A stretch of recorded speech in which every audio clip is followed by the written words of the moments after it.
If the fence rests, let's lay it down. Gonna dig deep, wave that verdict round. The defense rests, time to analyze. With the evidence, we'll unveil the crime. Justice served in an honest fight. True crime tales till the verdict's right. Solving more than just trivial quests, where sentences rule at the defense rests.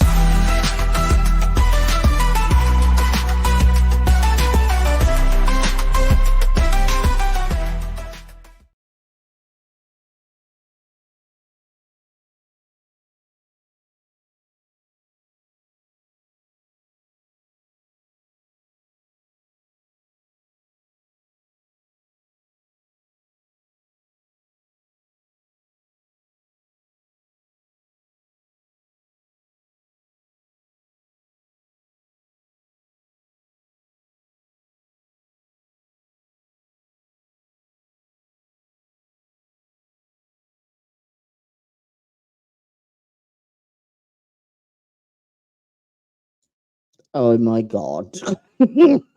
You missed my intro. Hang on, I'll do it again. Happy Halloweeny. And trust me to stuff up the intro on Halloween. Welcome to the Defense Rests. You've come to the right place. I don't care if you're an OG, a new G, an MG or a BG, or maybe even a PG, but I don't care. You're all welcome here. And today, we are officially a YouTubey. Yeah. Yes, we finally made it. Yay. Welcome. Yes, we made it. So thank you very much for all of your help, everybody. It was very exciting to wake up this morning and have a look and see 502 subscribers, and I just went, yay. So, yes.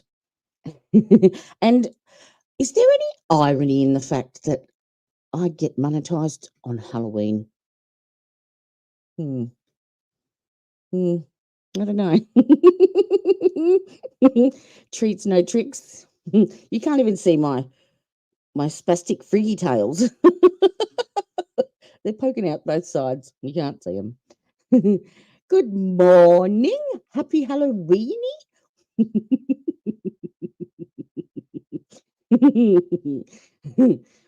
How are we? Are we all well?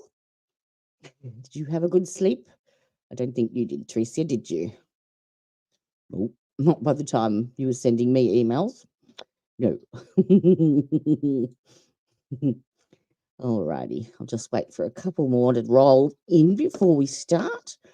But I'm a bit excited about today. I've been looking forward to hearing this FBI tap. No, what? Oh, no, you didn't sleep. I didn't think so.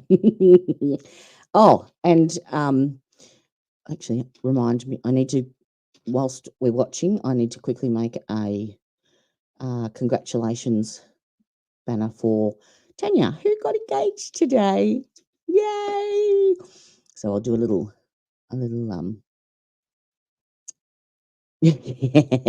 yes, they're about to start. They'll be starting shortly, won't they? Half an hour back into Liberations.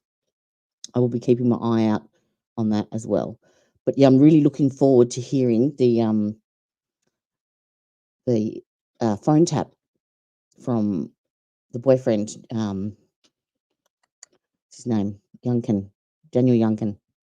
Shouldn't forget that name. My brother's name's Daniel.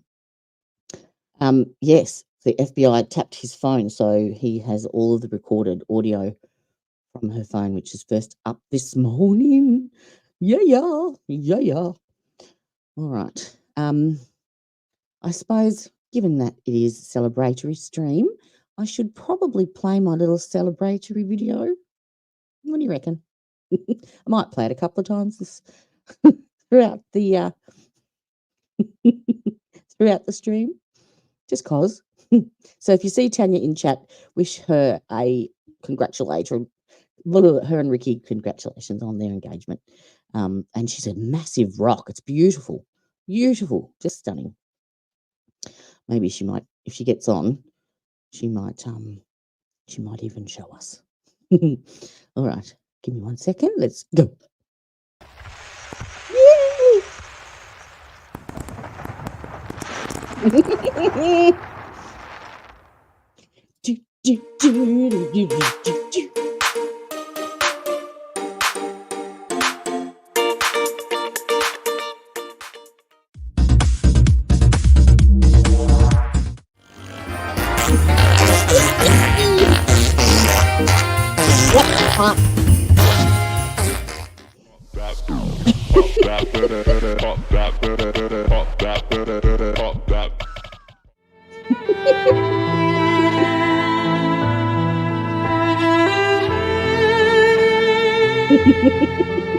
Oh, I got blood on my hands.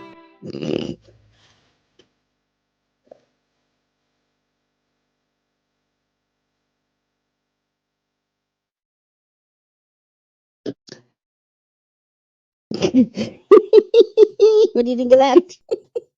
I know. Oh my. I know. You don't have to tell me. I'm an idiot. There's no blood on my hands. All right. Let's get serious. I hope you could be like me someday. What a weirdo. Absolute weirdo me. No, Christine, what you see here is not really, it's an illusion, I promise you. The rest of the time, I'm flat on my back going, in pain. I promise. All right. I suppose we should get serious. Yeah. Okay, if I have to. All right, let me. Where is my banner? Come on. Come on. Day 4. Ooh. Yes, I am looking forward to this testimony this morning. Okay, I think we're good. We're up. Day 4. I'm up there. You're in there. You're boosted. You're on. And go.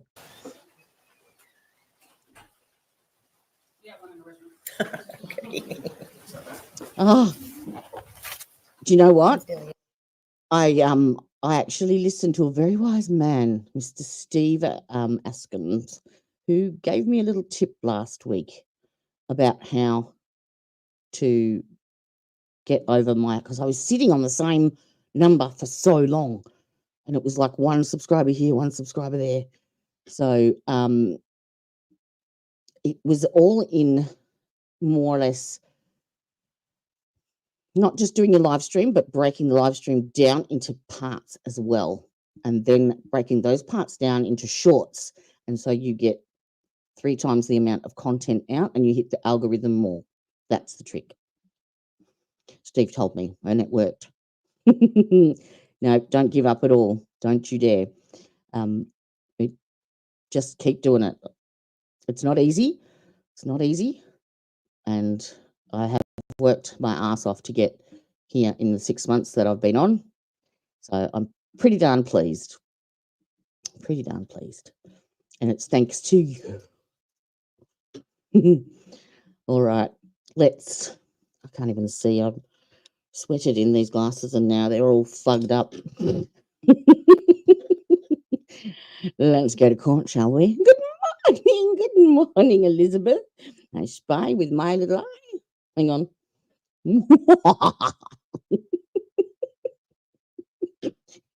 Yep. It's idiot day. Yep, definite idiot day. Where is this? Where's my little... You ready? You ready, Elizabeth?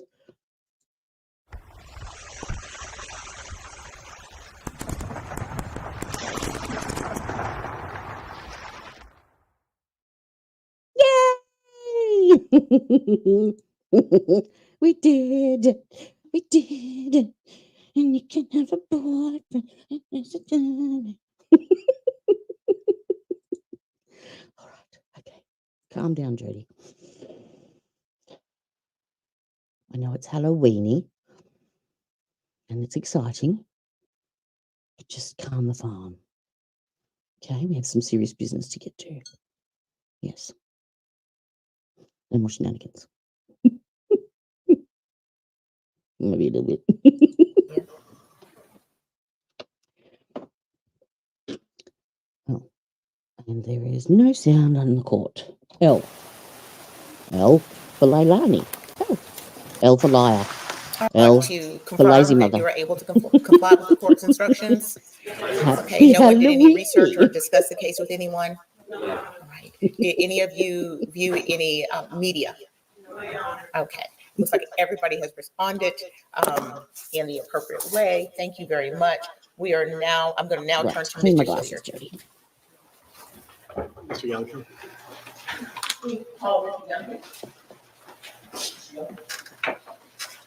You have no idea how long it took me to take this crap off my face last night. This morning. We've actually got a big day today. Lots and lots of witnesses. We have, Your oath. first up, we have the boyfriend back again. Then we have David Mullen, his boss.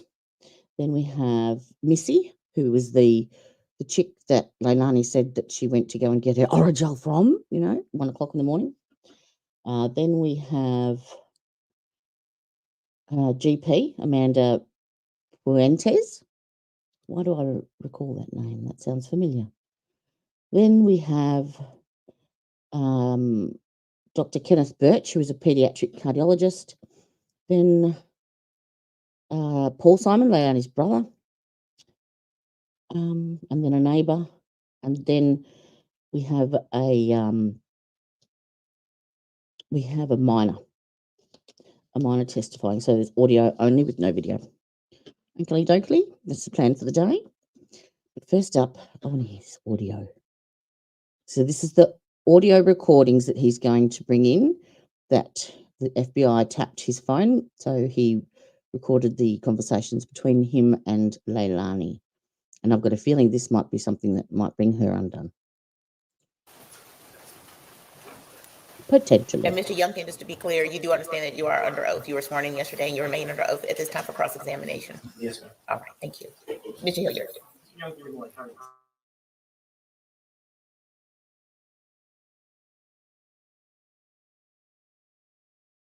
going to approach, if I could, the witness with State's Exhibit 9 and have you look at it real quick. You could just speak to State about this. The layout of the house on Buckholzer Road. And if you would, just explain to the jury where the front door is. Good morning. Thank you. How are you, Regina? I was just saying to Teresia, is there any irony in the fact that I get monetized on Halloween? Halloweeny? Yeah. Yeah, we did it. Yay, it's official. But YouTube is still, once you hit your 500, then you have to apply for monetization, and then they have to approve you, and that can take, sometimes up to a few days, apparently. Yeah, draw it out, why don't you? That y'all lived in and slept in? Yes, sir. Okay. And if you would, kind of explain where the front door is. We've seen pictures. Give me 1 second. I might can give you a better picture.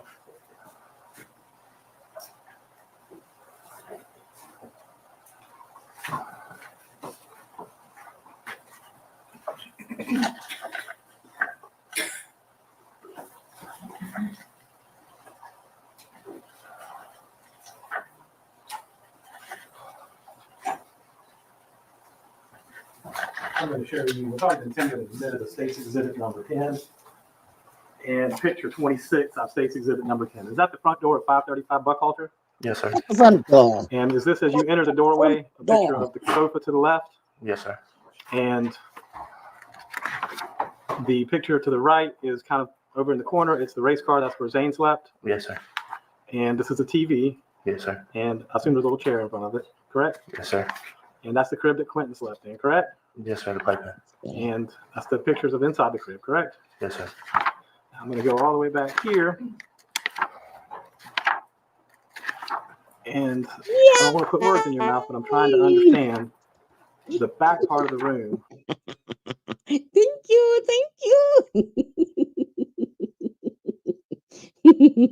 Thank you. Is it ironic that I monetize it on Halloweeny? Is it? Now, I'm sorry, but now that Elizabeth and Regina and Udi have joined us, I'm not going to play it again.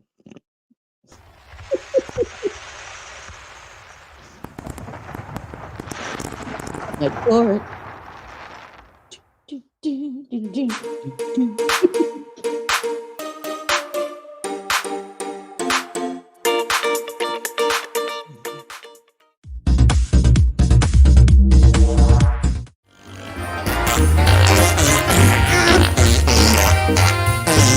Yep, they're back.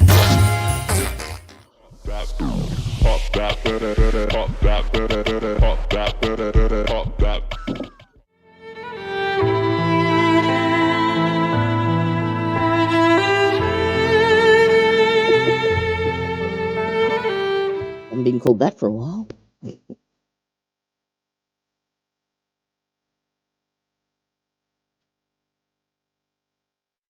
Ta-da! Yay! Oop. Happy Halloween. Cry. Oh, that wasn't meant to do that. It was meant to make you laugh. But it is. All because of you. And you, and you, and you. The blood is on your hands. Love you all. You're rippers. I tells ya. Bloody oath. And I do like it. I like it. Have you seen this bit, Edahef? Because this is apparently the audio, the phone tap between him and Leilani. So this is what we're just starting now, because I've been an idiot and fucking around for about 20 minutes. Oops, I probably shouldn't say that. Fuck it. We get to it. The back part of the room, as you walk in the door and look all the way to the back, is where the bed was, correct? Yes, sir. Right. And you have to walk past the bed in order to walk in and out the back door, the dining room. Let me rephrase that. Is this about where the bed's at in the back part of the house? Yes, sir. Okay. And this is where you have to walk through to get out through the dining room and living room, correct? Yes, sir. Okay. Now, on the night of October 5th, were you sleeping in that bed? Yes, sir. And was Miss Simon sleeping in that bed with you? At some point. So, okay. So He's really, look, again, I really like him. He comes across as credible. He sounds honest. I think that he has put up with a lot of shit from this thing. Yeah. And yeah, he didn't have to do this. Didn't have to do it. So more power to him. I'm trying to put words in your mouth. The bed, in order to walk in and out the back dining room or living room door, you have to walk right by And that if you see Tanya, she just got engaged today. bed, correct? Yes, sir. You have to walk by it. And it's in the back part of the room away from the children, correct? Yes, sir. Towards the window in the corner. Okay. And you say that's where you were sleeping, correct? Yes, sir. All right. So it wasn't upstairs. It wasn't a different bedroom. It wasn't anything like that. No, sir. So, what time did you wake up on the morning of October 5th? I would believe around right before I sent the text message to Miss Michelle. And that was, and I'm not trying to put 5:18. so 5:15, correct? Yes, sir. All right. And then you texted Miss Michelle, correct? Yes, sir. Okay. And when you woke up and texted Miss Michelle, I assume you then left to go to work, correct? I got ready and left. Yes, sir. All right. And what did you drive on the way to work? The Dodge Journey. And I'm going to show you some pictures. Mark the State's Exhibit 11. if you would look through State's Exhibit 11. Is that the Dodge Journey that you drove? Yes, sir. So you left and you went to work, clocked in around 6:10, 6:15, correct? Yes, sir. Whatever time the clock kind of has me at, yes, sir. All right. Did you make any stops along the way? No, sir. All right. You see in there a curveball, a fireball, and a natural light container, correct? As well as an orange vest or some sort of color. Fireball, Sprite, another shot, orange vest, natural light. Yep. And were those yours? Yes, sir. Okay. And when did you deposit in there? To be honest, I don't know. But they're yours. Yeah. Okay. And I'm going to assume on October 5th, the police seized the van, correct? Yeah, I was in the parking, in the driveway. Just kind of set up. Okay. But were those fair and accurate pictures of the van that morning? Yes, sir. So do you know what time you left the house? Not precisely. Okay. And where exactly is the warehouse you work at? Port Wentworth. Okay. So that time of morning, what's the drive like? Pretty heavy traffic for the most part. How long does it normally take you to get there? 20, 25 minutes. 25 minutes? Okay. And I was curious, Mr. Dean played the video of you running in and then running out a short time later. What were you running in for? I was probably a few minutes late. You're already 10 or 15 minutes late though, weren't you? I don't know, to be precise. Whatever time this clock in was. Whatever the clock says is what it was, but you were already late, right? Sure. Okay. Now, you said that you and Miss Simon met in 2020. Yay! Somewhere along those lines. Thank you.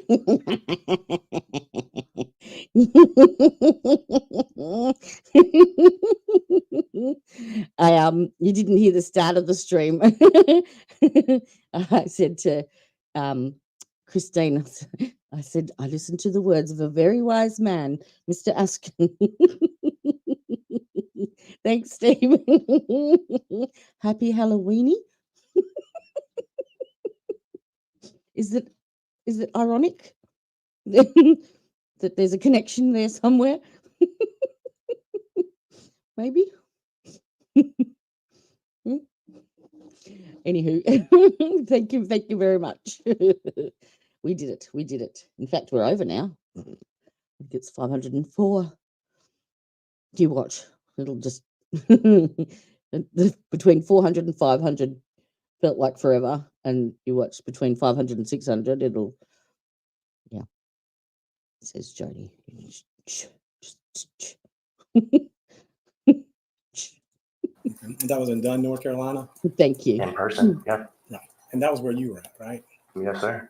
Okay. Very pleased. And she traveled up there. Y'all lived together for a minute, correct?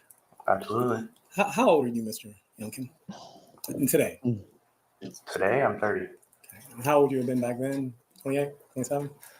27, You 26. like this guy.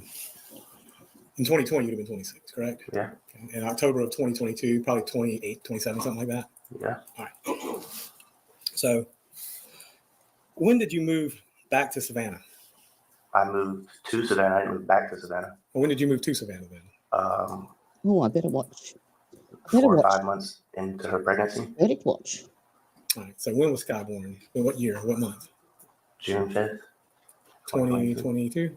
Am I correct? All right. So it would have Yes, been, sir. again, February, March of 2022, you moved down here maybe? Sounds about right. And you lived at 535 Buckholder, correct? Yes, sir. And that was Billy and Thomas's house, right? Yes, sir. Did you pay any rent while you lived there? Yes, sir. Okay. And you paid it to Billy and Thomas? Cash App at the Billy. Okay. And you lived there, and again, I'm just trying to recount it. When you first moved in, it was Joe that lived there, right? Yes, sir. We lived upstairs. Right. And it was you and Zane and Quinton and Leilani and Billy and Thomas and Joe, right? Before Sky was born, yeah. Right. And then Sky was born. And then if I just remember correctly, then Joe moved out and Paul moved in, correct? Right. Somewhere I'll put along the those live lines. feed up So in the background. around the summer of for the- 2022, that's an accurate picture of who was residing in the house, right? Yes, sir. Now, is it safe to say that y'all both took care of these kids and took the kids back and forth to the babysitter? It sounds like he For did the most. most me. So the most part of it was you? Yeah, You see? So on a daily basis, who was the one that would normally take them over to the babysitter? me. All right. And how often would Leilani do it? Rarely. All right. So, and who would pick them up in the afternoon? Me. All right. If she worked, then both of us. If she worked. If she worked? Okay. And so it was not unusual that you were the one who took care of the children, correct? Correct. All right. And it's not uncommon that you were the one that interacted with the babysitter, correct? Correct. And now let's talk about how often would you drink? Daily. How often daily? As I stated yesterday, about 5 shots of Fireball and 3 to 4 25-ounce beers. Okay. And when did you normally drink? What was your routine? Well, I couldn't leave work, so I'd go to work and I'd get off work and I'd stop by the liquor store in Fort Wentworth on the way back to the house. Did you ever stop by on the way to work? No, they weren't open. Did you ever drink before work? They weren't open. That's not the same question. No, sir. Okay. You can buy it ahead of time. No, I drank to where there was nothing left. So it's safe to say that your drinking habits were mostly after work and in the evenings. Yeah, And you, by your own admission, drank 4 or 5 Fireballs, and at least in this case, we knew a curveball and natural light. And then you said the 25 ounce, right? yeah. Okay. And so now let's talk about the week leading up to October 5th. Were you and Leilani bickering or fighting that week? You're always fighting. Probably. Okay. Let me ask a more refined question then. You said it was not unusual for her to go to Arkwright Road. Why is that? For her to what? You said it was not unusual for her to go to Arkwright Road. Why was that? To where? Arkwright Road. 204. Oh, no, not unusual. Okay. Well, let me ask you this. After she had her wisdom teeth out on October 4th, did y'all go by 204 on the way home? Possibly. Possibly? Or I don't remember. You don't remember? No. All right. Well, do you recall saying that you did? I said it was a possibility, or probably did. I mean, I told you I went by the liquor store while she was at the dentist's office. So I had already drank at that point. Well, what type of drinker are you? Are you a blackout drinker or a pass-out drinker? Neither. Okay. So you just said you didn't remember. You'd already been by the liquor store. I was wondering what going by the liquor store would have to do with affecting your memory. I just don't have great memory. I used to do a lot of drugs.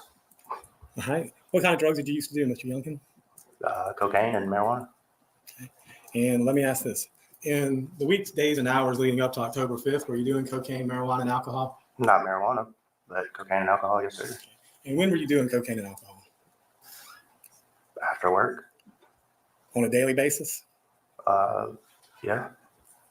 So, a matter of fact, if you didn't drink and drug, it would have been unusual. Correct? Yeah. All right. Now, when you did drink and drug, where did you normally do it at? In the house. Where at in the house? On a dresser that was next to the bed. All right. So you would do it in the room where the kids were. Unfortunately. Okay. And not trying to pry or anything, just asking. So whenever you, and there's different ways to do it. You can smoke cocaine, No. sniff cocaine, Yes. or you can shoot cocaine. No. How did you do cocaine? Sniff. So when you're doing that, wouldn't you have to explain how you would normally do that? How would you sniff the cocaine? What was your routine? I'm not sure I understand the question. Okay, well, would you buy it? Yeah. Or would you send Leilani to buy it? I would buy it, or she would go buy it. I don't get Okay. it. And did you have a dresser? You said the dresser that you put it on was in the bedroom. Yeah. Okay. Would you leave it on the dresser? Would you put it on a plate? What would you do with it? On the dresser, it would be in a bag, or sniff it out of the bag, or put a line on the dresser and sniff it off the dresser. All right. So and that's kind of the point I'm getting to. It's either in the bag on the dresser and you sniff it from the bag. The dresser is like this tall. You know, that's fine. I'm just asking. The point is it was out on the dresser in the bedroom where the children were. That's my point. Sure. Now, is cocaine more of a stimulant or more of a depressant?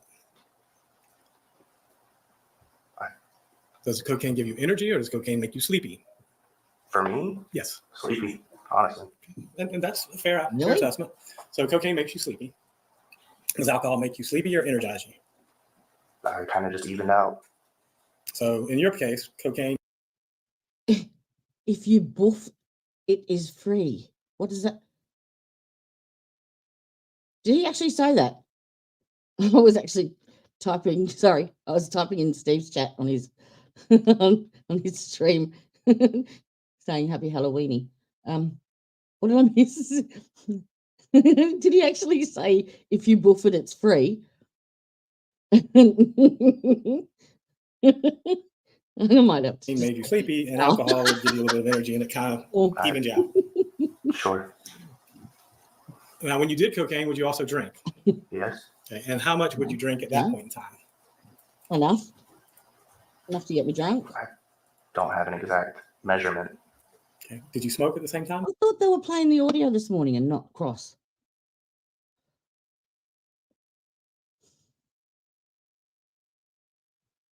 I didn't miss it, no. Maybe he comes back on.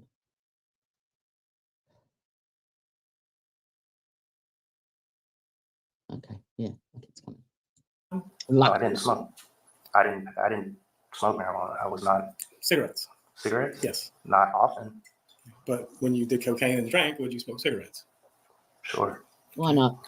And Another when you drug smoke quit? cigarettes, would you smoke the cigarettes in the house or outside the house? Outside. And why was that? So the house didn't smell like cigarettes? And it wasn't your house, was it? No, it wasn't. Okay. And I'm going to assume, and again, I don't think you had permission to smoke in the house, did you? No, sir. And I'm fairly certain you didn't have permission to do cocaine in the house either, did you? No, sir. Now, so you're not sure if you went to 204 after she had her wisdom teeth out. We drank enough to dull out the noise coming from her. I would drink too.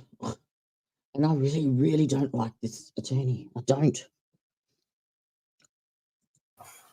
Y'all came home. You stopped by Cheddar's on the way home, correct? Yes, sir. Okay. Got something to eat, came home, and she took her medicine and knocked herself out, right? Apparently. Sure.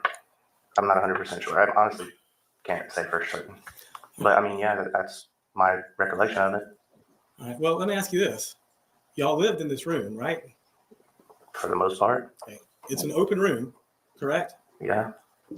The bed's in that room, correct? Yes, sir. Mm. The entertainment for the children is in that room, correct? Yes, sir. The place the children sleep is in that room, correct? Yes, sir. If you were interacting with the children, laying down, watching TV, or doing any of these things in your room, and she was sleeping, you would notice it, correct? More than likely, yeah. I mean, as I said yesterday, we were at a point to where I didn't really pay much attention to what she was doing. Okay. Well, do you recall telling the police that she went to sleep that afternoon? Yeah, I mean, Any reason why you make that up? no. Okay. So what time did she wake up that afternoon? I don't remember. All right. How did the kids get back from Michelle's that afternoon? I believe we both went and picked them up So, and what time was that? around 4:30 or 5. All right. Which is a normal time, right? I guess. I mean, it's a couple hours later because we normally get off at like 2 or 3. All right. So 5 o'clock, Quinton's fine, Zane's fine, and Sky's fine, correct? Yes, sir. At 6 o'clock on the evening of October 4th, Quinton's fine, Zane's fine, and Sky's fine, correct? Yes, sir. What are you and Leilani doing at that point in time? I don't remember. Okay. 7 o'clock, are the children fine? Yes, to my knowledge. What are you and Leilani doing at 7 o'clock? Are we I fighting? can't say for certain. 8 o'clock, are the children fine? Yeah, to my knowledge. Absolutely. What are you and Leilani doing at 8 o'clock? I can't be 100% certain. I was probably making dinner. Okay. And 10 o'clock, the kids are laying down for bed, going to sleep at this point in time, correct? Yeah, as Zane's, was I. Zane's in his bed, correct? Yes, sir. Did you actually lay eyes on him? I mean, he's visible. Okay. Quinton's in his bed. Did you actually lay eyes on him? He's not as visible, but yes. Okay. And Sky's in her, I guess it's like crib or whatever it is, next to the couch, right? And you actually laid eyes on her as well, correct? Yeah, she was at the end of the bed. All right. So at 10 o'clock, kids are fine. You're there. Are you drinking or drugging at this point in time? 10 o'clock? Yes. No. Okay. And so at 10 o'clock, was there any conversation about going to 204 that night between you and Leilani? Yeah, there's text messages. And what was the nature of that conversation? She said she was going to go to 204 and come back. I said, okay, can you make it quick? I'd like to watch a movie and go to sleep so we can go to work. All right. And that's basically what your text message said. Yeah. Come on back. See you soon. Please, Let's watch a movie, right? please, So yes. there was no, at least I'm not putting your words in my mouth. From the text messages, there didn't seem to be any animosity between y'all at that point in time, correct? For the most part, Yeah. You're just looking forward to laying down, watching a movie together, right? for the most part. And again, were you drinking or doing any drugs that night? That night, Yes. you said 10 o'clock. And that night, after this, anytime that night. Prior to 10 o'clock, yeah, prior to when I laid down, yes. Okay, what were you doing prior to 10 o'clock? Drinking and the rest of the little bit of cocaine I had. So you were drinking and doing cocaine up to 10 o'clock. And is that why you sent her to 204 to get some more? I didn't send her to 10 to 204. She was the one who said she wanted to go to 204. That's in the text messages. Okay. So let me ask you this. Who normally get the drugs, you or her? That were her people. And would y'all share drugs or Yes. would you keep it separate? Share it for the most part. All right. So if you got some cocaine or some weed or some I didn't get weed. Percocets, I didn't get Percocet.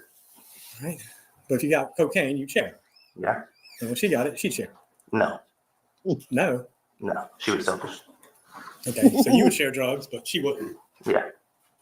Did that cause any anger or animosity between you? No, not really. Okay. Not for me. Really? Okay. So whenever do you remember speaking with the police on October 5th? I believe it was an FBI agent and a detective from Chatham County Police Department. Yeah. Okay. Do you remember when they took you down to the station and interviewed you? For a very long period of time. Right. And do you remember that conversation with him? There were quite a few. Let's just start at the beginning then. Do you remember telling them there's nothing weird about her going to Arkwright Drive? Yeah, sure. I mean, there's not anything weird about it.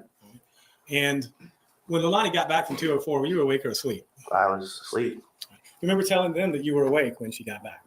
No, I don't remember it to be 100%. I really don't. All right. And do you remember telling them you got up at 3 to take care of Sky? It's possible that I did. Okay. And do you remember saying that everything was fine at that point in time? Possibly. Okay. Let me ask you this. Whenever you would come and go from the house, did you come through the front door or did you always drive around back and come in through the dining room or living room doors? Never through the front door. And that's because the parking's in the back, right? Yes. Okay. And it would not be unusual or uncommon that those doors are the ones that get all the movement, are they? No, not uncommon. Okay. And whose responsibility was it to lock those doors or secure those doors at night? Everybody's? Whoever came in last. Okay. But would it surprise you if those doors opened and closed a lot and weren't locked and stayed open? Yes. Okay. Would that be unusual? Yes. Okay. And do you remember going out, and again, you said you didn't smoke often, but would you go out on the patio to smoke when you did smoke? The front or the back? It would depend. Okay. But you would?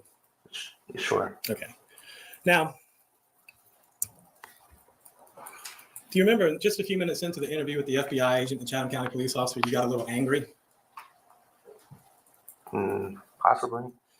Remember saying it feels weird, I'm having a bad day, and No. okay. Well, it's been a long day, so. Do you remember telling them that you were a little antsy and you need a drink? Probably. Okay. Now, do you remember telling them that when you woke up at 3 a.m. that Leilani was asleep? No. Well, if I did, then that's probably something she told me to say. Okay. And you remember telling them Quinton was okay at 3 o'clock? Probably based on what she told me to say. Mr. Youngkin, are you sitting here saying what you've been told to say? Right now, no. Okay. So you have free will, correct? Absolutely. All right. Now, let's talk about that first day as well. Was that the day that you authorized the FBI to tap your phone for 90 days? 30 days at a time, I guess I should say. What date? The date started on, I think it was the 8th.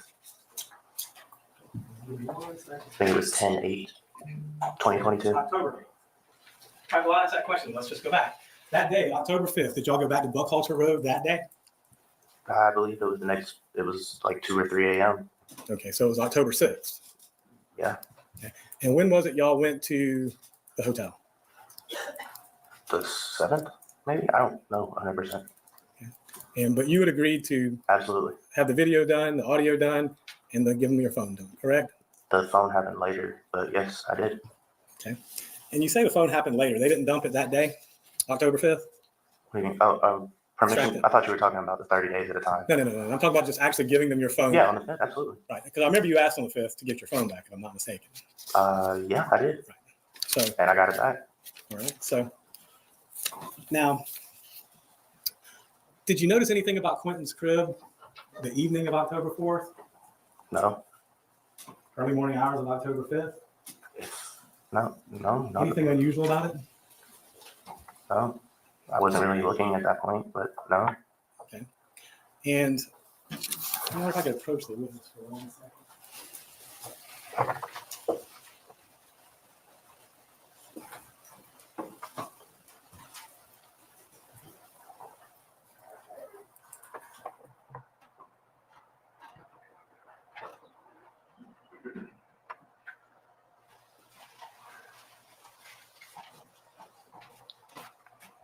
If you would look through that real quick.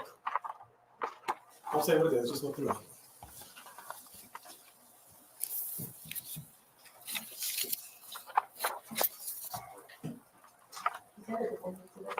It depends. Okay.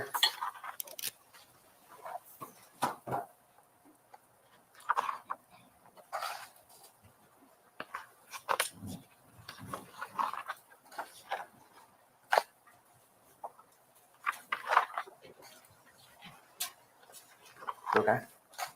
Do you recognize any of these messages? Yeah. Okay. And what are these messages? Text messages between me and Leilani. Okay.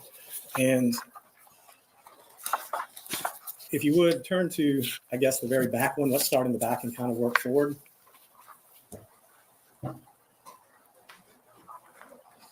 You see the one from September 30th at 8:04?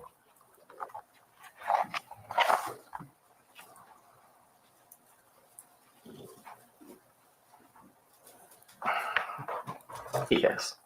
Okay. This is about 5 days prior to Quinton's disappearance, is it not? Yeah. And it's from who to who? From me to her. All right. And if you would, what did you say to her that particular day?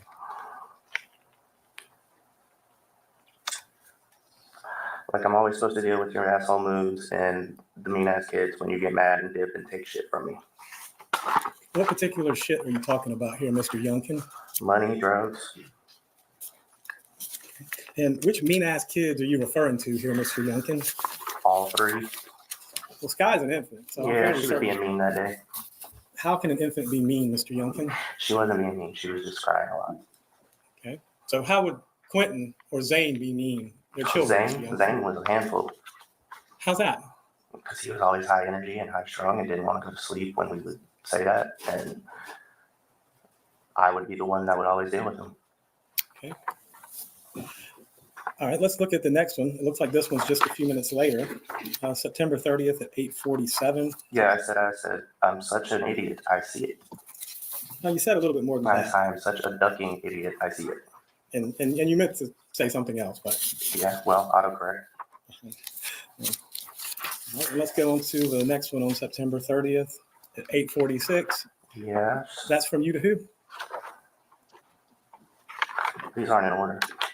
No, they're not, admittedly. I said, still at 2:04, WTF taking so long? What's that referring to? Why was she still gone? Well, what would she go 204 for? For herself, probably.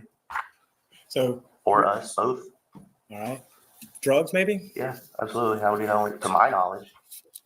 And so you were a little irritated because she wasn't back with the drugs, weren't you? Just to be honest. No, it wasn't because she wasn't back with drugs. She wasn't back. Okay. All right. Well, let's go on to the next one, if you would. September 30th at 9. Yeah, and you fucking wonder why I'm just trying to drink, do drugs, and sleep. And this was September 30th at 9 p.m. Yes, sir. Sorry, I apologize. Absolutely. So, did that pretty much sum up what you were looking to do at that point in time in your life? Yeah, honestly. I'm going to ask it's not a flippant question, but at this point in time, you're a grown man, 28 years old. Sure. Just leave. Just leave my daughter? Mm-hmm. No. No, sir. All right. So you understand it's an option, though. Not in my eyes. So, but you would rather stay, drink, do drugs, and sleep. I'd rather be there for my daughter. Well, I understand. Let me ask you this: when you're drinking, doing drugs, and sleeping, how are you there for your daughter? Oh my Not as well as I God. should have been. No, not at all. Really? Are you? That's an opinion. Is that your opinion? That I could have done better, yes.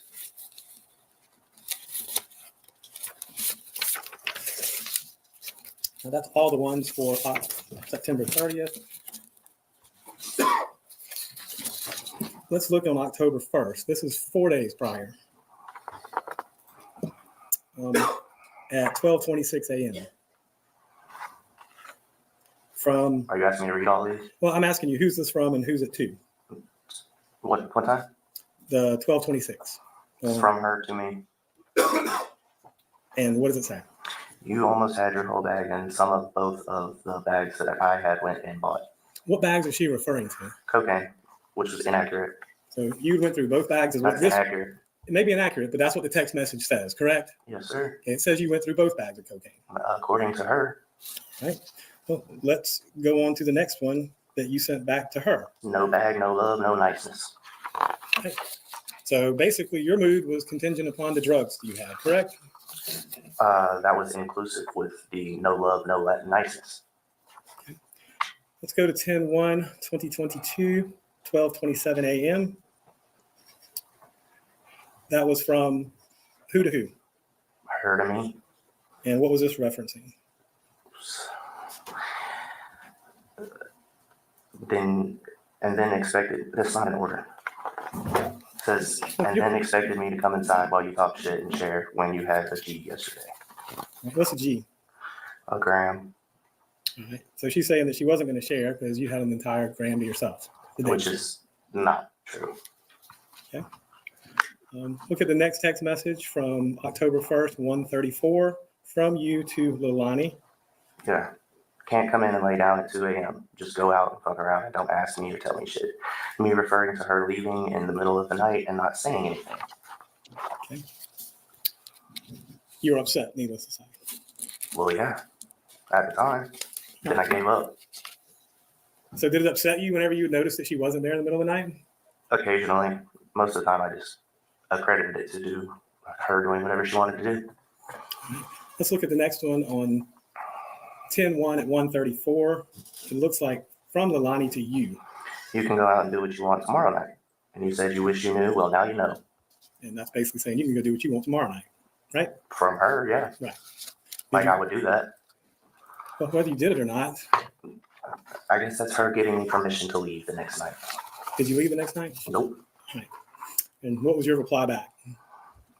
You know damn well I can't do shit And why is that? because I'm the one that takes care of the children. And look at the next one from October 1st at 1:40. Like I said, it's not in order, but yeah. So to Leilani from you. Yep. And what does it say? Bet it'll be 3 a.m. before I see you and no beer. 3 a.m. drinking beer. Yeah. Was that unusual or uncommon? Depending on the day. If I didn't have to work the next day, probably not. And this is later. Do you want me to read this one? October 1st at 2:19. Yes, sir. But want me to be all over you when you run off at night like this and lie and don't respond. And that has to do with withholding sexual attention, correct? I assume that's what it means. What do you mean?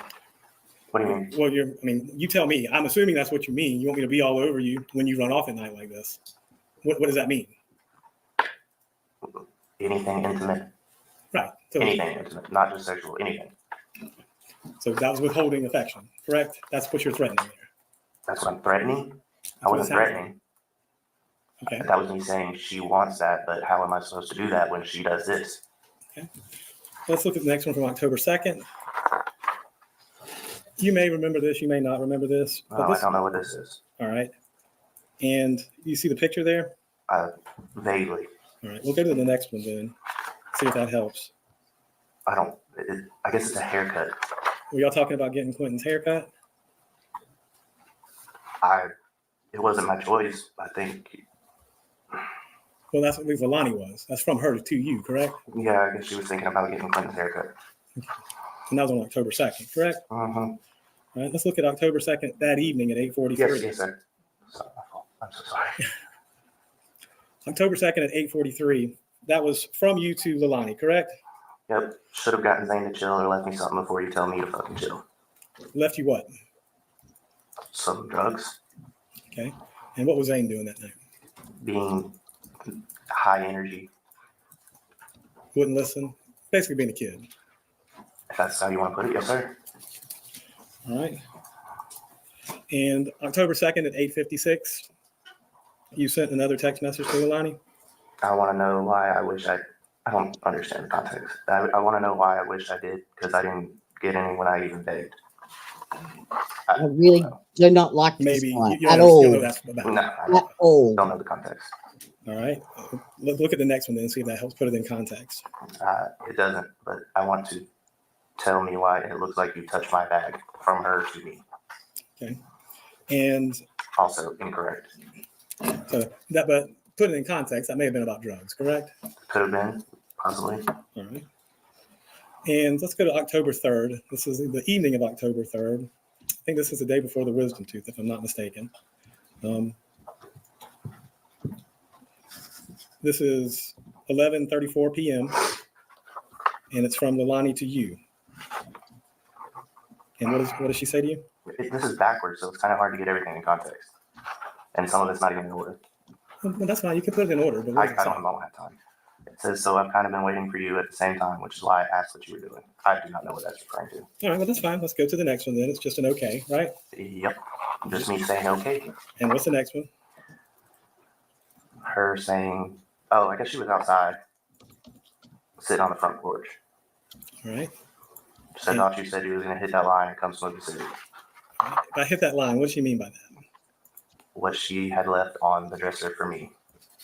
For you to do. Yep. And by do, I mean cocaine, correct? Drugs, absolutely. And this was by 11:30 at night, give or take.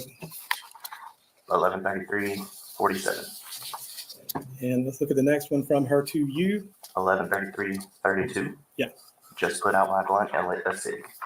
All right. And the next one, 11. This one's kind of out of order. I said, are you coming? As in, are you coming to bed? Yeah. At 11:32:19.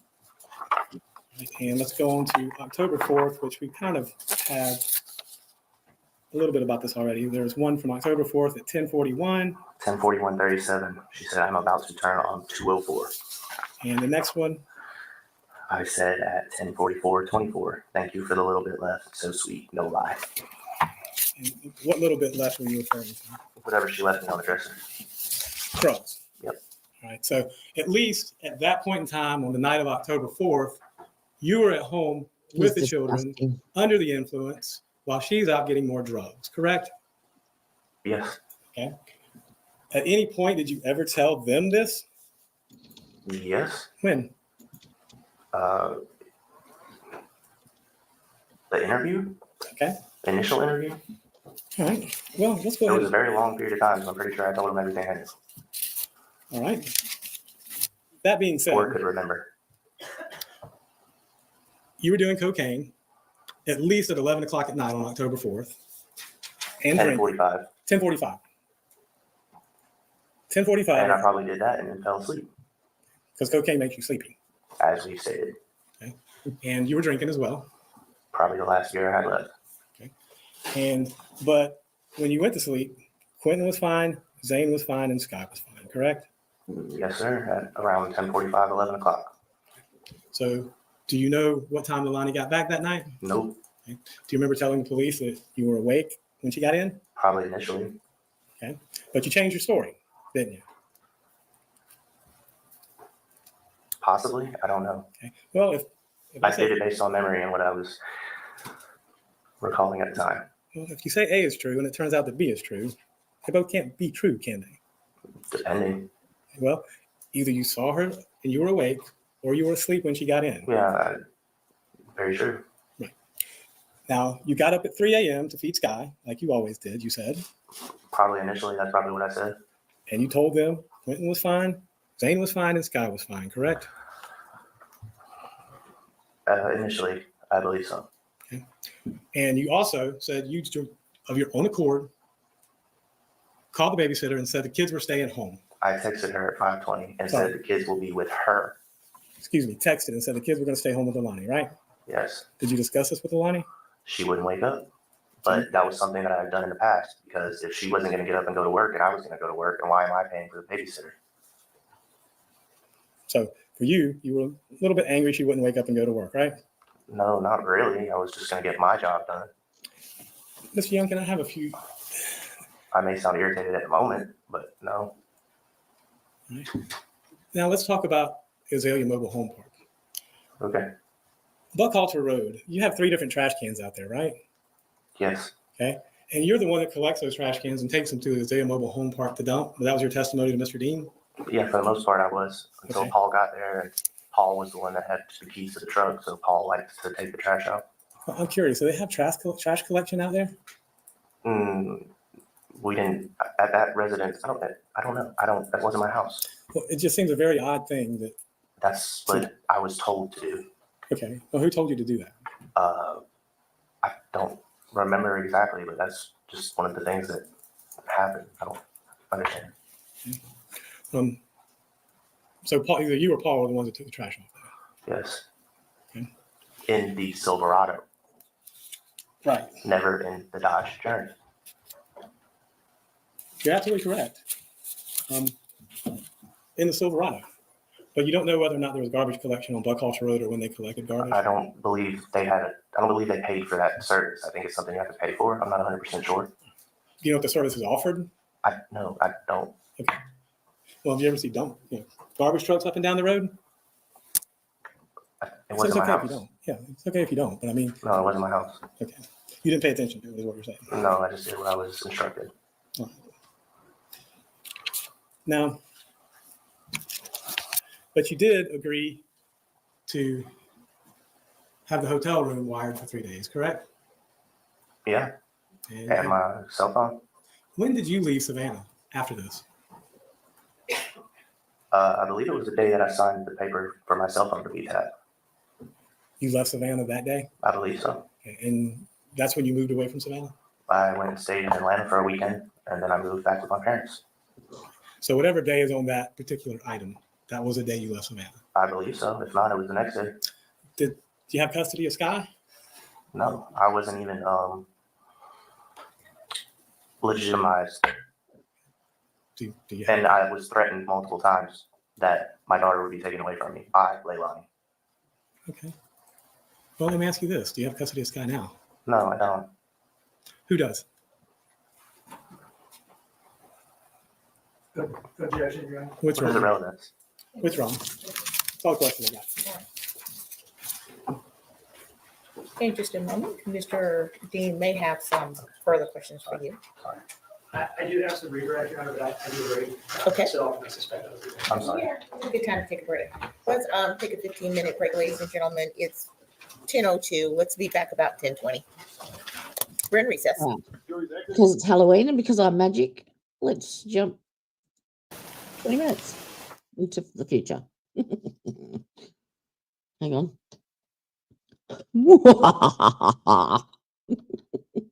Got before bringing in the jury. Are you awake now? Okay, and Mr. Hilliard, you ready to proceed? We are, Judge. Okay, please bring in the jury. Bring the jury. Just back on the stand before we.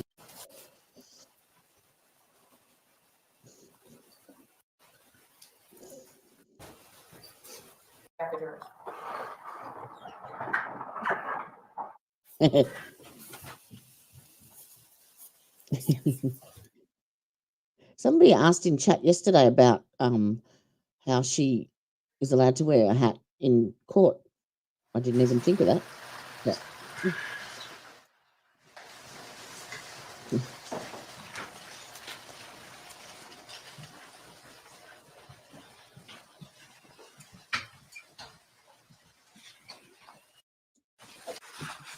Gentlemen, please have a seat.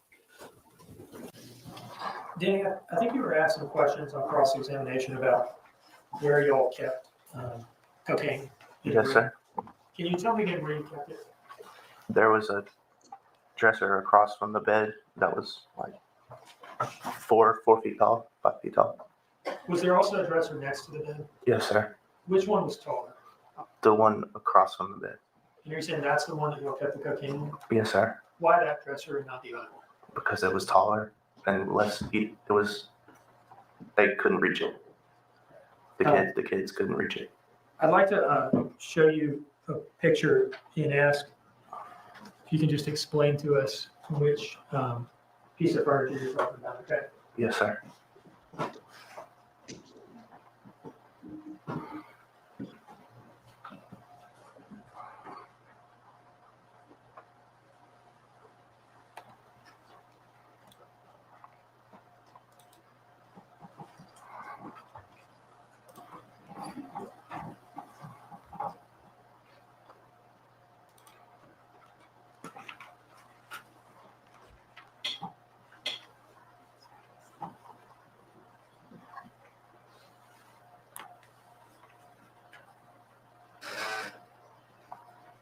This is image 44 from State's Exhibit 10. Are we seeing in this picture the piece of furniture that you're talking about? Yes, sir. Where in this piece of furniture or on this piece of furniture would you guys keep cocaine?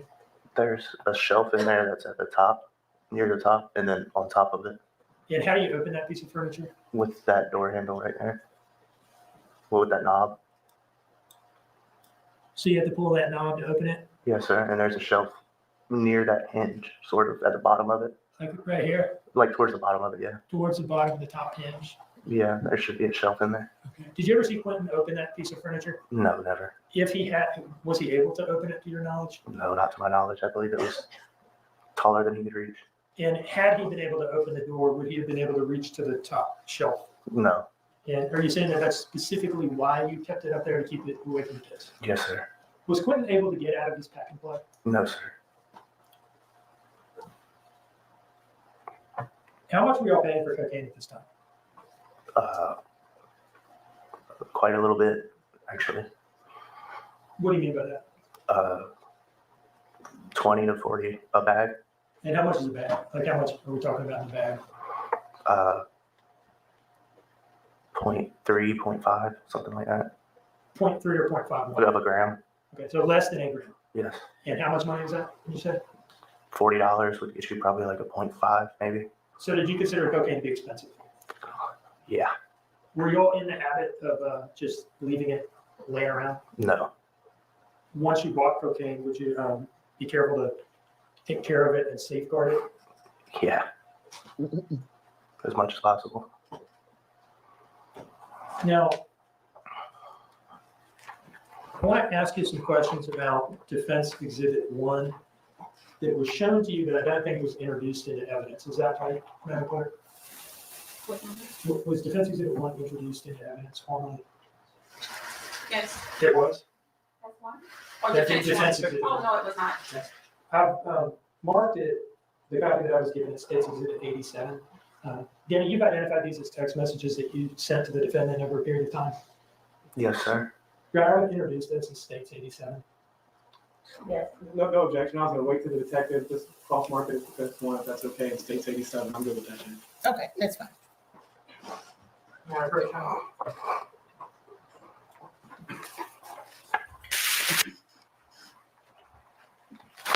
Now, I've given that copy to the witness, and I'm gonna grab a copy of the clerk's table so that I can follow along myself, okay?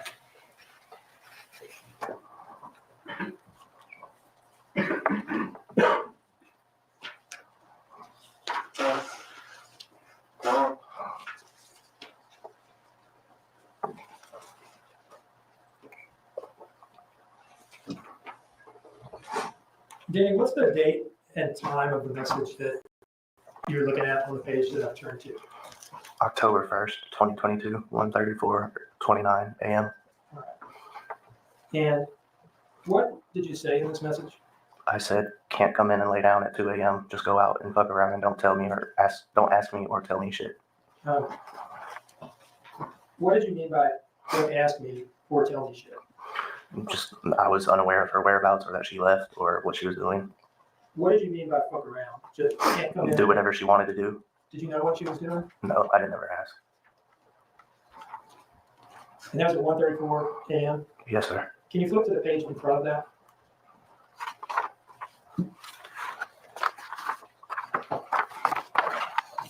What's the time of this message? Is this the one from her? Is that what you were saying? Or is it, wait, at 1:34 or 12:27? Just go up there. How about that? Yeah, sorry. This is the one we were at. So, are you talking about this one? Yeah, that one. Okay.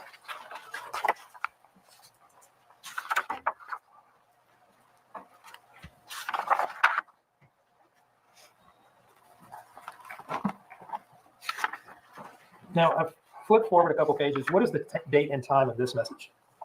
10/1/2022, 1:40:37 a.m. That's like 5 minutes after the last one that we read. Yeah. Yes, sir. Okay, go back to it, please. All right. And what did you say here? That it'll be 3 a.m. before I see you and no beer. Do you remember where, if anywhere, she had told you that she was going at this time? No. Did you know what she was doing? No. Did you have any suspicion as to what she was doing? Yeah. And what was that? 2:04. For however long she felt like staying there for. All right. Can you turn to the next page? Yeah, the one in front of it. Okay, and this is what date and time? 10/1/2022, 2:19:08 a.m. All right, so same morning, but like 40 minutes. 40 minutes later or something like that? 40 or 50, yeah. 40 or 50 Well, it's minutes. 1:35, so 2:20, so 25, 20, 45 minutes. Okay. Was she still gone at the time of this message? Yes, sir. And what did you say to her? But want me to be all over you when you run off at night like this and lie and don't respond? And you thought she was at 204, Yeah. right? And that's where y'all would get drugs from. Yes, sir. I can take that back.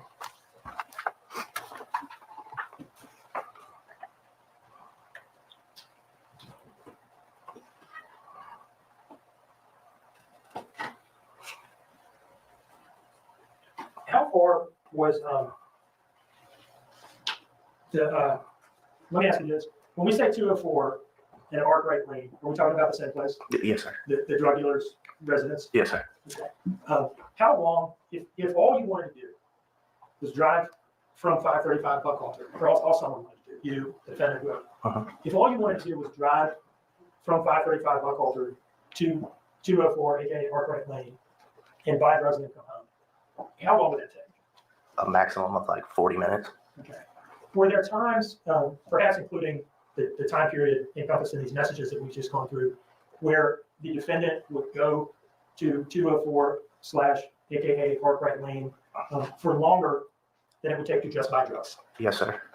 And is that kind of what you were complaining about in those messages? Yes, sir. And Mr. Hilliard asked you about those messages or some messages like them. Were you upset that she wasn't home with the drugs yet? Do you remember him asking you that? Yes. And you responded, no, I was just annoyed that she wasn't home yet, that she was still out. Yes, sir. Is that accurate? Yes, sir. One moment, please, Ryan.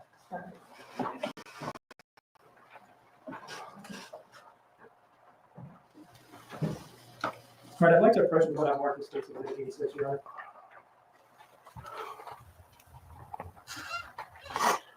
Has 86 been entered into, has it been admitted into evidence? Yeah, Your Honor, that has not been offered yet. All right, thank you.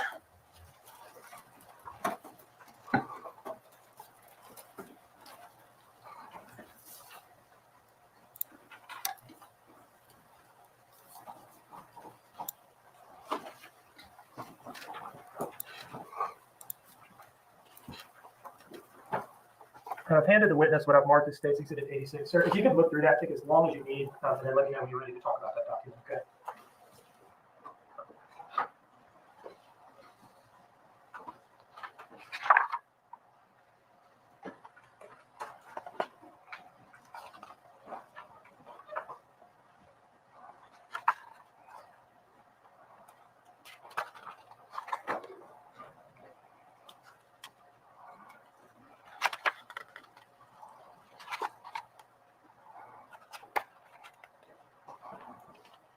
Okay.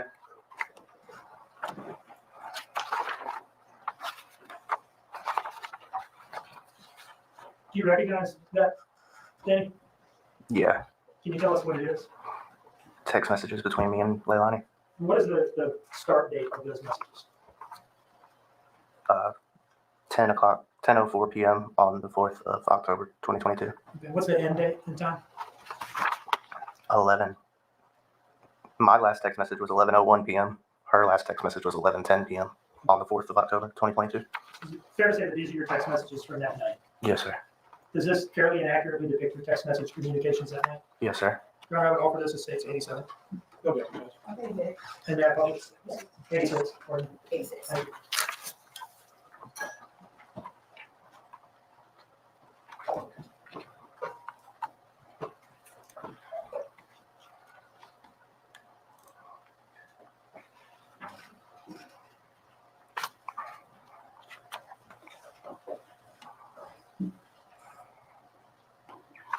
All right, I'd like to start on towards the bottom of page 4. And let me ask you this: can you see the screen from where you're at?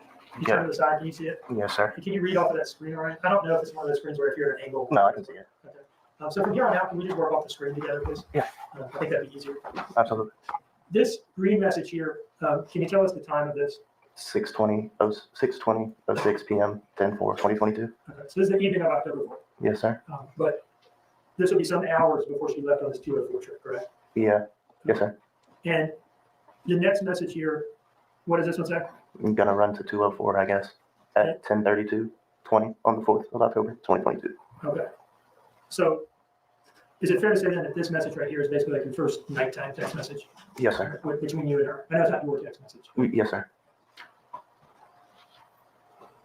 Scrolling down, what time did you respond to that? 10:32:41, so 20 seconds later. Okay. And what did you say? Oh, ... okay. Now- Space ... Can I take from those two messages, well, the fact that she texts you, going to run to 204, I guess, can I take away from that she was already gone from the house at the time she sent that message to you? Yeah, it was either that or she was sitting on the front porch. Okay. I'm not 100% sure, to be honest. And your response, oh, okay. Why did you respond that way? Because I was already laying down and ready to go to bed for the next morning to go to work at 6. Were you surprised that she was Yes. all of a sudden going to 204 at this time of night? Yes, sir. Okay.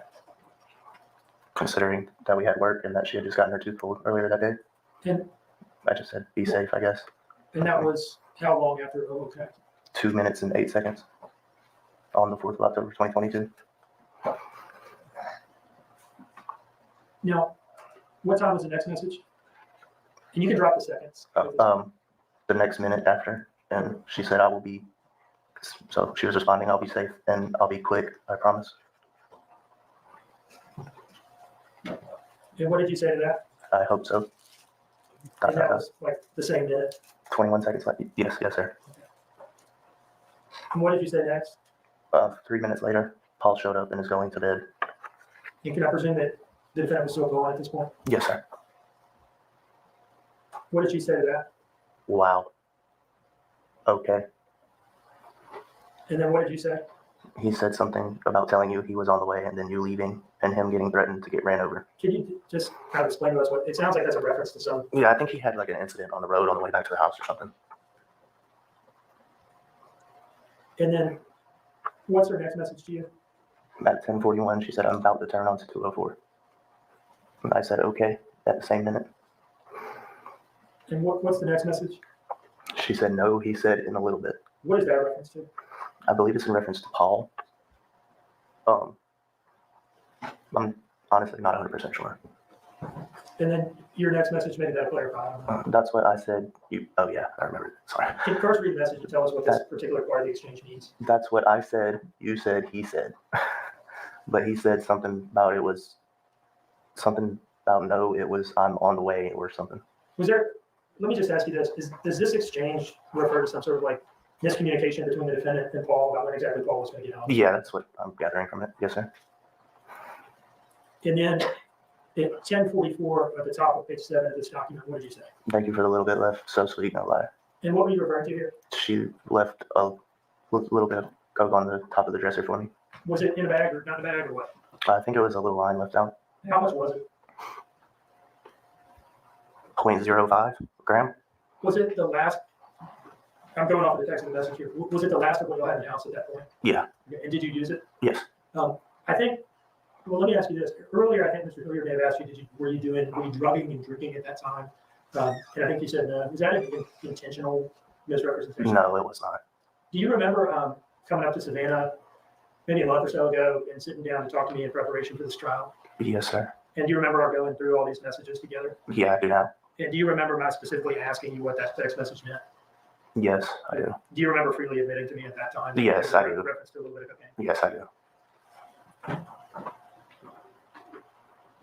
What's your next message here? I just noticed it. Paul asked if soda was free to drink because of kids only on Hawaiian Punch. Sounds like I'm sleepily texting. Why do you say that? Because I barely understand what I'm saying. Now, was this the point in the night where Paul was getting something to eat or drink in the kitchen? Yes, sir. And how did she respond to that? Yeah, just tell him not to be excessive with it. And what did you say? Gotcha.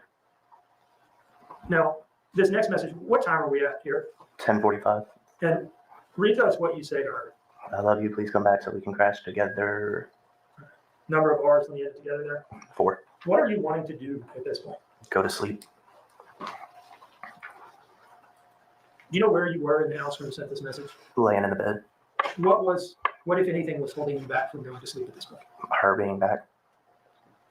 You know, scrolling down to the top of page 8, 6 minutes later. and what did you say to her? Or not.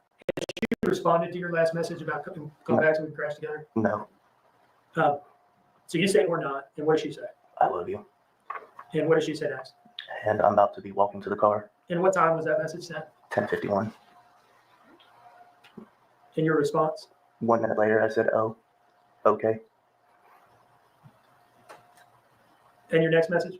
I guess I'm going to eat this food and stay up for a few. So I guess I was sleepy. Do you know what food you were referring to? I believe it was spaghetti.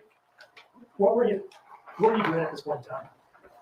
Laying down in the bed and trying to wait on her. As far as you were concerned, was the day pretty much over at this point? Yes, sir.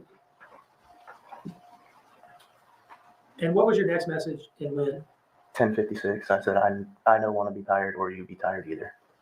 Hey, And that was how long after the last message where you said, okay, yes, I'm going to try to stay up for a few minutes? 4 minutes.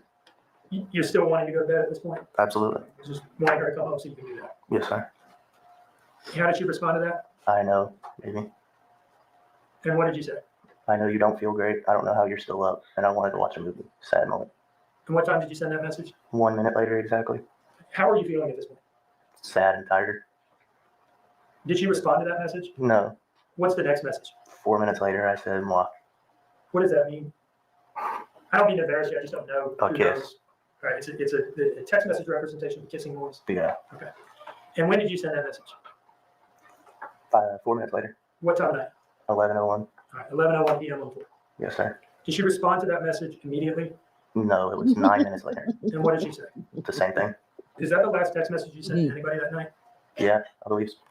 All right. And at the time that you sent this message at 11:01 and didn't get a response, what were you doing? I I believe was I was. just thinking, actually, So if since he said that, I really feel like spaghetti. if there has been maybe some lack of clarity at times as to whether you were Awake or or asleep. asleep or going to sleep when she gets home from 204, could that be because you're sort of in the process of going to that at that point? Yes, sir. Based on my text messages and spelling, I can see that as well.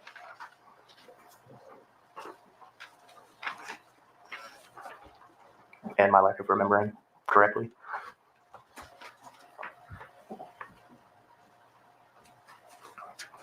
You mentioned that this was not a one-time thing where she would kind of go out and be gone and you don't know exactly what she's doing. Yes, sir. Is this sort of normal type of text messages for you to send to her during that time frame? Yes, sir. Does anything in these text messages suggest that anything abnormal had happened in the house at this point? No.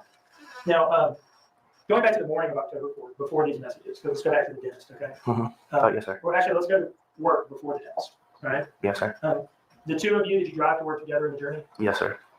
And I think you've talked about how you clocked out early to go to the dentist. Yeah, to take her. Did the two of you drive together in the journey to the dentist? Yes, sir. Do you remember who was driving? Me. And then while she was at the dentist, you testified that you went to the liquor store. Yes, sir. And did you then come back to the dentist? Yes, sir. All right. When you went to the liquor store from the dentist, did you walk or did you drive in the journey? I drove in the journey. And when you came back to the dentist, did you therefore drive back in the journey? Yes, sir. And then I think you said from the dentist's office, you guys went to Cheddar's. Yeah, yes, sir. I believe it was in the same area. Did you drive to Cheddar's in the journey? Yes, sir. And then if you testified that from Cheddar's, you went home, right? From my memory, yeah. Okay. In any case, there was more driving in the journey that day. Yes, sir. And then at some point you're home. Yes. Okay. At any point that day, driving that car around, did you smell anything in the car? No. Smell any old food? No. Smell anything that caused you to go look around the car and see what that smell is? No, sir.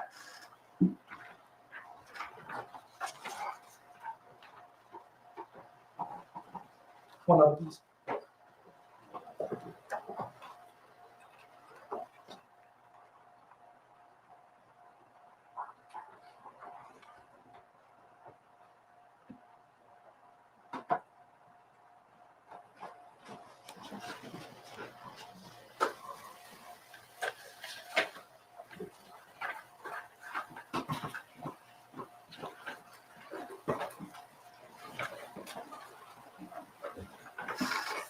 So I'm showing you image 33 of State's Exhibit 10.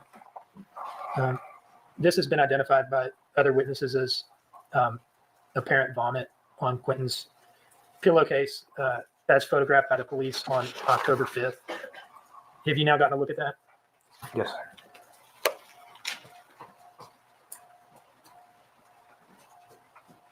Do you remember ever seeing that? No, sir. If the call to the police was morning of Wednesday, October 5th, right? Yes, sir. If that had been there Monday night and all day Tuesday, do you think you would have seen it at some point or been aware of it? Yes, sir. So do you think we can conclude from that then that it Objection, Your Honor, calls for speculation. Can't conclude anything. Testify what he saw or heard. Mr. Dean, first, may I ask that we don't have speaking objections? And second, I will withdraw the question. yes. Like that. Do you have any recollection of an incident involving an accidental explosion of a package of rice cereal in the back of the Dodge Journey? No.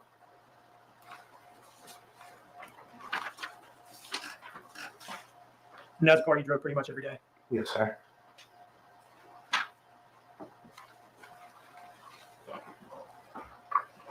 No further questions, Your Honor. Mr. Clear? Thank you, Judge. Mr. Youngkin, it's your testimony that you slept in that room the entire evening of October 4th until the early morning hours of October 5th, correct? Yes, sir. The same room that Quinton, Zane, and Sky were in, correct? It's two rooms together, but Are there any walls that divide it? no. It's wide open, correct? Yes. You testified that you saw the kids okay, and you told them you saw the kids okay when you left at 5:30 that morning, correct? I was mistaken. Well, you're mistaken now, but you weren't then. The first time you spoke was on October 5th, wasn't it, Mr. Youngkin? Objection, Your Honor. I was mistaken then. Mr. Youngkin, just a moment. Your objection? Two objections. One, asked and answered previously. Two, beyond the scope of recross examination. I'm going to allow Mr. Leader to ask those questions. I would want to, it's not that big of a deal. Mr. Youngkin, you testified on redirect a minute ago that you were a responsible cocaine addict and you only put the cocaine on top of the testifier. I didn't say I was responsible. Okay.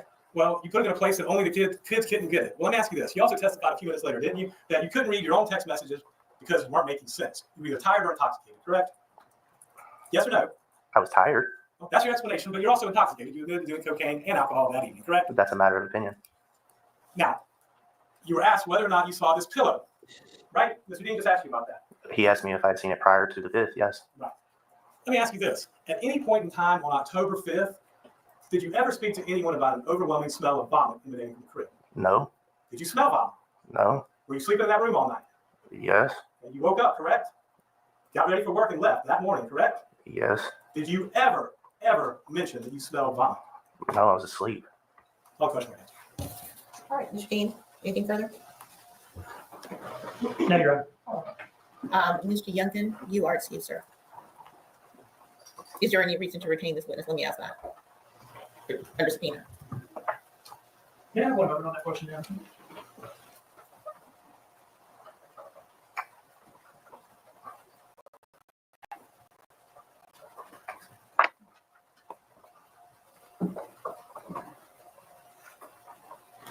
No, Your Honor. Mr. Youngkin, you're excused, sir. You're welcome.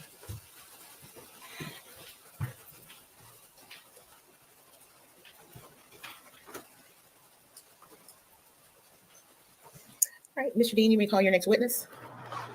David Mullins.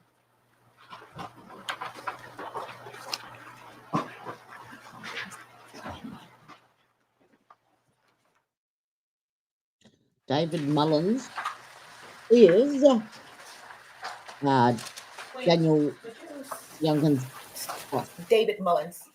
He's on his way. All right.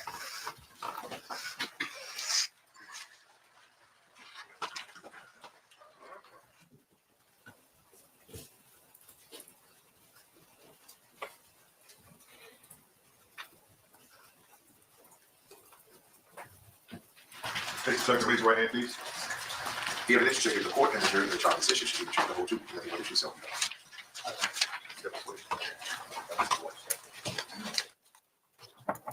All right, good morning.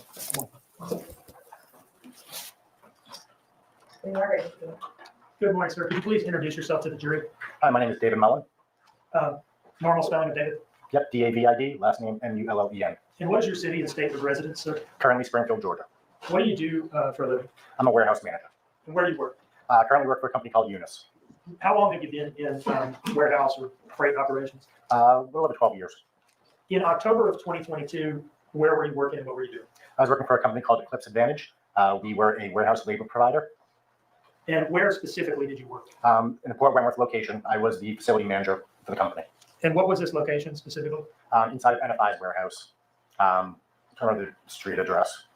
Does Littlehurst Yep. sound right? 101 Littlehurst. 101 Littlehurst at Port Wentworth? Yep. And you said this is an NFI warehouse? Correct. What is NFI? NFI is a third-party contracted NFI, logistics provider. no That fucking particular idea. building, They're contracted by Target to process freight for them, and we were subcontracted by NFI to provide labor. Okay. So NFI has a contract with Target, it's their building. Yes. And then Eclipse, the company that you work for, did what now?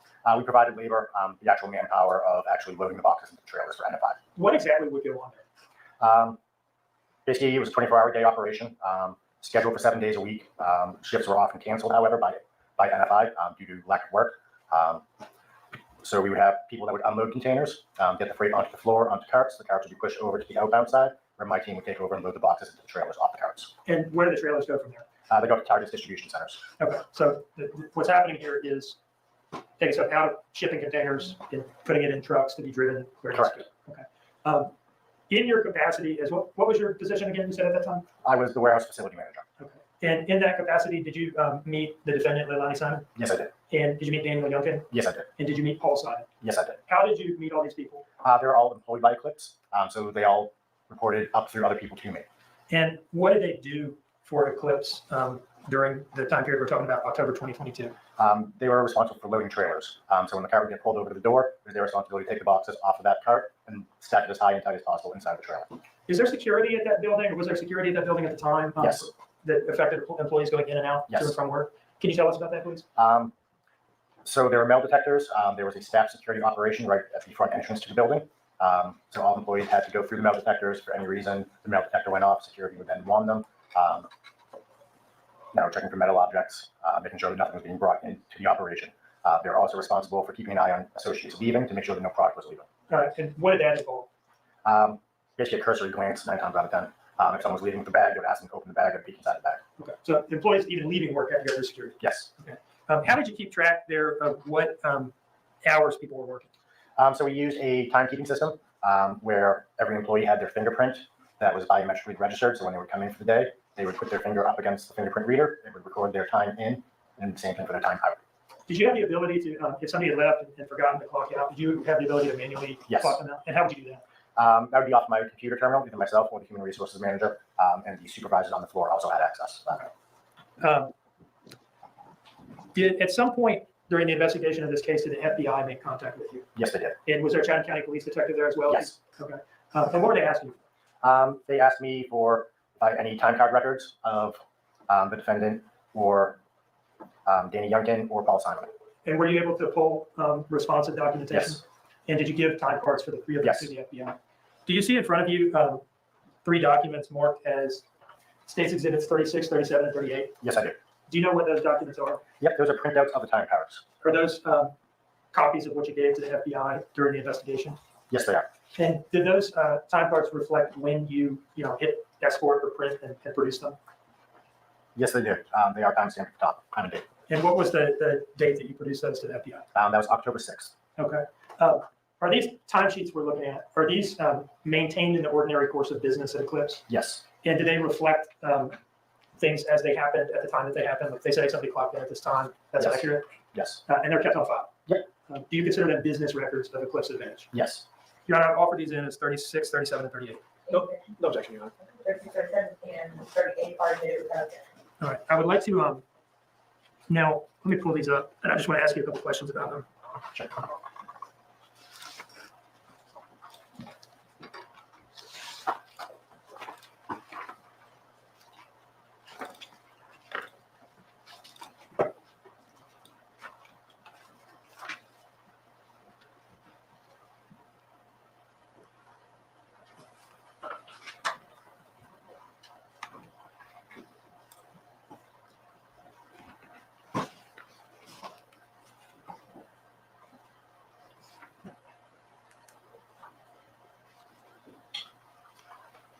All right, this is State's Exhibit 36. Whose time card is this? That is Leilani Simon's. And can we see here the date and time that you produced this document? Yep, October 6th, 2022 at 3:54 p.m. Okay, so that date and time reflects when you printed it out or something. Correct. If it was produced on Thursday, October 6th, 2022, can I take it then on the last page at the bottom? That is the day represented by this Thursday here? Yes. Okay. And that would make this Wednesday above it Yes. October 5th? Yep. Okay, and then the Tuesday above that, October 4th? Correct. Okay. Now, this column over here, what does this reflect? That was the scheduled time that was input by one of the regional managers. Okay, so we're talking about the second, just so the record's clear, I should be a little better about this. We're talking about the second column from the left. Yes. Okay. And let me actually back out and just have you talk about these columns generally. Sorry, I'm jumping around a little bit. Yep, certainly. Leftmost column says date. Yep. Pretty self-explanatory. Yes. Next column says schedule, and you just talked about that, right? Correct. What does the next column mean? That is a system notated absence. And the next column? That is their pay code. So if an employee who typically would work on first shift works on second shift, you would see a pay code update there. And the next column? That is the amount of time. And then I think the next few columns are the ones that we're most concerned with. I see in, out, transfer, in, out, transfer. Can you tell us what those things refer to? Yep. So that is the actual punches. So for example, looking at what is on the screen, that very first in punch you see where it says 6:09, that was the clocked in time for that particular day. Okay. And then the next column would be the clock out time or punch Correct. out time? Okay. Let's go back down now with that background to Tuesday, October 5th. And again, we're in the defendant's timesheet right now, correct? Yes. What does this reflect in terms of what she was scheduled to work that day? She was scheduled to work from 6 a.m. to 2 p.m. And what does it reflect in terms of when she actually clocked in? She clocked in at 6:08, which then flagged for a supervisor to approve. That was approved. That's what that check mark is. The approval basically just means it was acknowledged that the employee was not on time or did not punch within the 5-minute parameters before or after the scheduled punch. And then what does the next column over reflect? That would be the out punch for the day, which was 7:57 in the morning. So that's pretty early, right? Yes. Do you remember why? She had a toothache. So her and Danny had, one of the two of them had texted my work phone and said that she had a toothache. It was reported to the supervisor on the floor. The supervisor agreed to let them leave for her to go and get the tooth looked at. Now, what does her time card reflect in terms of Wednesday, October 5th? She did not come into work. What is that? Yeah, I see the word excused there. What does that mean? That is acknowledging that the employee was not in. We had to either mark it as no call, no show or excused. No call, no show could lead to termination very quickly. So usually absences were marked as excused. Now, Daniel Youngkin's timesheet, is it substantially the same setup? Yes. Right. And that Tuesday, the third line from the bottom, would that be October 4th? Yes. And what does that show in terms of when he was scheduled to work? He was scheduled to work from 6 o'clock in the morning to 2 o'clock in the afternoon. And is that the same shift as the defendant? Yes. And what does it show in terms of when he clocked in? He clocked in at 6:06 in the morning, again, over that 5-minute threshold, so it had to be acknowledged. And is that about the same time that the defendant clocked in that day? Yes. And when does it show in terms of when he clocked out? He clocked out at 7:56 in the morning. And is that about the same time that the defendant clocked out that day? Yes. Is this early clock out also attributable to the dentist trip? Yes. Now, moving on to Wednesday, October 5th, what does this show in terms of when he was scheduled to work?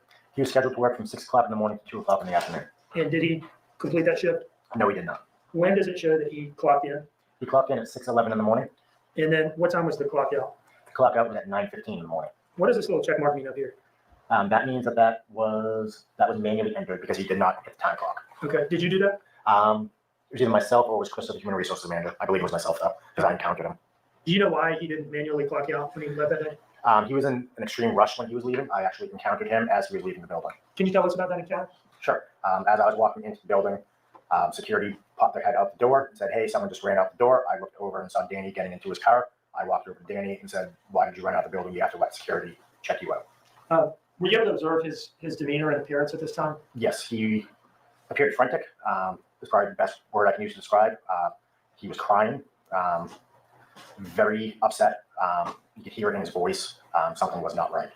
Did you see tears coming out of his face, out of his eyes? And were they coming down his face as well? Yes. Did it appear genuine to you? Very Actually, much. not. Cause for speculation.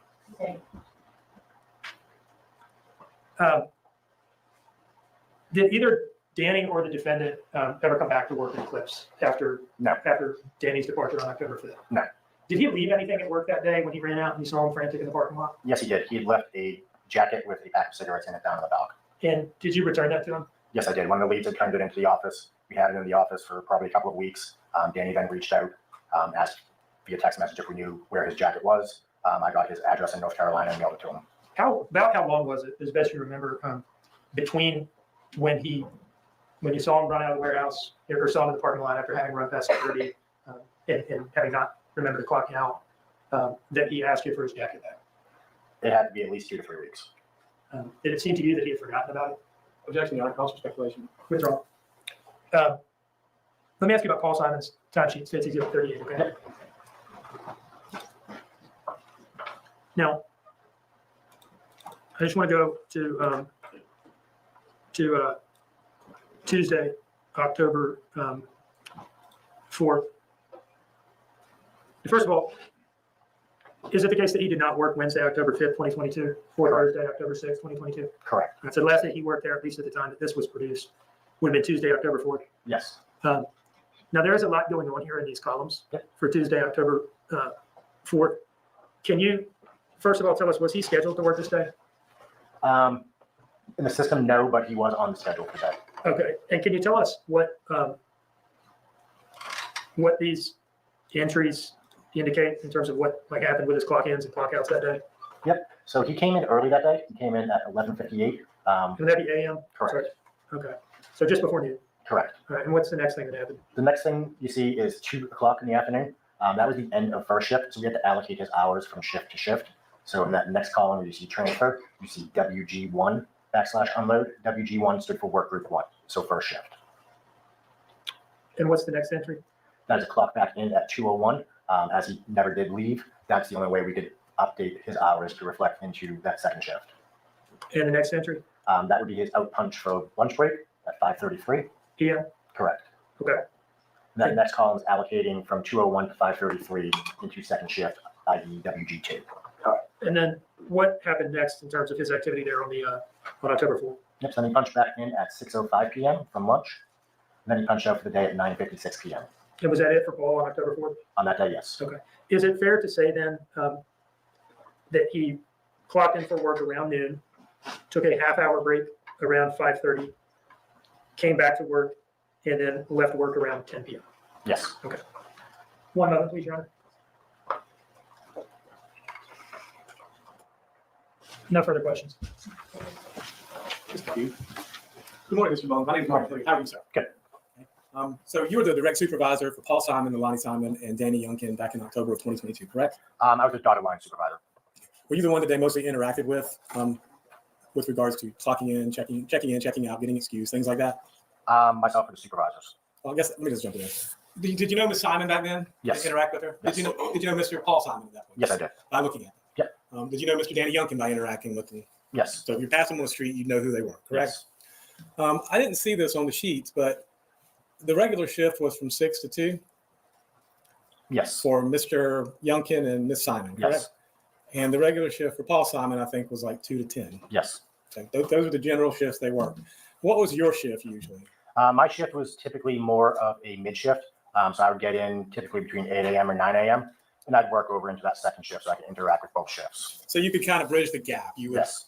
you know, Leilani and Danny would get there a little bit before you, and they would leave a little bit before you left. And generally speaking, Paul would get there a little bit before you left every day. Yes. So and how often would you say you interacted with them? Typically at least once every 2 days. Again, my responsibility is more running the business. They would have a lot of interaction with the daily floor leadership. Okay. And you said if they were more than 5 minutes late, they had to get a supervisor to check their timesheet and to approve it, correct? Yes. So it sounds like there was, anytime that you were late, and I guess it didn't matter if you were clocking in, going to lunch or whatever, the supervisor would have to approve that, and that's what those little check marks Yes. were. Did they have any policy about smoke breaks or anything like that? No firm policy. If the team was standing around waiting for work, they could go have a cigarette. To do that, they had to leave the floor, go through a security checkpoint, but still stay within the premises of the building. So was it like a designated area that they would Yes. have to go to? And is that where all the employees and supervisors had to go to smoke? Yes. All right. And did you ever see Miss Simon out there smoking? Yes. Mr. Simon? Yes. Mr. Youngkin? Yes. Okay. And I'm not prying, I'm an ex-smoker, but did you smoke with him as well? Yes. Okay. And how often would you see them out there? I'm not, so would you see them once a week, once a day? I mean, That's usually where I interact with them the most, honestly. So once every 2 days. so On average. that's where you see them all, was out there smoking, correct? Okay. And you said you returned Mr. Youngkin's jacket to him, Yes. and in the jacket was a pack of cigarettes? Yes. And what type of cigarettes did Mr. Youngkin smoke? I don't recall. I want to say, I'm not positive. But I want to say it was like Marlboro menthol or something. And you smoked with him on more than one occasion in the Yes. smoke break, I guess the smoke break area? Yep. Thank you. That's all questions I have. Thank you, Mr. Moore. Thank you. Thank you. Anything further, Mr. Dean? What was the point of that? No, Your Honor. Any reason to hold this witness under subpoena? No. No, Your Honor. Thank you. Mr. Mullins, you're excused. Thank you. I wonder when we get to hear the audio videos, it must come in with an FBI agent, I'm assuming. Mr. Dean, your next witness. The next witness is Missy. Missy is the girl that Leilani said she went to get the Oragel from at 1 a.m. While we're doing this, ladies and gentlemen.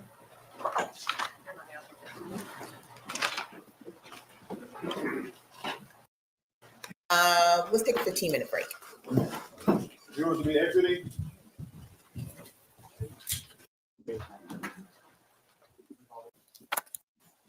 Reflect that Ms. Simon has rejoined her counsel at counsel's table.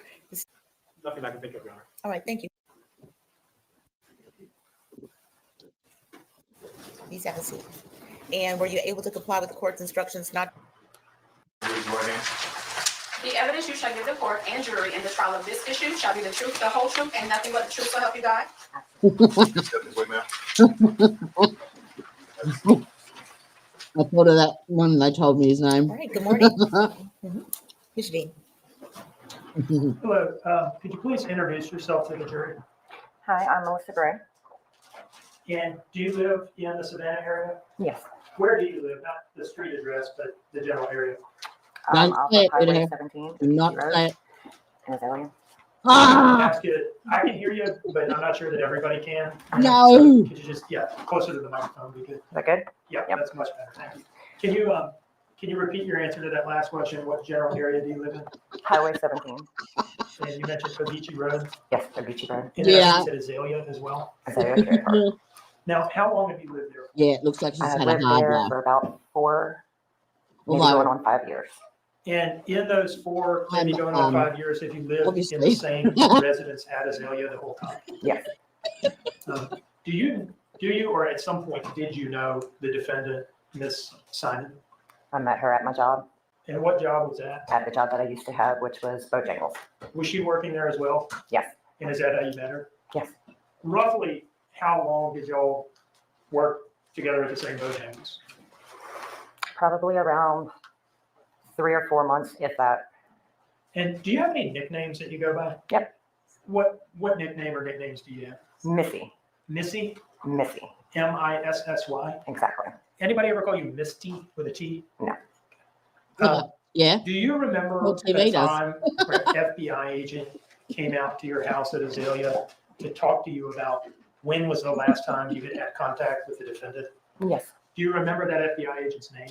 Yes. What was his or her name? Brad Snyder. Okay. And where did Just y'all, very defined meet and talk? cheekbones. He came to my house. where at your house did y'all interact?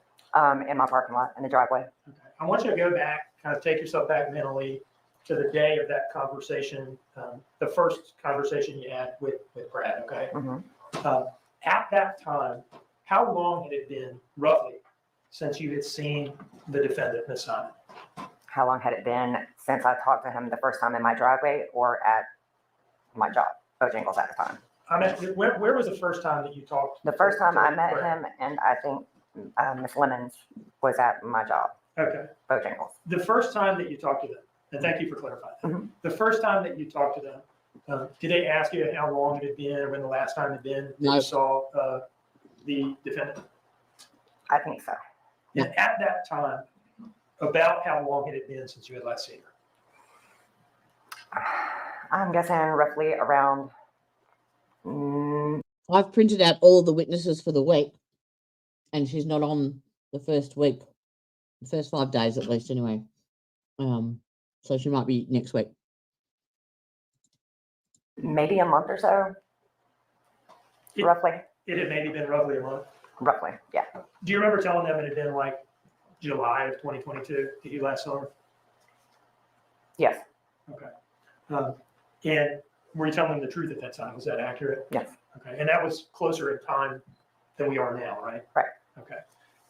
What were the circumstances of your last contact with the defendant? First of all, was the time that you were telling them about then, is that the last time you ever had contact with her? I mean, in other words, have you had any contact with her since the police began talking to you? No. Okay.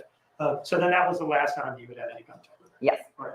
Now, what were the circumstances of that last contact with the defendant? Why did y'all have contact? No updates on the verdict watch for Melody Farris either. Because she came to my house around 12 midnight or 1 o'clock in the morning, asking if we had any money, me and my husband, for gas, because her vehicle stalled on that back road behind me. I can't remember the name of the road right now. And we didn't have any money, but I was going to go to my stepfather's and not my stepfather's, my father-in-law, and ask for one of his gas cans to see if he had gas in it, and if he didn't, if we could take it up to the Inmark to put gas in it. And right now you're describing something that occurred in like July of 2022. Yes. Okay. So what happened with the gas can? We got the gas can from our property manager's yard because we had called her to ask her instead. And she said, yes, there should be one right there in the yard, went and got it. And me, Leilani, and my husband walked up to Inmark to go get the gas. And what happened to the gas can from that point? Of course, when we got there, she said that someone was coming to get her, to take her back to put gas in her vehicle that was on that road. So me and my husband, we left, okay? And I told her that I needed the gas can back. Sometime after that, did you send her some text messages asking for the gas can back? Yes, I did. Did you get a response to those text messages? I did not get a response at all. And so actually, no, I did not get a response at all. Okay, so let me just ask you about that. Was that those text messages to the defendant asking to get the gas can back? Did you ever have any in-person contact with her after that? No. Okay, and again, this all happened in like July of 2022. Mm-hmm. Okay. I would like to approach with what I've marked as Well, let me ask you this. Did you show those text messages to Brad, the FBI agent? Yes, I did. Okay, he got a look at them. Yes, he did. And did they support what you were saying? Yes, they did. Your Honor, I'd like to approach with what I marked as Stacy Exhibit 35. Do you recognize that? Yes. Okay. Now, is that a Google Maps screenshot showing the route to get to your residence, the Azalea Mobile Home Plaza? Yes, it Does it fairly represent the route that you have to take to get to your place? does. Yes, it does. Your Honor, I would introduce this as Stacy Exhibit 35. No objection. Thank you, Mr. Parse. It is admitted without objection.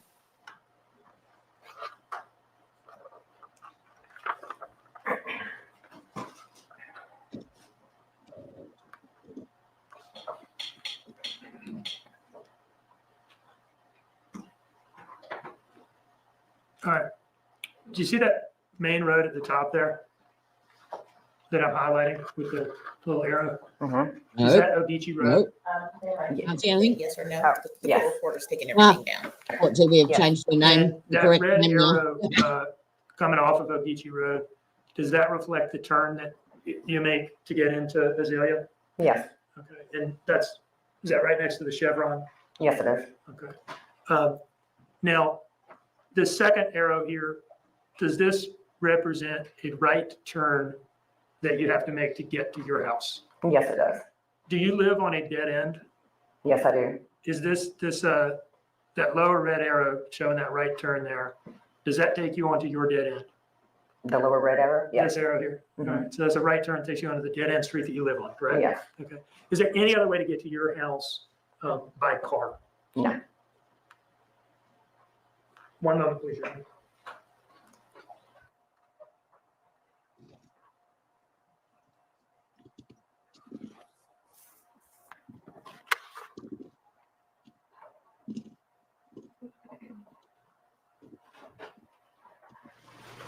Was there ever a time where she came and met up with you in the middle of the night to get Orajel from you? No. No? Saying that never happened? I'm saying it never happened. No further. What do you know?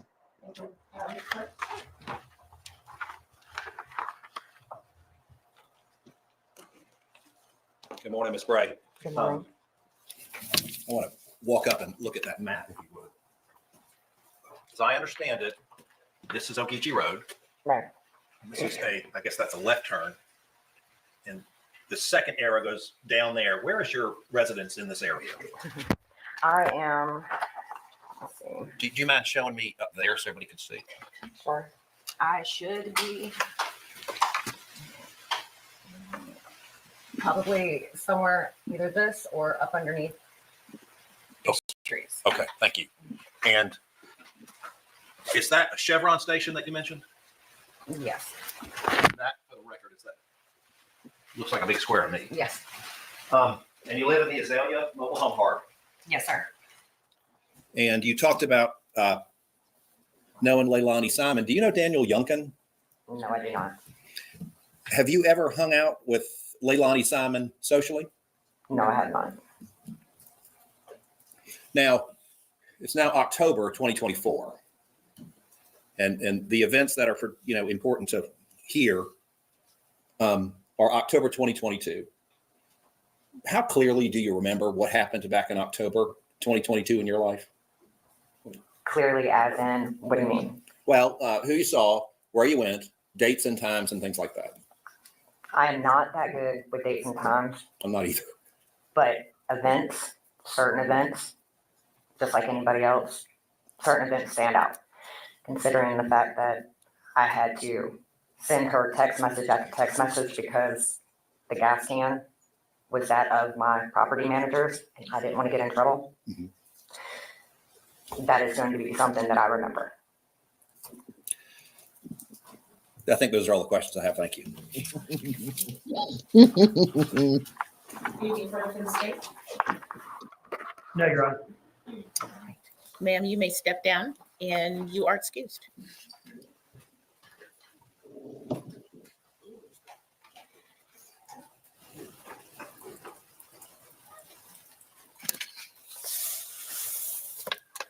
Okay. Mr. Dean, is your other witness ready?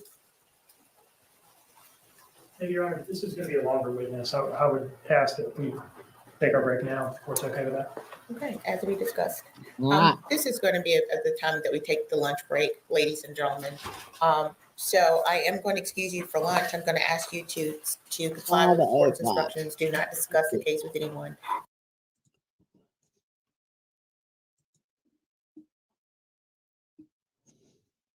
A.M. and I see you. You can go out and do what you want tomorrow night. Can't come in and lay down at 2 a.m. Just go out and fuck around and don't ask me or tell me shit. They're the ones that put these into evidence. We need to be able to prove what all this was about to get around the suggestion that they've made about what Danny was doing in sending those messages on October 1 and what he was up to on the night of October 4th. Remember, we say he's just home waiting for her to finish this trip so that they can go to bed. And they are suggesting that he's home impatiently waiting for drugs because he's going to stay up and use them with her. So this is really what exactly was going on is now at issue. I want to point the court back to State's Exhibit 83, page 9, line 123. Does the court have a copy? I'm just going to ask the Madam Clerk to hand it up. Okay. Once again, Mr. Dean, which page? Page 9. Okay. 123. That and the following messages and the ones that come before. These are in UTC time. So to get to Eastern Standard Time for these messages, you subtract 4 hours at this time of year. So line 123, it says it's at 7:23 a.m. on October 1st. You would back off 4 hours. It's at 4:23 a.m. on October 1st, in which he's referring to this sexual encounter that just happened between them. So that is what was going on between them in the early morning hours of October 1st, 2022, when Danny was sending these messages to her, urging her to come home so that they could go to sleep, as he testified to. We think it's very likely that she wasn't just getting drugs from Craig on the night of the 4th at this point. Beyond that, and she's there for the GPS evidence will show that she's there for 10 minutes. Doesn't take 10 minutes to buy some drugs from Mr. Craig. And so in any case, I think they've thrown it into issue and we think it ought to come in at this point. Okay. So State's Exhibit 83 has not been admitted into evidence. No, I haven't offered it into evidence because the court has to this point excluded the messages and the general subject matter. And I want to be sure of that. Okay, so it's not in evidence. It has been excluded thus far. And specifically, you want the unredacted copy to come in. There is no redacted copy. Well, there is no redacted. Would you like it to come in without redaction? Absolutely, because to redact it would be to redact out the relevant evidence that we're seeking to introduce. Okay. I mean, it's a little salacious, but it's the facts of the case that she created. I mean, I didn't write these messages. I didn't go visit Craig. This is the evidence. Sometimes it's a little unseemly. Murder cases are like that. Thank you, Mr. Dean. Mr. Hilliard. Your Honor, absolutely everything Mr. Dean just said has already been litigated. Number one. Number two, we didn't open the door to anything having to do with Craig.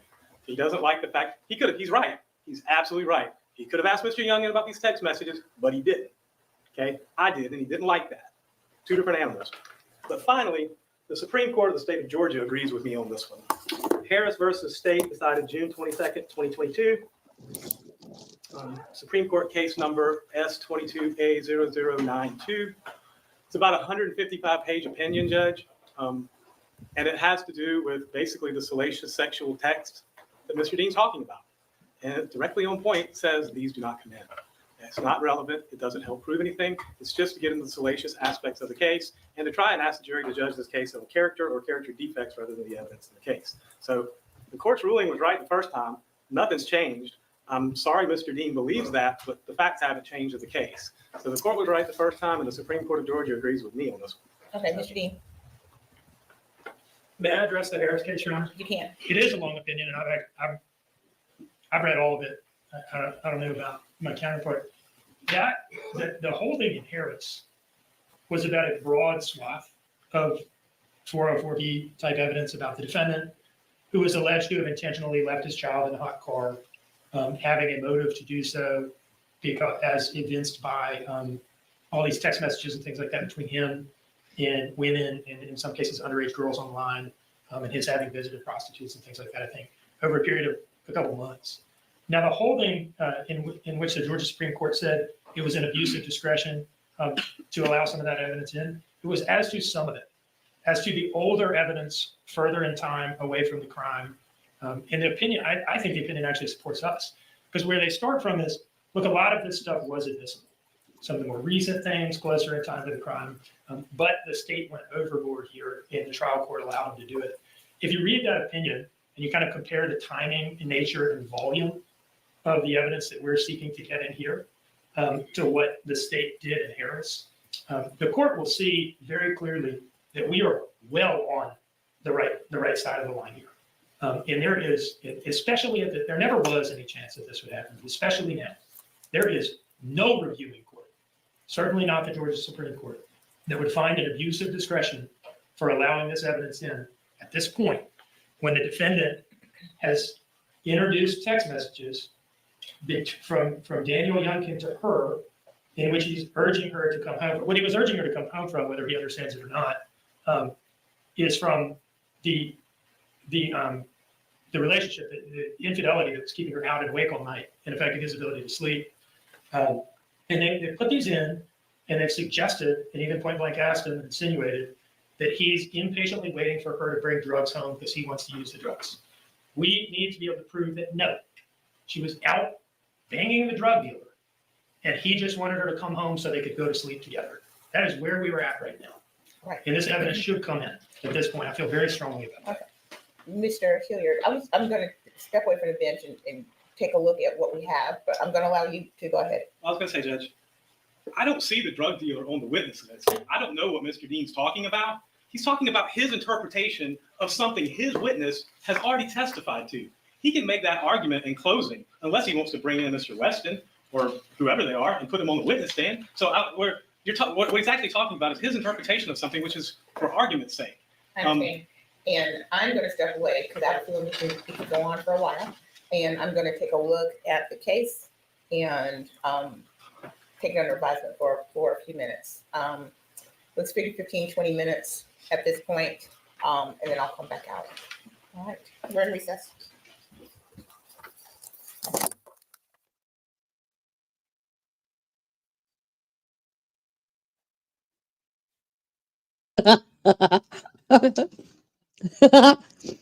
I've just been blocked out of my own chat for trying to type in banging the drug dealer. It wouldn't accept it. So I'll just say it. Bahaha, banging the drug dealer. I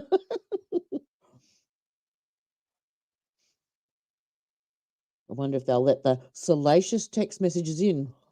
I hope so.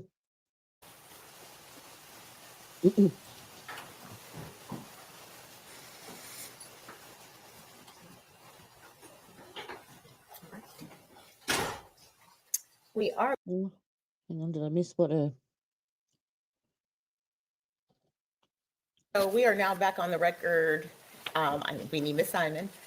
If you bring out Miss Simon, please.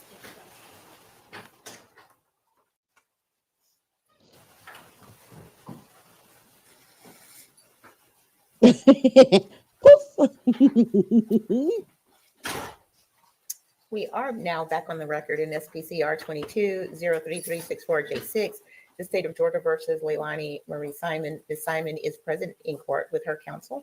The state is present as well. So the issue came up on the text messages presented in State's Exhibit 83. The court had reviewed the issue on admissibility back pre-trial.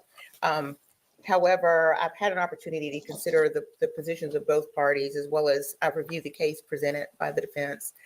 In light of the evidence that's been testified and admitted at trial at this point, and after applying the Rule 403 balancing test, the court finds that the text messages are admissible, since the probative value outweighs any prejudicial effect to the defendant. So I'm handing State's Exhibit 83 back down to Madam Clerk. So Right. Is there the anything further to probative take before we value bring of in the this jury? delicious Just so I don't have to keep popping up, Judge, just note for the record my objection. messages has been I will allowed. keep popping up whenever we get to the conversation, if that's okay. Thank you. All right, Mr. Dean, We're ready, Your Honor. okay. Please bring in the jury. Bring the jury. Probative value. Delicious text messages. I love it. It's juicier every minute. Thank you. Ladies and gentlemen, please have a seat Banging the drum. and welcome back. Thank you. I hope you had a good lunch break. You're able to comply. The statement. Mhm. Right. Oh, who we got? We have, her GP, I think, Dr. Amanda Quinton. The evidence you check Oh, in sorry. court and the regular trial decision should be General the truth, the whole truth, pediatrician. and nothing but the truth, so help you God. Maybe Quinton's pediatrician. All right, good afternoon. All right, Mr. Dean. Good afternoon. Name Could you is please so introduce familiar yourself to to me. the jury. Yes, my name is Dr. Amanda Puentes. And Fantastic. what is your city and state of residence? I live in Dade City, Florida. And what kind of doctor are you? I'm a pediatrician. Where is Dade City? It is about 26 miles northeast of Tampa, Florida. And where do you work? Currently, I work at Premier Community Healthcare Center in Dade City, Florida. Is that do you work in like an outpatient pediatrics clinic? Yes, it's an outpatient pediatric clinic. Okay. Are you, what type of pediatrician are you? I'm a general pediatrician. Okay. And how long have you been doing that? I graduated or finished residency in 2006. And you are here today, just to kind of put it out up front, because you were Quinton Simon's last pediatrician. Yes.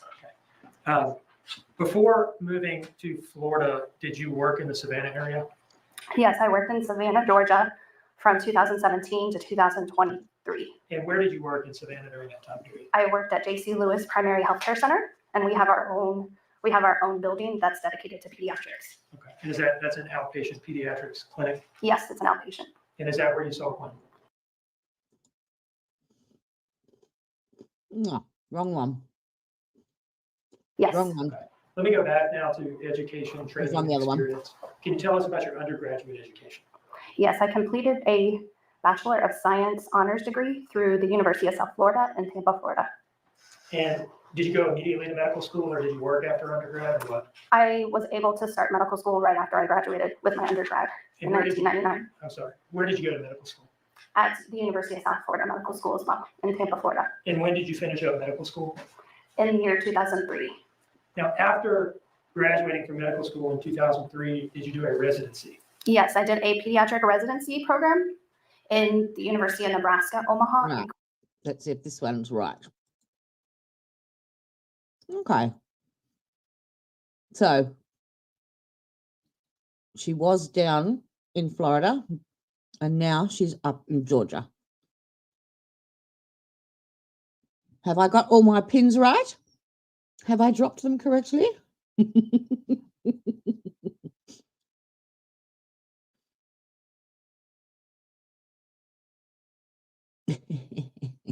I like to get my bearings.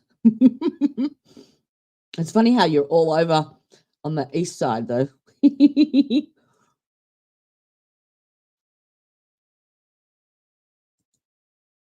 Oop.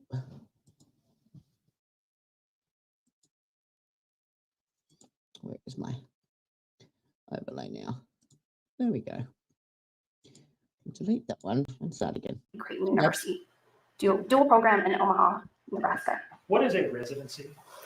A residency allows a doctor to kind of more specialize, or the first step to specialize in a certain area. So you have pediatrics, you have internal medicine, which is primarily adult medicine, you have surgery, for example. And dermatology, emergency medicine, all the different specialties? Yes, So you did your residency in pediatrics? yes, And is that essentially the first step to becoming a pediatrician? yes. It's, well, the first and only step to becoming a pediatrician. And how long was your residency program at, you said, a 3 dual years. program at Creighton and University of? Yeah, just both of those school funded and provided the education. Okay. 3 years of that pediatrics residency, what did the residency involve? It involved different areas of pediatrics, so not only outpatient, but inpatient intensive care unit experience with the real small babies that are premature, as well as children, say that are very sick in the hospital, emergency medicine for pediatrics, psychiatric experience just under pediatric age group. So during residency, you do a little bit of everything PEDS related. Yes, Okay. When did you finish residency? I finished in 2006. And at that point, did you get any kind of board certification or anything along those lines to be a pediatrician? I was taking the board exam. And do you hold any certifications or memberships? I'm a board certified pediatrician And how long have you been? since 2022. All right, since finishing residency, have you worked as a pediatrician uninterrupted through the day? Yes. Okay. And so how many years would that be total? So that would be 18 years, I'm sorry to ask you to do that. going on 18 years. Okay. Your Honor, at this time, I would offer Dr. Quinton as an expert in pediatrics. No objection, Your Honor. All right. Okay. I'd like to turn now to your involvement with Quinton. Okay. Can you tell us where, when, and under what circumstances you saw him? So I saw him as a new patient in February of 2022. He came in for a 12-month well visit, although technically he was 13 months. And what is a well visit? So a well visit is a physical exam type visit that we go over safety in the household, developmental questioning to see where a child and make sure a child is developing normally, as well as administering vaccines if the parent would like their child to get the shots. Is it fair to refer to a well child visit as essentially like a normal checkup? Yes, In other words, was he brought in because there was any specific health complaint, or was it just a routine visit? it was a routine visit. Okay. And tell us about your examination of Quinton that day. That day, he was healthy, happy. I saw him with his grandmother, who he was in care of at the time. And developmentally, he was appropriate for his age, talking, walking, everything on time. And then on physical exam, I did detect a heart murmur. Okay. And can you tell us what you did in response to that? So because of the heart murmur and at his age, and oftentimes my patients through this clinic, I may never see again, I referred him to a cardiologist. And what cardiologist was that? It was through the Savannah Children's Heart Center here in Savannah. Do you remember the specific doctor? It's, according to his records, is Dr. Birch. Was that heart murmur something that caused you any serious concern? No. Can you tell us why not? So a heart murmur doesn't automatically mean there's something structurally wrong with the heart. It can just tend to be, at the time when you hear it, a difference in pressure through the heart, so a difference in blood flow. Oftentimes, sometimes the next person, even within minutes, another doctor could have listened and not heard a heart murmur. Did Dr. Birch did Quinton then have a visit with Dr. Birch? Yes, he then, within a couple weeks, had a visit with Dr. Birch. And did Dr. Birch get back to you about his assessment of Quinton's heart murmur? Yes, he sent me the office visit notes. And was there anything about what Dr. Birch told you that altered your initial impression that this wasn't anything to be especially concerned about? No, there wasn't. No concern.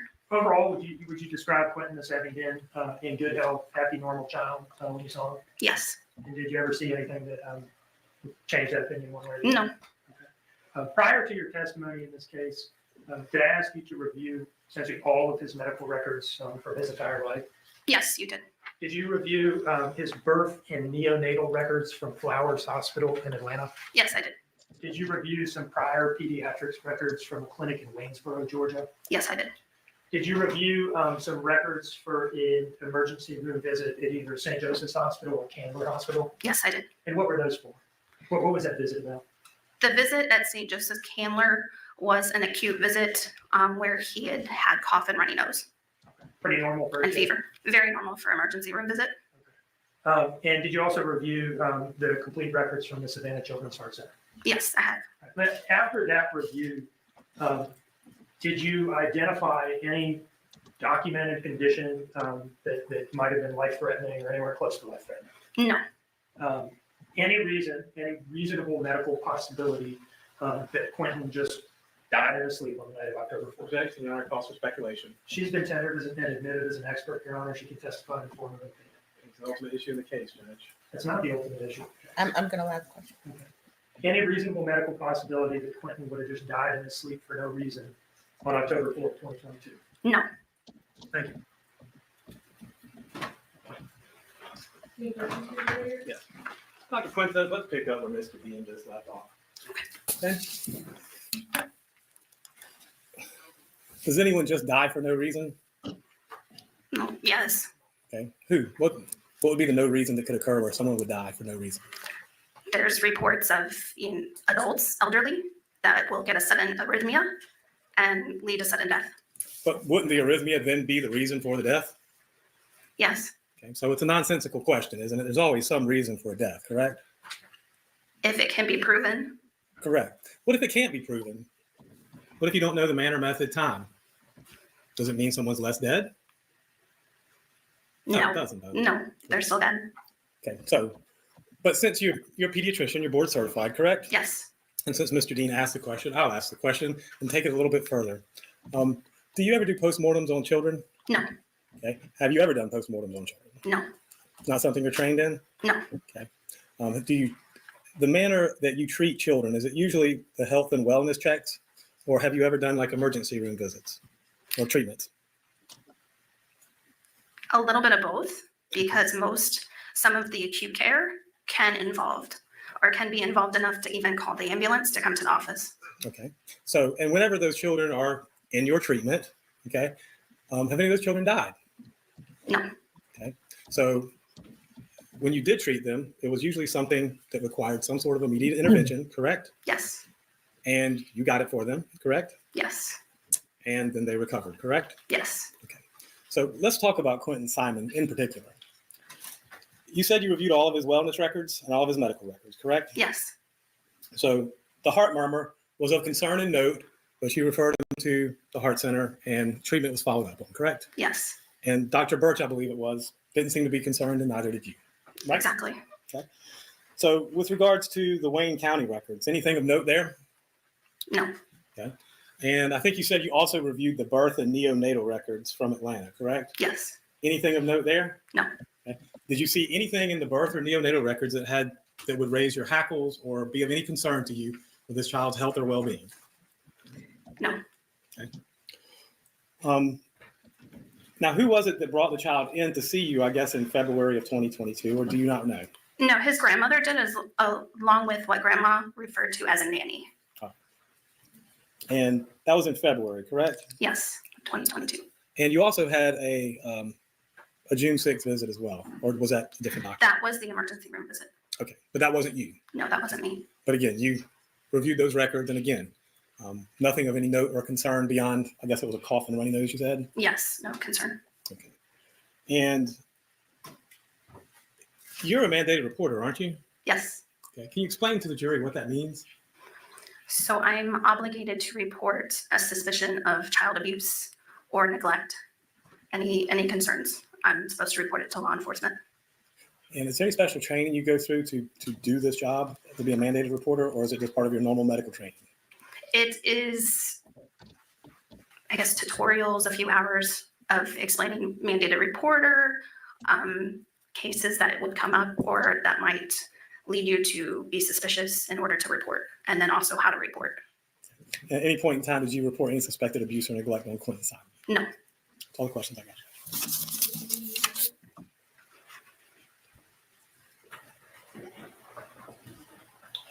You mentioned that it was his grandmother who brought him in when you saw him. Yes. You didn't report any abuse or neglect, right? Yes. But at the time you saw him, it seems that he wasn't even in his mother's custody. Is that right? Correct. He was. The objection. The objection is a cause for speculation of a legal matter, not a medical matter, which is false. Mr. Dean, do you want to respond to that? I'll withdraw the question. Thank you. No further questions. Anything further, Mr. Hilliard? Okay, doctor. Not really to the point of that either. I suppose, unless to say that he was healthy then.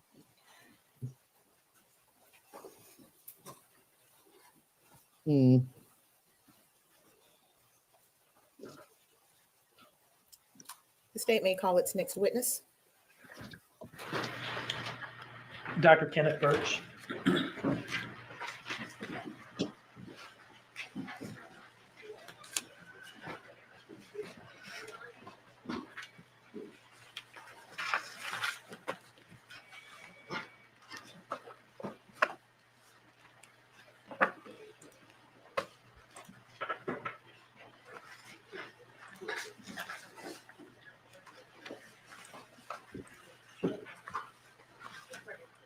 Dr. Burke, if you'll just come forward.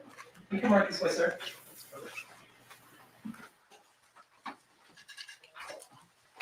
Stand right here for me and raise your right hand. Madam Clerk, swear you in. The evidence you shall give the court and jury in the trial of this issue shall be the truth, the whole truth, and nothing but the truth, so help you God. You can mark this way. Watch your steps. Sit down. You can adjust this microphone and speak clearly. All right, good afternoon. Good afternoon, sir. Could you please introduce yourself to the jury? Yes, Kenneth Birch, pediatric cardiologist And where do you work, sir? at Savannah Children's Heart Center in Savannah. Are you a medical doctor, sir? Yes, You said you're a pediatric cardiologist. that's correct. And are you here today because you briefly treated Quinton Simon, the victim in this case? Yes. Now, let me ask you a little bit about your education, training, and experience. Mhm. Can you tell us about your undergraduate education? Undergraduate, I went to Augusta College in Augusta, Georgia. And did 4 you go- years. I'm sorry to interrupt you. Mhm. Did you Just go went 4 years, yeah. 4 years? Okay. Did you go immediately to medical school? No, didn't, had a year before I was accepted. And then I went to 4 years of medical school. Then I did 3 years of pediatric residency and then 3 years of pediatric cardiology fellowship. Where did you go to medical school? Medical College of Georgia, And when did you graduate? 1982. You mentioned that you did was it a pediatric residency or a Mhm. cardiology residency? Well, a residency was general pediatrics. Okay. So I did 3 years of that at the medical college there. And then I was fortunate that they thought enough of me to go ahead and offer me a fellowship in pediatric cardiology there before I was halfway through my second year of residency. So I stayed and I did 3 years there Our last in witness, fellowship. Mhm. I'm sorry, our last witness, Dr. Quinton, has explained to us what a medical residency is, Mhm. but I don't think we've heard what a fellowship is after residency. Can you tell us what a fellowship is? Well, in a residency, you sort of do a lot of different things. But when you do a fellowship, you're specifically focused on one particular subspecialty. In my case, it was pediatric cardiology.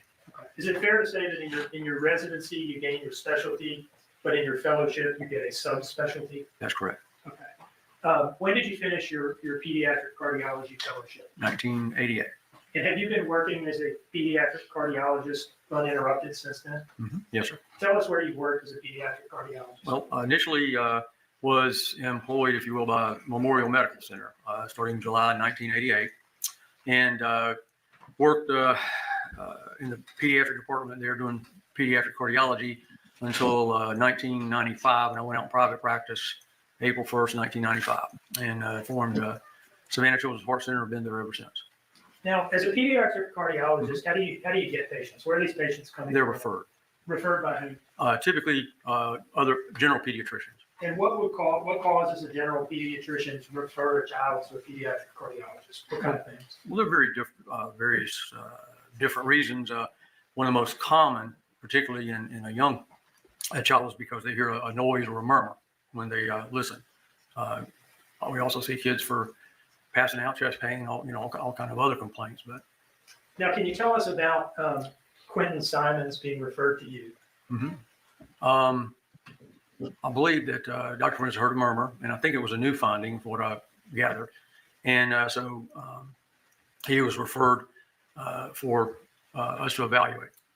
And tell us about that evaluation. Okay. Well, how much? What do you want to know? Everything, or just? I'm not. Well, I mean. Can you do like a 1 minute? Yeah. So basically, when he came into the office, he had a EKG performed, which was normal. Then I went into the room, and he was there with his grandmother, and he looked looked fine. Respiratory rate was normal, heart rate normal. His weight was above the 75th percentile for his age. He looked like he was thriving. And so I listened to him and examined him. He had a soft little murmur. So then we went and did the echocardiogram where we actually look at the heart. And that's where we so two minor things. One was a patent foramen valley, and the other was a very small, what appeared to be a coronary artery fistula into the PA. The first thing you said was you said it really fast. Patent foramen valley. PFO. Mhm. What is that? Well, patent foramen valley is a normal structure actually that all babies have before they're born. Okay, it's open in such a manner so that the blood that's coming up from the placenta, because mother's providing everything, is preferentially directed across that opening, if you will, to the left side of the heart. So most of it gets pumped out, to the body, as opposed to going back into the lungs, which are full of fluid and the vessels are constricted. And then after they're born and the pressures change in the heart, then it just sort of flaps shut, if you will. But very commonly, it doesn't necessarily meet like it's supposed to, and takes time to close up and go away. Typically, large patent foramen valleys, about 80% of them close. Small ones, 95%. But a small patent foramen valley is restrictive, doesn't have a lot of shunting going because the shunt direction changes after they're born. Okay, the pressure in the lungs goes down, so now the left side of the heart has a higher pressure than the right side. Okay, because it's got your blood pressure, i.e., and your pump pressure in your lungs is like a third of that. But anyway, so the direction of the shunt changes, and then what the criteria for intervening or closing it or whatever you want to say has to do with how big it is. You mean surgically? No, you can close it with devices. Okay. But sometimes it's surgically, just depends. But if it's small and restrictive and the right side of the heart is normal, you leave them alone, because you're actually probably going to do more harm than good closing it, if you will. And his was very tight. And Mr. Before you go further, was that PFO, FPO? PF, foramen, FO. Yeah. Okay, and now for I can help that. yes, please. Is that spelled Patent? Patent. New word FORAMEN. Mhm. New word OVALE. That's correct. All right. Look at it. Thank you, Mr. Moore. You're welcome. I can say PFO if you want to. So was any intervention indicated for? Not for that, no. Okay. Would you consider this a minor issue? Mm-hmm. I would consider, you're talking normal activities, no limitations on activities, typically shouldn't have any effect on life expectancy. And like I say, he was only 13 months old when I saw him, so there was still a good or a high probability that it was going to close up anyway. By around what age? Usually, most of them close around 12, 15 months of age, but I've had some that were a little older, 2, 3 years, that, some that you're looking at thinking, well, these may be large enough for us to do something about. And we typically, if we do need to do something, if they're large enough, we typically don't address that until they're 3, 4, 5 years of age. So he was Is that because you're waiting for it to just resolve? waiting for it to resolve, as well as getting the child older, so everything is easier to do, particularly if you're going to do it with a device. Now, you mentioned, I think, also a coronary artery fistula. Can you tell us about that? Yeah, that's a very rare type of finding, in the sense where I think it's about 0.01, maybe 0.02%. You see a congenital. This is a congenital one. There are coronary fistulas that you may see in adults that are undergoing bypass surgery and other kind of things, but I'm talking about a congenital one. And basically, when the heart forms, basically it's a single tube actually when you first start, and it involutes on itself and so forth. So a lot of the structures are very close to each other.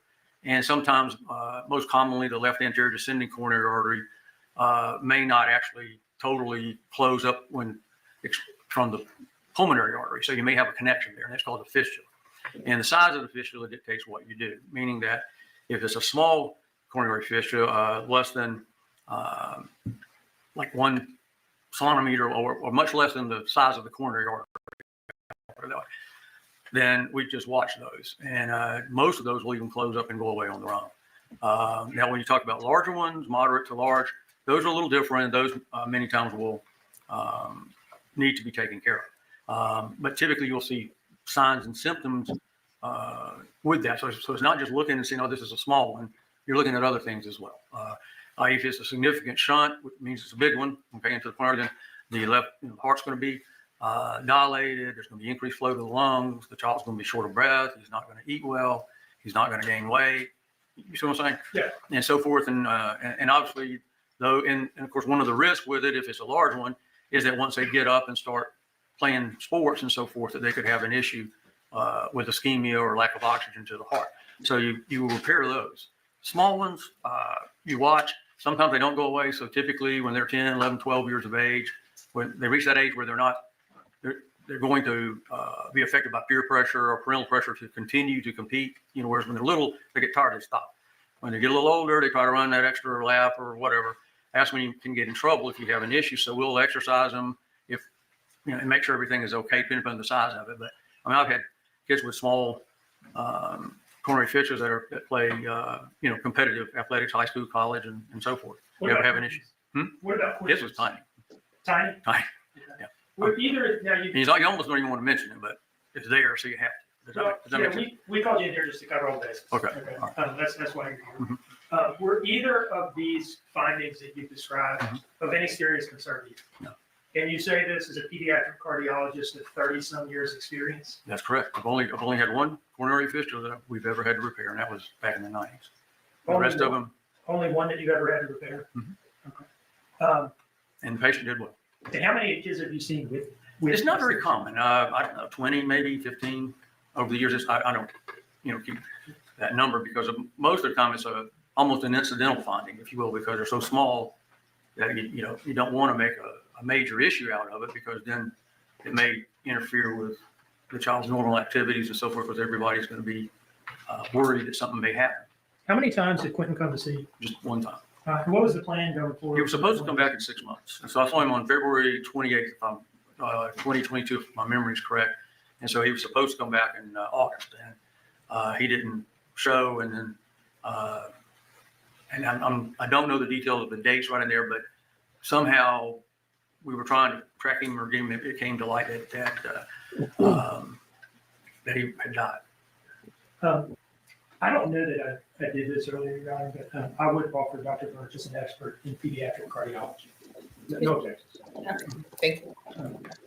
In your opinion, is there any reasonable medical possibility? Well, let me ask you this. Were either of these conditions life-threatening in your view? No. Even remotely so? No, sir.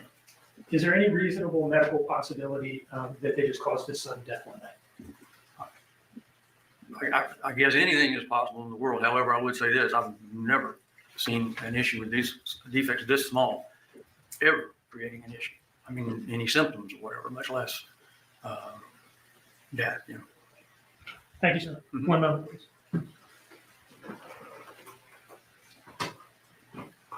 No further questions.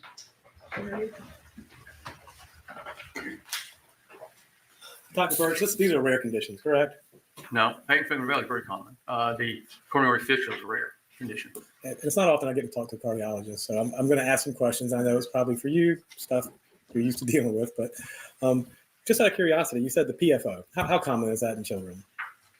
Well, actually, it's a normal structure that all babies have. It's the ones that don't close after them. Like if you were to go into the nursery, hypothetically, and do an echocardiogram on every baby that was born in the first 24 hours, they probably 95 to 98% of them will still have a patent frame, no valve. Okay. And let's talk about the fistula. How common is that? That's not common. It's like less than 1%. Okay. And since one is fairly common and one is not very common, the combination of the two, how common is that? I have no idea. I mean, have you ever seen it before? Oh, yeah. Okay. So I assume what you were talking about with Mr. Dean, I'm not trying to put words in your mouth, about 15 or 20 times, I guess you would say. So it's one of the some of that effect. I mean, like I said, I could go back and probably look it all up for you, but it's not very common. This is not a very common thing. Okay. Although I will say this is becoming more common because our technology is a lot better. When we look with the echocardiograms and the color flow, then you're seeing more things now that you didn't see previously. Does that make sense? And so, so you're seeing them, but still, it is not necessarily, anything that you would certainly do anything about unless it's, moderate to large in size. Well, let's talk about that. So technologies, you've been a pediatrician now, I believe, since the 80s, so probably 40 years now, right? 82. Okay. So And I assume technology advancing does help in the diagnosis and treatment of a lot of these disorders, correct? Yes, sir. So I guess, 40 years ago, these things wouldn't have been diagnosed or as common as they are now, correct? In the moderate to large, you would probably hear them, okay, because it'd be more of a continuous murmur. Mhm. And if you got one large enough, then you'll hear it. Now, I mean, I have a patient that has one that you can definitely hear, but hemodynamically, it's not significant enough that, I mean, I referred her to be considered for having it closed. And they did the catheterization, looked at it, came back and said that it wasn't large enough to warrant intervention at this time. Okay. So, Well, and let's talk about, what was it, the fistula that you said that could become an issue later on if it didn't close or do what it's supposed to do? no, I didn't. Or is it PFO? No, not PFO. Okay. As you can tell, I don't know much about this. No, it's okay. That's okay. The PFO typically will either close them, go away, or stay the same size. They don't typically get bigger. Okay. The coronary fistula, the real small ones, like Quinton had, typically close up and go away, or mainly stay the same size. Okay. The moderate to large ones, they can increase in size over time. So that's why you would address those sooner. Now, someone like Quinton with a very small one, you would watch him just to make sure that it doesn't progress, and look at the size of his coronary arteries and make sure there's no dilatation and so forth and so on, just to make sure that you're not going to have it, or try to prevent any issues. I'll put it that way. But unless you're seeing some significant shunning and so forth, these are typically patients are typically asymptomatic. And let's talk about the opposite of that. I mean, most of them are asymptomatic, but if something was going wrong or there was shunning, and what would be the signs and symptoms? How would you know? As I mentioned earlier, particularly in the small, like Quinton, he would actually be in what's called congestive heart failure. Okay, and that's a bit of a misnomer when you talk about congestive heart failure, like in someone like me, because the heart is still functioning fine. The problem with it is a lot of the blood is, when it goes in the coronary artery, it goes out the fistula to the artery to the lungs, and then it comes back to the left side of the heart.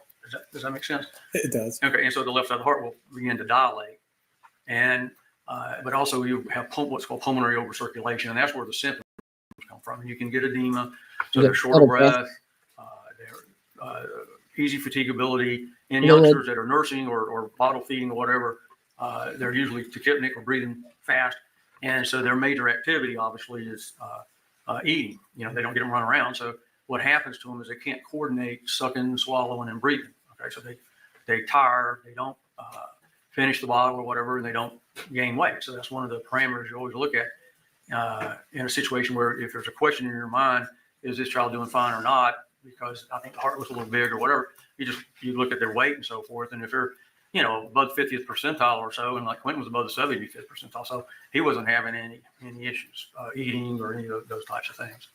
So. Doctor, thank you so much. You've been very informative. Well, thank you very much. Just a moment, Mr. Dean. No regret. Thank you. Doctor, thank you. Your excuse.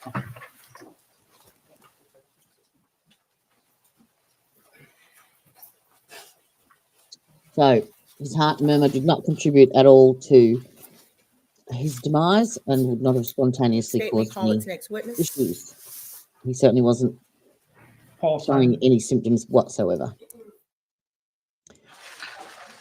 The next witness is Paul Simon, Leilani's brother.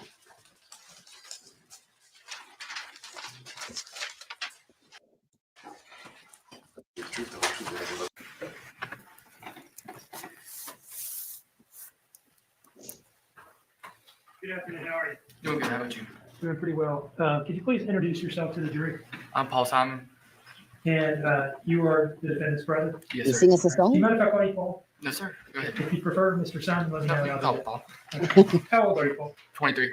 And what is your city and state of residence? Where do you live now? I live in Eden, Georgia. Do you work? Yes, sir. What do you do? I do construction, and I'm a manager at AutoZone. Did you grow up in the area? Yes, sir. Where'd you go to high school? New Hampstead. I want to draw your attention to fall of 2022. Mm. Do you remember the general time period I'm talking about? Yes, sir. Okay. Where were you living in the fall of 2022? 535 Buckholder Road. And whose house is that? My mother's. Okay. And where were you staying in that house during that time period? upstairs and towards the back side of the house. When had you started living there? 3 to 4 months prior Prior to what? prior to the incident Okay. Now, where had you lived before that? with my aunt Okay. What's her name? Jackie. Okay. So you lived with your Aunt Jackie and then you moved back in with Mom at some point? Yes, sir. Were you working in that time period? Yes, sir. I was working at a warehouse. I can't remember the name. It was Eclipse, I believe. Okay. Was it the same place that your sister and Danny worked? Yes, sir. Okay. Tell me about a normal day there. What did you do? We loaded packages up onto trailers and moved them around the warehouse into different trailers all day, just stacking them and wrapping them and sending them off. Now, when you moved into your mom's house a couple months before what you described as the incident, were your sister and Danny and the 3 kids already living there? Yes, sir. Had Sky already been born at that point? Yes, sir. Okay. Tell me what was it like living there with everybody in that house? Well, pretty much every day, from what I heard and saw, it was just arguing every day. I mean, not between the kids or nothing like that, but it was between Leilani and Danny. Okay. What about your mom? Whenever my mom was there, they did argue quite a good bit. And who's that? Leilani and my mom. Okay. Let's go to the morning of. Well, let me ask you this. Tell me about the kids, the 3 kids, Zane, Quinton, and Sky. Zane, hyper, want to be in everybody's business. But I mean, that's average for his age, you know what I mean? Mm-hmm. And then Quinton, he was an angel. Like, you could change his diaper. He'd lift his butt right up for you. No problem at all with it.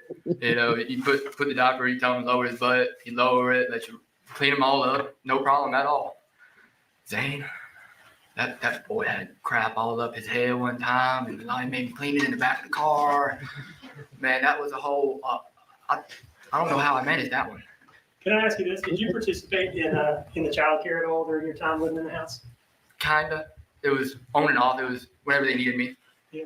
Tell us about your interactions with the kids. So a few times I had to take them to doctor's appointments, which wasn't a problem because people was at work, and I had happened to have the day off or whatever, So I'd take them to the doctor's appointment because I didn't have to be at work till 2.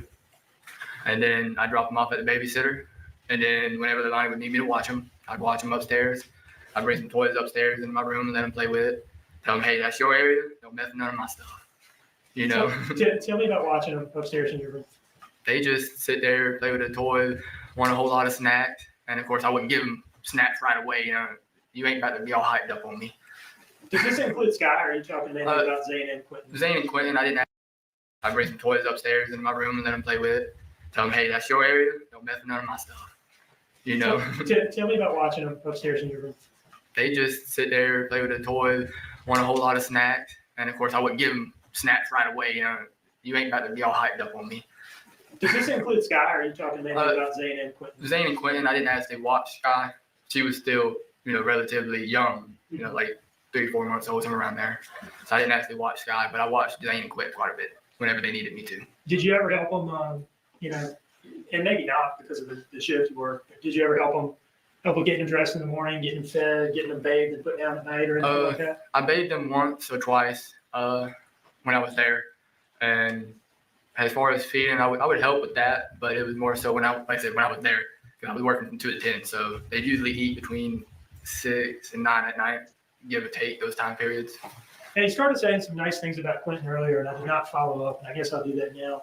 What was your relationship like with Quinton? Well, he loved me. I mean, he'd come up to me, he'd put his arms over my knees, and I'd just sit there and bounce him for a good hour or 2 till my legs got tired. He weighed a good 20, 30 pounds. But, I mean, I loved him. I mean, I tell him to shut up. But, I mean, that was about as mean as it got towards him with me, you know what I mean? Kids don't want to stop talking. What did your, during the time period that you're working at Eclipse and working the 2 p.m. shift that you've mentioned, what did a normal day look like for you? Not talking about any particular day, but just kind of give us an example. I get up in the morning between 9, 10 o'clock-ish, usually, and then watch some TV, get up, take my dog out, let him use the bathroom, bring him back in the room, continue watching some TV, and then get ready and go to work. I mean, it was just, out of the TV, we're playing a video game. What about after work? After work, I'd get off. Just like I said at the police station, I'd get off, roll me a blunt, and go on about my day. Tell me about the blunt rolling and going on about your day. I'd sit there in the parking lot because I wasn't going to try to drive and roll at the same time. You know what I mean? So I'd sit there in the parking lot, roll. Then as I was driving down the road, I would light it up and smoke on the way home because my mom had a strict rule of no smoking in her car. So you'd have to roll down the windows and they were smoking in the car. What car were you driving around the time of the incident? The 2012 Silverado. Okay. What color is it? White. Okay. And is that the No, truck that was Johnny. parked next to the Dodge Yeah. Journey when the police arrived? Yes, sir. Tell me what you would do when you get home. I'd get home, I'd go upstairs, let the dog out, then probably sleep Dang. again, and then go to bed. Watch a little bit of TV if I had enough time, and then go to bed. Tell us about the dog. When did you get the dog? I got the dog when I was still working at FedEx in 2019. He passed away January 1st this year from a advanced heartworm disease. Oh, I'm sorry to hear that. Yeah, and Well, you should have wormed him. but he was my pride and joy. Love that little fool. What? You said what now? He was a little fool. He was a little retard. That's what he was. You know what I'm What, saying? pardon me. What was the dog's name? Rimshot. Rimshot? Mm. Are you a drummer? I'm not, but you know that's a name from Ernest. Have you ever seen any of the Ernest movies? Like Ernest Saves Christmas? Ernest Saves Christmas. Ernest Goes to Oh, my Jail. Lord. Ernest Saves Halloween. Is this a And there's a character named What is Rimshot. his in the movie? name? It's his dog. And that's okay. So that's your dog's name. Mhm. I know you had told me before the dog was named Rimshot. I don't know why. Okay. Where did the dog stay when you were at work? He would stay. Leilani would watch him whenever she was home, or he would go outside and stay on lead. Okay. Out on the lead, can you tell me what you're talking about? Long 25, what has 30 the dog foot got to do with any of this? leash. And what was that attached to? A ground hook. Okay. And where would he stay when you were home? He would stay upstairs with me. Is that where he slept? Mm. Okay. Let's talk about so we've talked about kind of your general typical day, right? Mm. Let's talk about the day before the police came to your house, okay? We'll talk about that day, October 4th, 20. Did you sign it else for mine? Did you respond with yes or no? Yes, sir. The court reporter's trying to take it all down. I'm sorry. It's okay. It's all right. All right. The day before the police came to your house, did you work that day? I did. As far as you remember it, was it pretty much a normal day for you? Yes, sir. And is it not until the next morning that it became abnormal? Yes, sir. Okay. Let's talk about going to work. What time were you scheduled to work that day? I was scheduled to go in at 2 p.m. I had went in early that day. I don't remember exactly what time I went in. And do you remember why it was that you went in early? Because Leilani wasn't able to go in that day. And so Danny had texted her and asked if I could come in early. Scared the shit out of myself. Is what I believe was what happened. Okay. I felt something touching my shoulder and I've leaned back and it's this whopping great spider that I've got on my chair. It's all right. Don't worry about me. I'm still alive. Your Honor, I'd like to approach with what I've marked as State's Exhibit 88. And there is still no update on the Farris trial. Can you take a look at When this? it's what? Just read it carefully, Yes, take a yeah. look at the phone numbers, and I want to ask you about it, okay?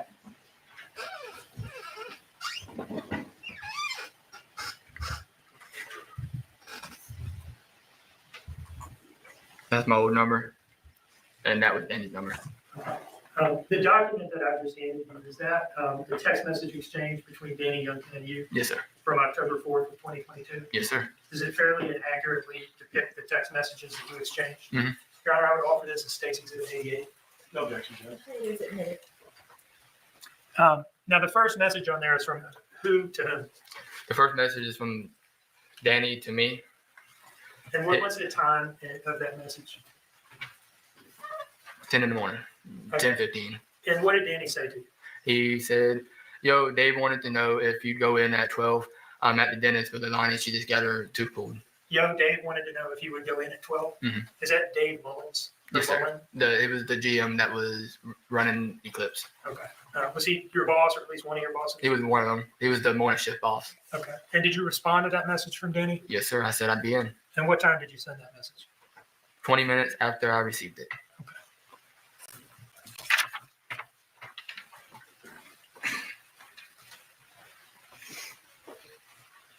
So from there, did you go into work? Yes, sir. I got there probably about 11:30.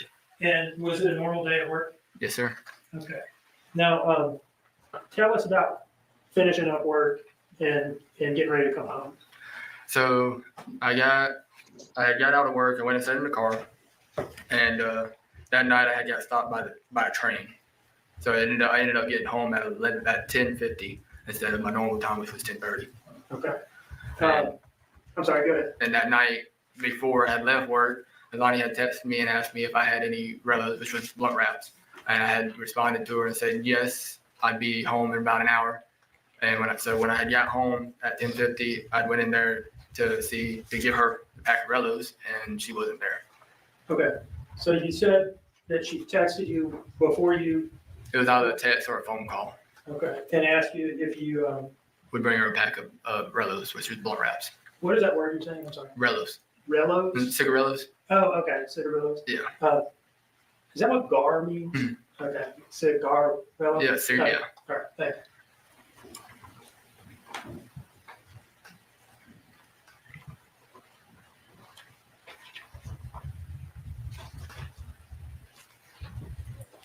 Your Honor, I'd like to approach with what I've marked as State's Exhibit 89.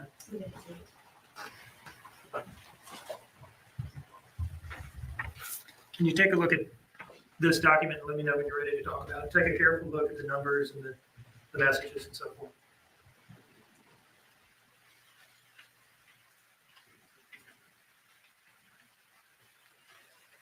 Yes, sir. Okay. Flip to the second page here, if you would. My bad.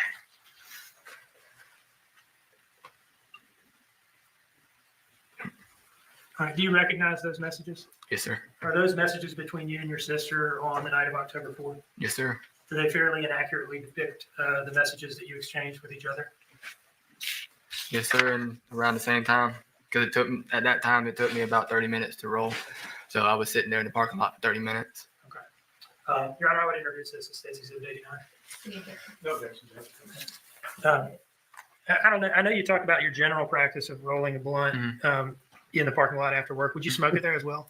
I would be driving on my way home smoking. Like I Okay. said, that night I got stopped by the train, so it took me an extra 20 minutes to get home. Okay.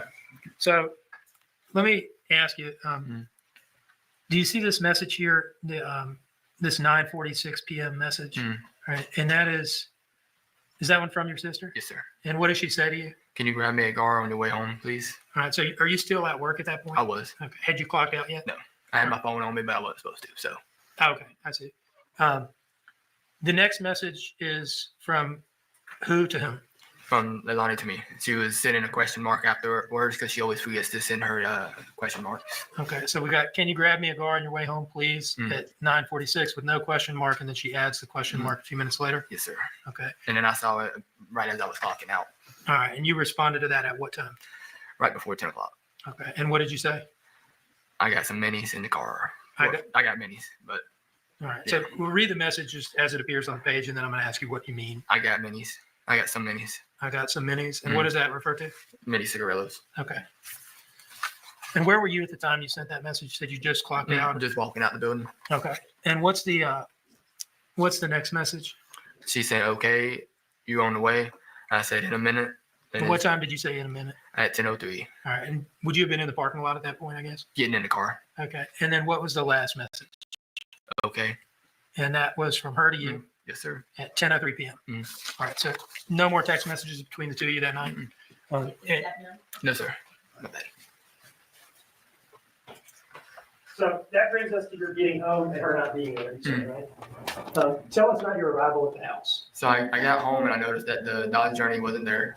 Okay. And so I had went inside, I had the minis in my hand, and I had asked Danny, I said, where's Leilani at? Where was it that you encountered Danny? He was sitting on the bed right in front of to the door going into the bedroom. Okay, he's sitting on the bed in his bedroom, his and your sister's bedroom? Yeah. Okay. Yes, sir. And you've got the minis in your hand? Yes, sir. And because you're coming to bring them to your sister? And she is not there? Yes, sir. Okay. Now, did you see the children at this point? I did. I don't remember exactly what they were doing, but I know that Quinton was awake. He was in his playpen, and Zane was laid down on his race car bed. Did you have any air? How do you know Quentin was awake? Tell me what you saw. He was saying Danny. He was laying there, but he was saying Danny, just like that. Is that something that he would do? Yes. Can you describe, like, was it just like normal kind of babbling from a child? Or? He would say Danny's name repeatedly. I don't know if it was because it was easy for him to say, because it's only 2 syllables, Danny. You know what I mean? But that was one of the key words he said 95% of the time. From your perspective, did Quinton seem to like Danny? Hmm.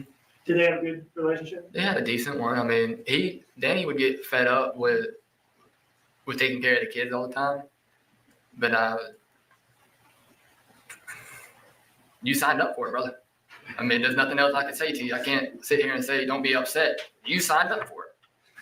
So anyway, Quinton's you said he's laying down in his packing play? He was laying down kind of more or less. He was still getting so he does a lot of talking before he would go to sleep. So he'd just sit there and say Danny or throw a little tantrum and then pass out, or it was one of the two. He didn't like being in a dark room.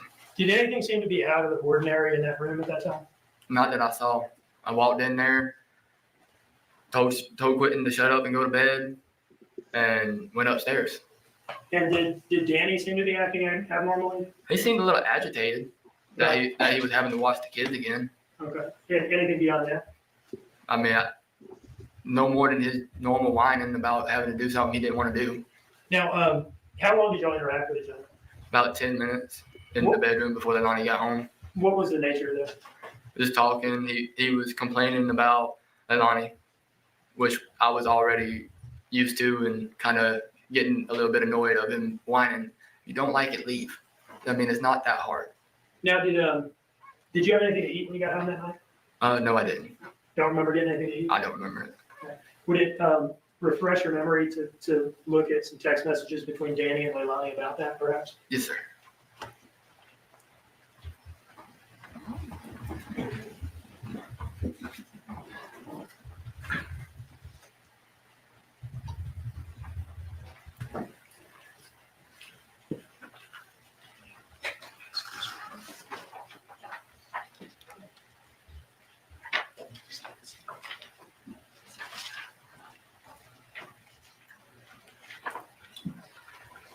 Madam Clerk, do you have State's Exhibit 86 somewhere to the director?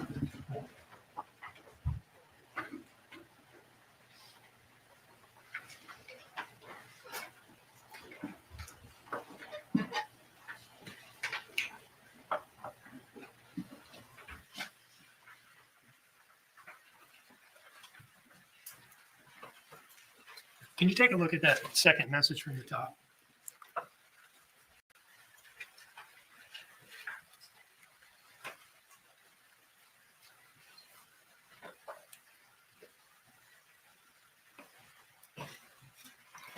You good?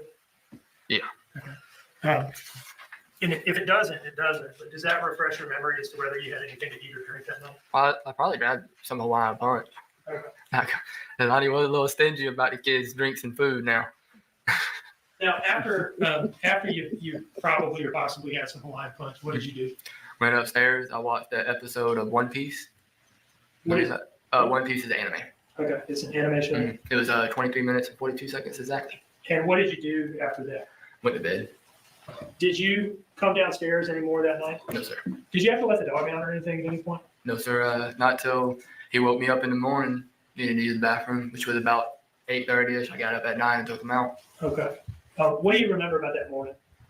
Just hearing yelling, and I thought it was the normal yelling. Then I come downstairs, and the next thing I know, the house is surrounded by police. Was that before or after you took the dog out? After. Okay. But it was kind of like during, in the motion of me taking the dog out, all the police was pulling up. All right. What do you remember hearing? Just a whole lot of yelling. I couldn't make out exactly what it was. I was still half asleep. And I just kind of laid there until I heard it kind of die down or move away from where I could hear it. And then I got up and took the dog out. Did you have any interaction with your sister that morning? Not before she told me that Quinton was missing. And where were you when she told you that? As far as you Downstairs in the parking area. out in the driveway? Yeah, next to the drive, next to the garage. Okay. And what she look like at that point? Complete mess, complete wreck. Trying to figure out where her baby was. And what happened from there? She had called the babysitter over to see if she saw anything, if she knew anything, and then the police was showing up at the same time as the babysitter had just showed up. And then the next thing I know, Danny's showing up. And did you help look for Quinton? Didn't get a chance to. What do you mean? By the time that everything was going on, we all got told we had to go down to police annex, and we was interrogated for over 17 hours by the FBI. Did you 17 hours? Yes, I kept track of it because they were supposed to get me pizza. I'm still mad about my pizza 2 years later. I think we saw you on some video bringing your sister some food at some point. Yeah, then they bought the pizza afterward. Okay, so you got some food that day in any case? Yeah, because I bought it. Okay. Because you bought it? Yeah. Did you bought it? I DoorDashed it. You said you DoorDashed it? Yes. After 12 hours of sitting there being interrogated, people get hungry. Okay. So, regardless of whether you had a good time there that day, did you cooperate with the police questioning? Yes, sir. FBI questioning? Anything they asked me, I told them whatever I knew. And did that continue to be the case over the coming days and weeks? Yes, sir. Even while they hooked me up to the lie detector test and everything. One moment, please, John.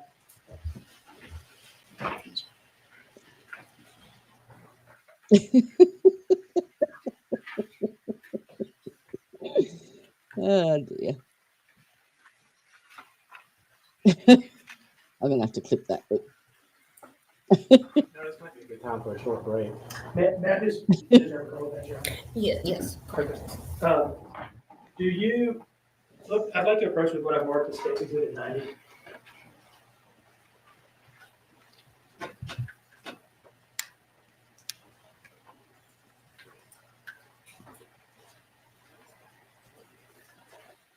I'm sorry about not answering yes or no.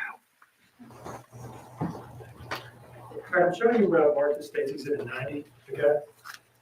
And let me just say, just so that everything can be on the record. So Mr. Simon just apologized for not responding yes or no, and that's fine. Okay. Okay. Can you take a look at these messages starting from the back, actually, and tell me if you recognize them? Mm-hmm.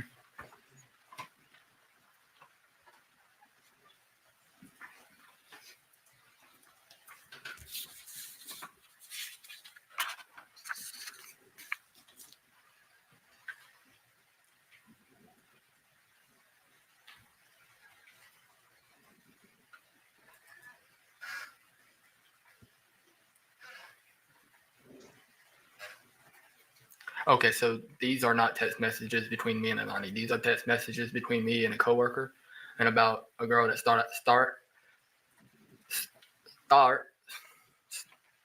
thought that I was making a rumor about her, and I wasn't, and she threatened to hit us with her car. So we all kind of dipped out of there really fast. Is this something that happened at work on the 4th? Yes, this was nothing related to Leilani or Danny or anything like that. I wouldn't. Yeah. Okay. Your Honor, I would like to introduce this as State Exhibit 90. No objection, Judge. Okay. Exhibit 90 submitted. Let me just ask you this. On the last page here, do you see this message where this person asks you at 11:40 p.m. what time you going in tomorrow? I said 12 because I was already planning on going in early regardless because I needed the extra money. And that response from you was at 11:40 p.m.? That's why I was already getting up. But then when they asked me to come in, it made it even easier to come in without asking for permission from the boss. Okay. And this was on the night of October 4th, right? Yes, sir. Were you already up in your room at this point? Yes, sir. He had texted me after I had laid down to go to bed. Okay.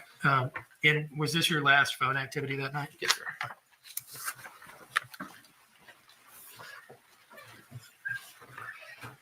And Your Honor, if I have not already formally offered 88, I would do so at this time. Those were the Paul Simon, Daniel Youngkin text messages. I believe it may already be in. Madam Clerk? That's correct. Thank you. And is that the case for 88, 89, and 90? Not 90. 90 is just admitted. 90 is just a minute. Okay. One moment, please.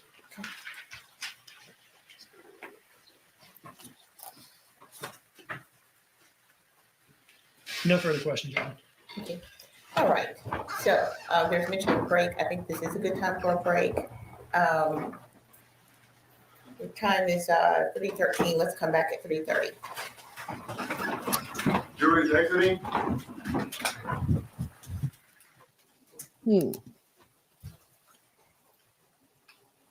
I can't find it on the Yard, the side.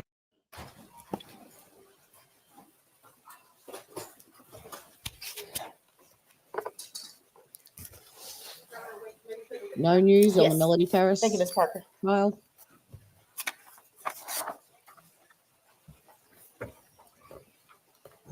All right, Mr. Simon, please have a seat. And you are still under oath. Mr. Simon, I'm sorry. Go ahead and have a seat, Ms. Simon. So I we're don't even back know on the what you're record now talking in about. SPCR No idea. 22-03364J6, the state of Georgia versus Leilani Marie Simon. Mr. Simon has taken his place once again on the stand. He understands he's still under oath. And Mr. Simon, you mentioned earlier about polygraph. There's been a motion in limine which the court is granting. Do not mention polygraph. I don't expect you to be asked any questions, but don't volunteer any answers, any responses about a polygraph. Do you understand? Have any questions? All right. Is the state ready to proceed? The state is ready, Your Honor. Is it ready to proceed? The defense is ready, Judge. That was a no-no. You're fine, Mr. Simon. Thank you very much, though. I like this guy. Mr. Hilliard, I believe you have Mr. Simon on cross. When we have them. Jurors, please. Thank you, Solomon.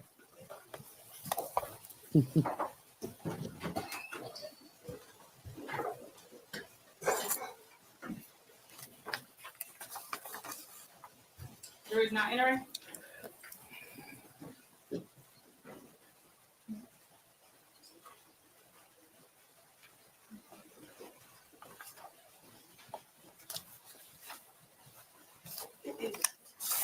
No.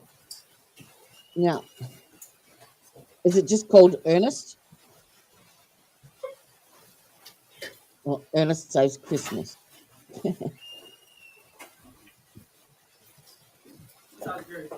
Can you Birch?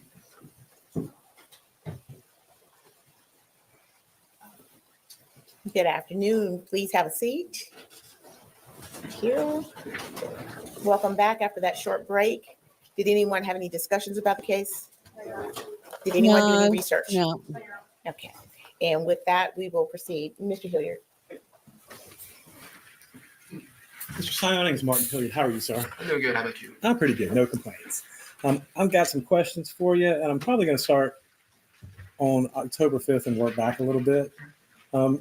You were already at home on the morning of October 5th? Yes, sir. Okay. So you said you woke up, you went outside, took your dog outside. Yes, sir. I'm just going to kind of approach the witness and show him State's Exhibit real quick. I'll show you what's been marked as State's Exhibit 9. If you would, the upstairs bedroom that you stay in, which bedroom is that? Does it overlook the pool? Does it overlook the front yard, the side yard? It overlooked the pool and the driveway.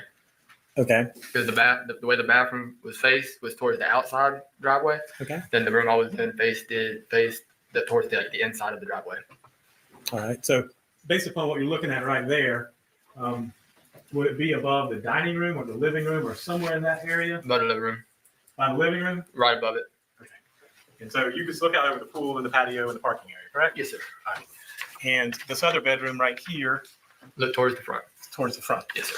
Just trying to get an orientation. All right. So you were at home that night around the night of October 4th, around 11:40. Was a text message between you and your coworkers that Mr. Dean was just talking about, correct? Yes, sir. You remember sending that? Yes, sir. Were you awake? I was trying to go to sleep, so I was kind of trying to end the conversation pretty fast. Okay. You know what I mean? Because I was already laid down at 11 to go to sleep, and so when a text message came through, it kind of woke me up a little bit. Okay. And so I was just trying to get it done and over with, but yeah, I was a little bit awake. All right. Well, let's just talk about that. So you were a little bit awake. Did you hear any doors opening or closing, or a ruckus, or anything going on at that point in time? No, sir. Okay. And I don't know, because I don't know anything about the house, but if the door for the living room or the dining room open or closed, can you hear that from upstairs or no? You can hear a car door shut, but you can't really hear the door shut unless it's slammed. Okay. So if the dining room door, the living room door shut, you wouldn't necessarily hear it. No, sir. And I'm not trying to put words in your mouth, but if there's a car door outside slammed, you would definitely hear that. Yes. Okay. And so did you hear that at any point in time that evening? Around about 11:20, I heard a car door shut, and it was Leilani coming back in from getting cigarillos. And I just kind of laid there and ignored it because I just finished my episode and I was heading to bed. Okay. So about 11:20, you heard the car door shut. Now, in the morning times, do you hear when anybody leaves for work? No, sir. Being passed out. I don't, You- after working, I don't really hear a whole lot. Understandable. So you slept through the morning of October 5th till about 9:30, correct? I woke up about 8:30, but I laid there until 9. Okay. And you, at that point in time, had you heard anything? I heard a little bit of yelling, but like I said, that was an everyday thing. So I just didn't pay no attention to it and laid there until I heard it move away where I couldn't hear it. Mhm. Then I got up and let the dog out. Who And that let was the about 9 o'clock. dogs out? And you said you heard some yelling. Oh. What yelling did you hear? I just heard No. Leilani screaming, but I didn't know what she was No, screaming I think about it's a silver or nothing like chain. that. I just heard screaming. It's the link. It's And you were taking the dog out when that happened? type Yes, of sir. link. Okay. Can't remember the name of it. You said the police showed up and Daniel No. showed up, correct? Um, And should know this. you said that you heard the yelling and police showed up, and you said that Leilani was a complete mess, correct? Yes, sir. How about Daniel? He wasn't really phased. He didn't look phased. He left work in a hurry, but other than that, the whole time he was more worried about what was going to happen to him throughout the whole thing, from what I saw. Okay. I mean, 3 days after it happened, he's up in North Carolina just that quick. Boom, gone. I mean, that just strikes me as not good, not right behavior when you're supposed to be. When they make an objection, it's a Yeah. Just a moment, I'm sorry. Was there an objection? there was an objection, Judge. So Mr. Dean? Non-responsive. Speculation there, darling. Okay. I Mr. just- Simon, Just a moment. you have to let me ask the questions Oh, and my you have bad, to answer I'm them, okay? Not bad. So you were there that day and you were there all day, correct? On October 5th. Yes, sir. Until the police took us. Right. So you said when Danny got there, he seemed unfazed. Mhm. Okay. You said Leilani was a mess, correct? Yes, sir. Now, did you answer all the questions that were put to you that day? Yes, sir. Okay. And I'm curious, at this point in time, how long had you known Daniel Youngkin? About 4 months. All I really knew about it before that was that he was one of Leilani's baby daddies. That's all I knew about him before that. One of the baby daddies. So, and when did you move into the house on Buckhalter Road? In about April, right after my birthday. So April of 2022? Yes, sir. Okay. And this was in October of 2022, right? Yes, sir.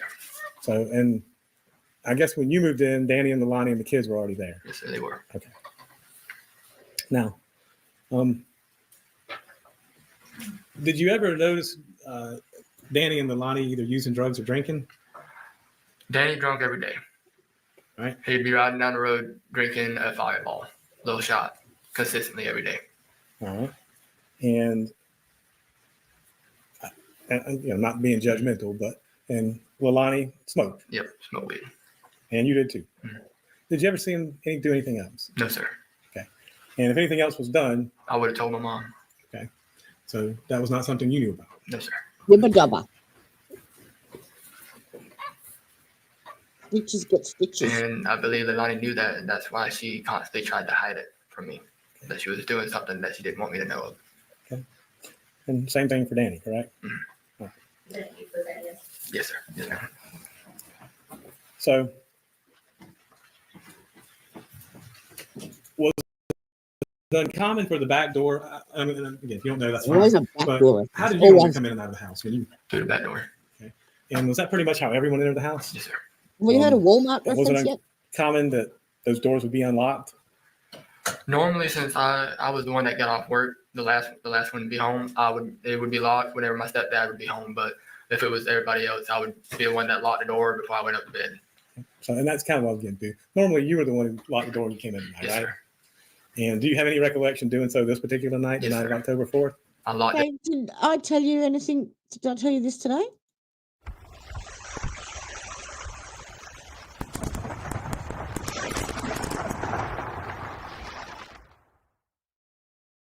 Just in case you forgot. When I came in, and I went in and talked to Danny, and then went to bed. And again, not being judgmental, but you smoke blunts. Do you smoke cigarettes, Paul? I used to. Why do they call them When'd you blunt? quit? Why don't you just call it a About joint? 3 years ago when I What started cool vaping. for an old man to say So you blunt? gave up cigarettes and started vaping. Yes, sir. How about Leilani? She smoked cigarettes? Yes, sir. And how about You're Danny? not cool, sir. And whenever they were smoking at the house, where would they normally go to smoke? Either the front or the back. Were there ashtrays out there? There was ashtrays in the back on the back porch, and there should have been one on the front porch. Where Leilani started smoking after a few I months will of them when I moving get down this in that crap off room. my face. No. You said you came in the night of October 4th and you saw Quinton, Zane, and Sky. I was in the little swing thing where she was. That's where she kind of just slept Aw. in that. I am proud, yes. And I have worked damn hard. So, yeah. Hell yeah. Now I'm just waiting for them to approve it, which would probably be another week, no doubt. Never mind. It's done now. Zane was in his race car bed in the corner Thank of the you. wall. I know you are, and sweetheart. Quinton was right at the foot of the bed in the playpen. And they were all good at that point in time? Yes, sir. Okay. And had you ever seen, you said Danny seemed agitated when you got home? You all rock. Anything abnormal, or is it just his normal? It was just his normal whining and complaining, but he just, like I said, he just seemed a little bit more agitated. But I was like, don't worry, man. She's going to be back here in a while. Right. Just rode up the road. Did you ever see Leilani that evening? I did not. I had already went to bed before I had saw her. Okay.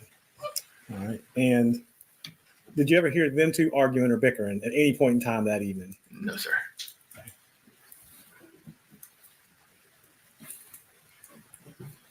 Now notice I've softened. I've softened the like and subscribe now. I got this. Thank you, Mr. Simon. Yes, sir. Mr. No longer Dean, pinned on the can top you of the chat. One moment, please. Well, it'd be lovely if you could do this.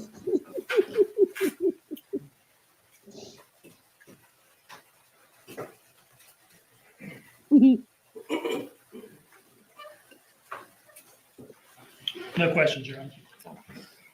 Mr. Simon, is there any reason not to excuse Mr. Simon? Not on behalf of Ms. Simon.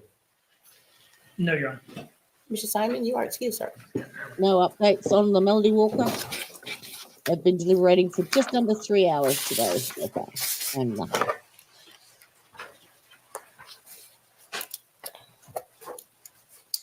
This state may call its next witness. Melanie Bowling, Your Honor. Okay. Melanie is the next door neighbor.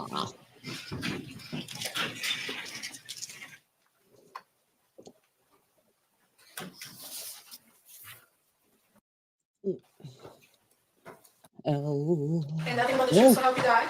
you might be a hottie, isn't it?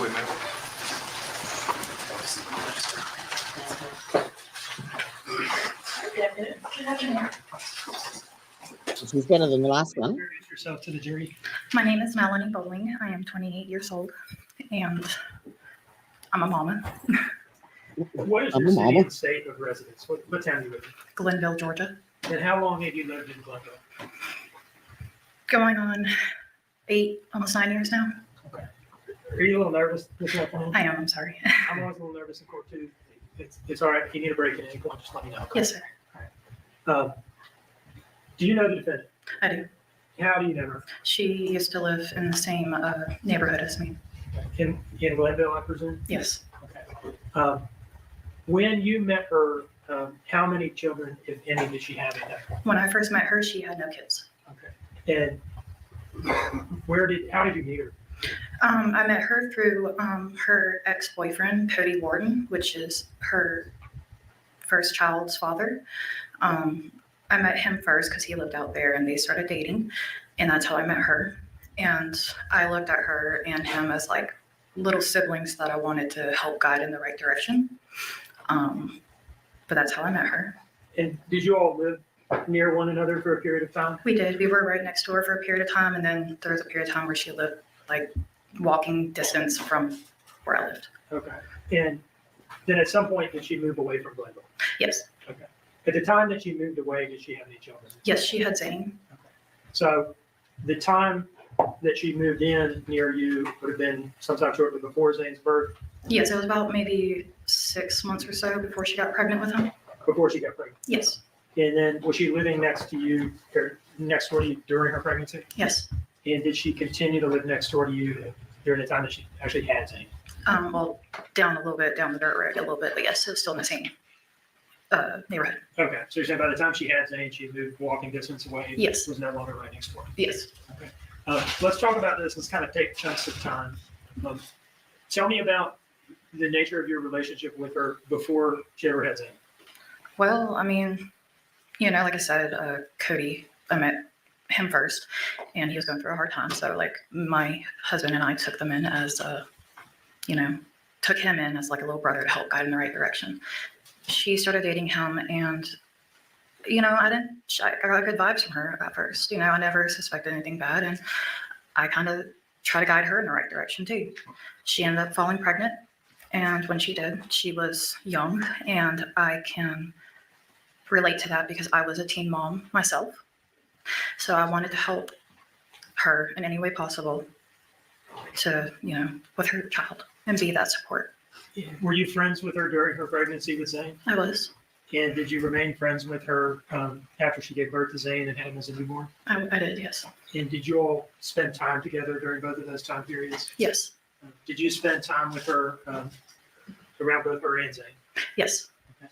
Were you all still living in the same town at the time she gave birth to Quinton? No. I was, but she wasn't. Okay. Can you tell me where she was and when she had left in relation to when she had Quinton? So I know her and Cody moved to Alabama. That happened. And then I guess they broke up. She came back to Georgia to, I think, Waycross or somewhere, wherever Bubba Moss is from. Waynesboro, sound right? Waynesboro, yes, sir. I'm sorry, I get those mixed up. And she came back and she was staying with him in a camper, and she fell pregnant. They split up, and she went back to Alabama, and Cody helped her. And you've talked about your contact with her during the time she lived near you. Yes. Right, in the same town. Yes. Did you all have daily or near daily contact at that point? When she was pregnant with Quinton, it was about almost every other day, if not weekly. Well, I want to ask specifically about when she lived in the same town as you. Yes, every day. Okay, Yes, every sir. day at that point. Yes. And then after she moved, and I understand it sounds like she bounced around a little bit. She did. What was the nature of your contact with her after she moved away from Glen? Text message and phone call, FaceTime. And how frequently did you say that you would have contact with her? So when she got with Bubba, it kind of drifted off a little bit. And I don't know why. I can't tell you why, but we drifted off a little bit. And then she would, be contact out the blue. She'd call me, I text her, I call her, she texts me, vice versa, just to see how we are doing, I always checked in on her to see if she was doing okay, if the kids were okay, how they're doing, how big they're getting, stuff like that. Did you talk to her on the phone regularly during her pregnancy with Quinton? Yes. About how often? She updated me like with every appointment that she had. Did she talk to you during those phone calls about things that were going on in her life? Yes. And tell me again how you viewed the nature of your relationship with her. I viewed her, like I said, as a little sister that I wanted to help guide in the right direction. So you're close. Yes. During her pregnancy with Quinton, well, you're having this regular telephone contact with her. Mm-hmm. Did it include calls? Yes. Did it include text messages? Yes. Did it include FaceTime? Yes, a couple of times so I could see Zane. Did you ever catch up over fairly long phone calls, or are we talking yeah. about like 1 or 2 minute things? No, these were like hour-plus long phone calls. And that's during her pregnancy with Quinton? Yes. During that type of contact that you described, did she talk to you about the state of her relationship with Quinton's father, Henry Bubba Moss Jr.? It was rocky. They were fighting a lot. And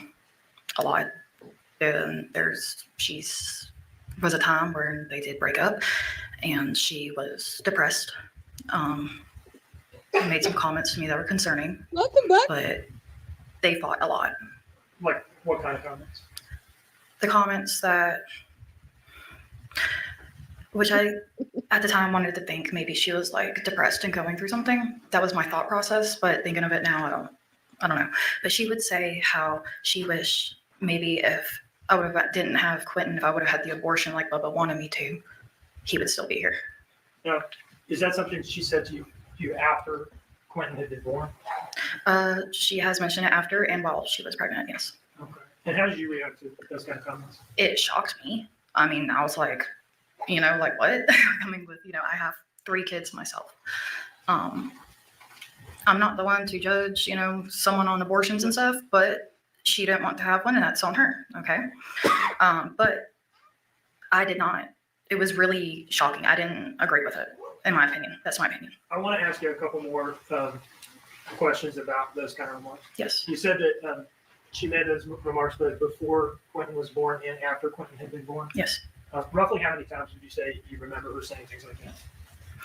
Off the top of my head, but while she was pregnant with him and right after he was born, say about 2 or 3 times. Okay.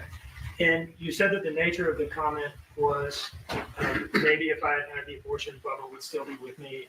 And that was a remark she made both before Quinton was born and after he was born. Yes. Can I conclude from that then that Bubba had already left her before Quinton was born? Yes. And there's at least, sounds like 1 or 2 times where she said this, like, wow, Quinton was a newborn. Yes, a newborn and while he was older too. Now, I want to kind of move forward in time. Did you remain in contact with her to one degree or another over the phone throughout Quinton's short life? Yes. Okay. And let's say from, between Quinton's birth to October of 2022, how often would you say you were in contact with her during that time frame? And I understand it's like a year and a half. Yes. So, trying to think. So she came to my son's party in 2019 with Danny. I asked her to bring the boys, and she said that her mom had them. I'm sorry, but I'm trying to remember. No, it's fine. What was the question again, sir? Okay. About how often were you? Let's just talk about, I don't know, the year leading up to October of 2022. Okay. When Quinton is no longer a newborn. Okay. Yes. How often would you be in contact with her at that point? At that point, so it could be weekly sometimes, and then it would jump from weekly to monthly, and then I would have to be in contact with her. I would sometimes not get any contacts back for a few months. Then it come out the blue, she'll contact me, and we can go from talking to each other for like 2 weeks straight, and then there'd be gaps again. But in any case, it sounds like you never cut off contact completely. No. And would you, during this time frame, would you still sometimes have these long, extended phone conversations with her? We did. And would she talk to you about things that were going on in her life? Yes. And could you hear the children in the background at times? Always. Was there ever a time on any of these calls that you heard anything concerning directed towards Quinton? I mean, besides, may I repeat what was said? It's cursing. Or should I word it? Whatever your response is, you may give it. Yes, ma'am. I wanted your permission. So the rules here are, if you're, quoting, we would ask that you not just like insert your own. No, I just want to hit what she exactly If said. you're quoting somebody, yeah, tell us what you heard. Okay. There's been times when she has been getting on to Quinton, saying, "Will you get the fuck down, you stupid little shit." She will call them assholes, you little assholes. I told you to go do this. Now go do what the fuck I said before I beat your ass. Called him a bastard child out of anger. I guess he was doing something like climbing on the table, and she told him to get down several times. And she's like, this is why I wish I never had you, wish I would have aborted you. Stuff like that. Oh, you piece of shit. And I just want to make it clear the circumstances in which you're hearing this. Are you physically present with her when you're hearing these things? No, sir. You're on the phone with her? Yes. And you hear her saying these things over the phone? Yes. Okay. Let's kind of break these things down. You said something about her calling him a bastard child and saying something about his dad. Yes. Tell us what you remember about that. I know when she would get really frustrated with him that she can be unpredictable and say things very harshly that a normal mother would not say. And about, I wish I never had you, wish I would have had an abortion. I wish I never had your dad, got with your dad, so I would have never had you. Stuff like that. And are you sure she was referring to Quinton? Yes. And how do you know that? Because she would yell, "Quinton, what the fuck did I just tell you?" And then go on with what I just said. I think you also mentioned asshole or something. Yes, asshole. For him acting like a 15-year-old acting, or 15-month-old acting like an asshole. Could you tell over the phone what he was doing, or if anything, or what was going on that caused her to have these outbursts? I could hear the kids like, playing, screaming, running around, like what kids do. I have 3 kids myself, 2 boys and a daughter. So boys being boys, they get rough with each other.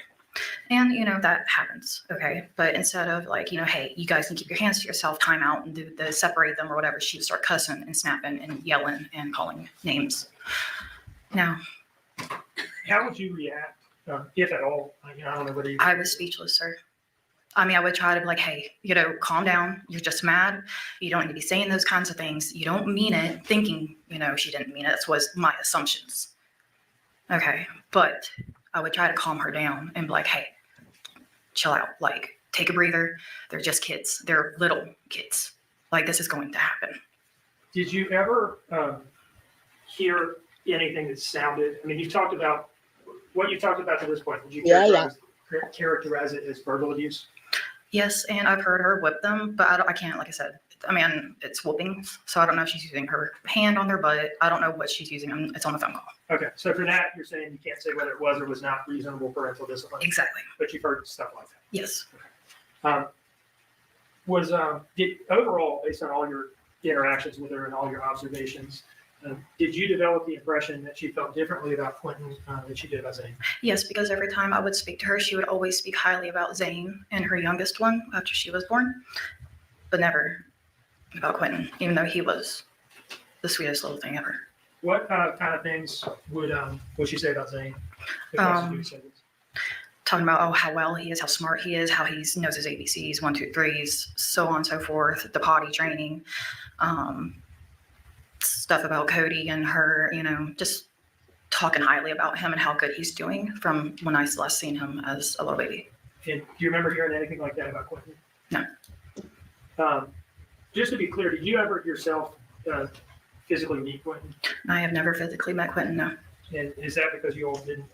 You all had already she had moved away right at the time before she had. But yes, but I have FaceTimed him after he was born and seen him. I FaceTimed him and Zane and Sky when she was a little baby too. One moment, please. Yes.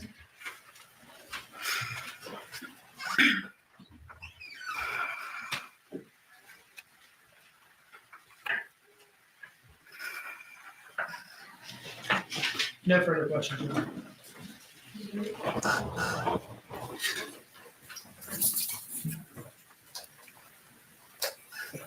Ms. Bowling, you said that you met Miss Simon in 2019 with Danny? No, I met her in 2017, 2018 when she was dating Cody. All right, maybe I misheard. You said you met her in 2019 at a birthday party with Danny. She brought Danny to my son's birthday party that I invited her and her children to come to in 2019. Okay, so you're saying that Danny Youngkin attended a birthday party with you in 2019 with Miss Simon, correct? Correct. Okay, and that's the hill you're going to die on. I believe that was Danny, yeah. That's who it looked like. All right. Are you aware that she didn't meet Mr. Youngkin until 2020? Say that's not what I'm not aware of. I say because she brought that man to my birthday party. Well, you just sat here under oath and said it was Danny Youngkin. That's what she told me that was his name, Danny, that she was bringing through messages on Facebook Messenger, sir. Ms. Bowling, when was the last time you actually physically, well, let me ask you this. When did you ever physically meet Quinton Simon? I never physically met him. Okay. So in 20 months of his life, you never once saw him in person, correct? Correct. Right. And when was the last time prior to that you had met and hung out with Miss Simon? Prior to his birth? His birth. Okay. Prior to his birth was the birthday party, 2019. Okay. So at least 2.5 years prior, well, maybe a year and a half prior to his birth then? Well, actually, that was... Sorry. Hello. Yippity doo dah. Oh, well, we're just going to have to play Bride. We're going to have to play Bride the video now.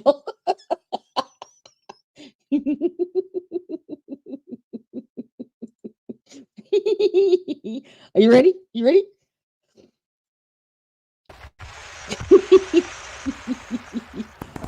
You did it. Yeah.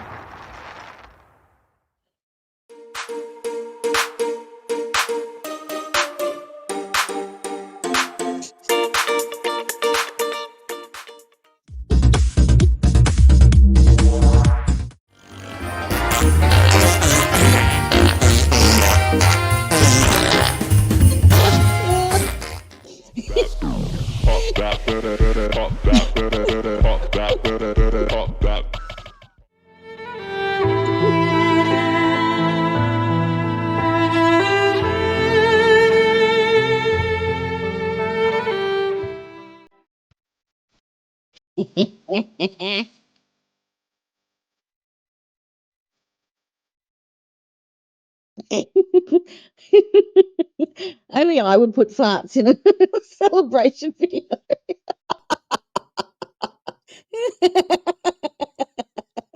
Yep. That just happened. Yes. Couldn't help myself. Yes. Excellent. Excellent. It's very good. Very pleased. Bring it on, I say. Bring it on, YouTube daddy. Although I have dropped the F-bomb twice this episode. But I haven't been approved just yet. It's okay. Yeah, roughly, yeah. Welcome, welcome. So Bye. at that Just point in see. time, had Zane been born? Yes. Okay. So now you said that originally y'all would talk every day. Hmm. Then it was weekly. Then it was every other week. Then it was monthly. Then it was every few months. Correct? Correct. Okay. Not really a strong I still friendship don't there, like is this. it? This Well, sir, Thanks, Jenny. we did have a very strong He's a friendship, tad. but again, like I've said before, you can lead a horse to water, but you can't make him drink. And the Yep. path she was going down I like the defendant less. Way less. And I'm not really liking this witness either. was a path that I clearly could not help her out. Miss Bowling, you and Miss Simon started smoking weed together in 2017. So let's not pretend this is some sort of Oh, Sunday yeah, school you're thing. right, sir. Okay. But the thing is, I never done cocaine. I never did ecstasy, nor pills. Okay. Oh, look at that That was in face. 2017, sir. That was. That was a long time ago. And I don't anymore. Okay. Well, congratulations to you.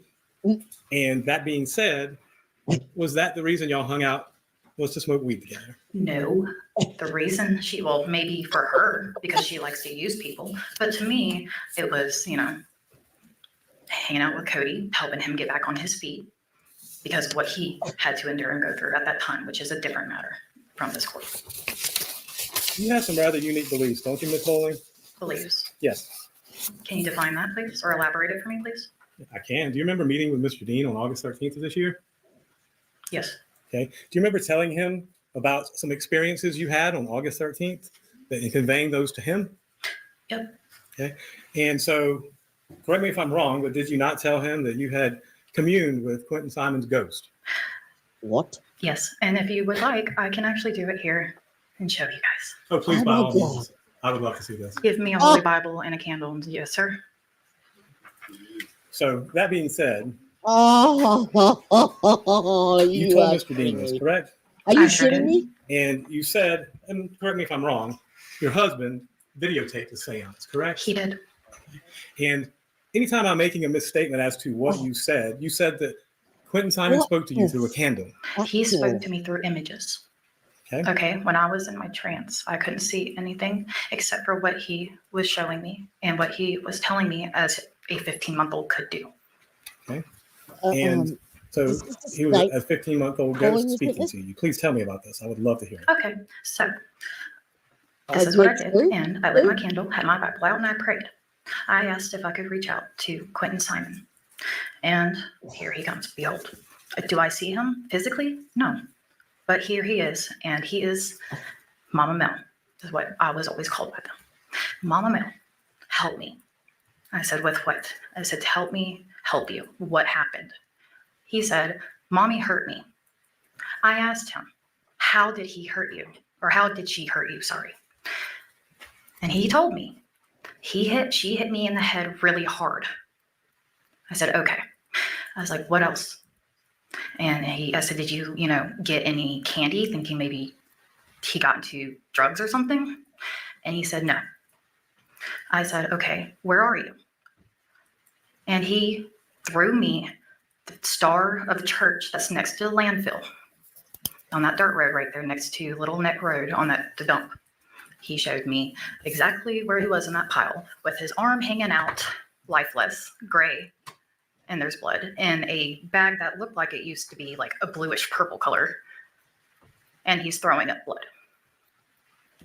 After I close out the seance, I prayed and I said, I wish you peace and to pass on peacefully It was, we'll get the justice you need. Okay, I prayed, closed it out. That was that. Blew out the candle, turned on That's the where lights, the and my still open. hoverboard that my son, both my son had, that Yeah, was completely destroyed having a good time, because he right? took it through a mud puddle.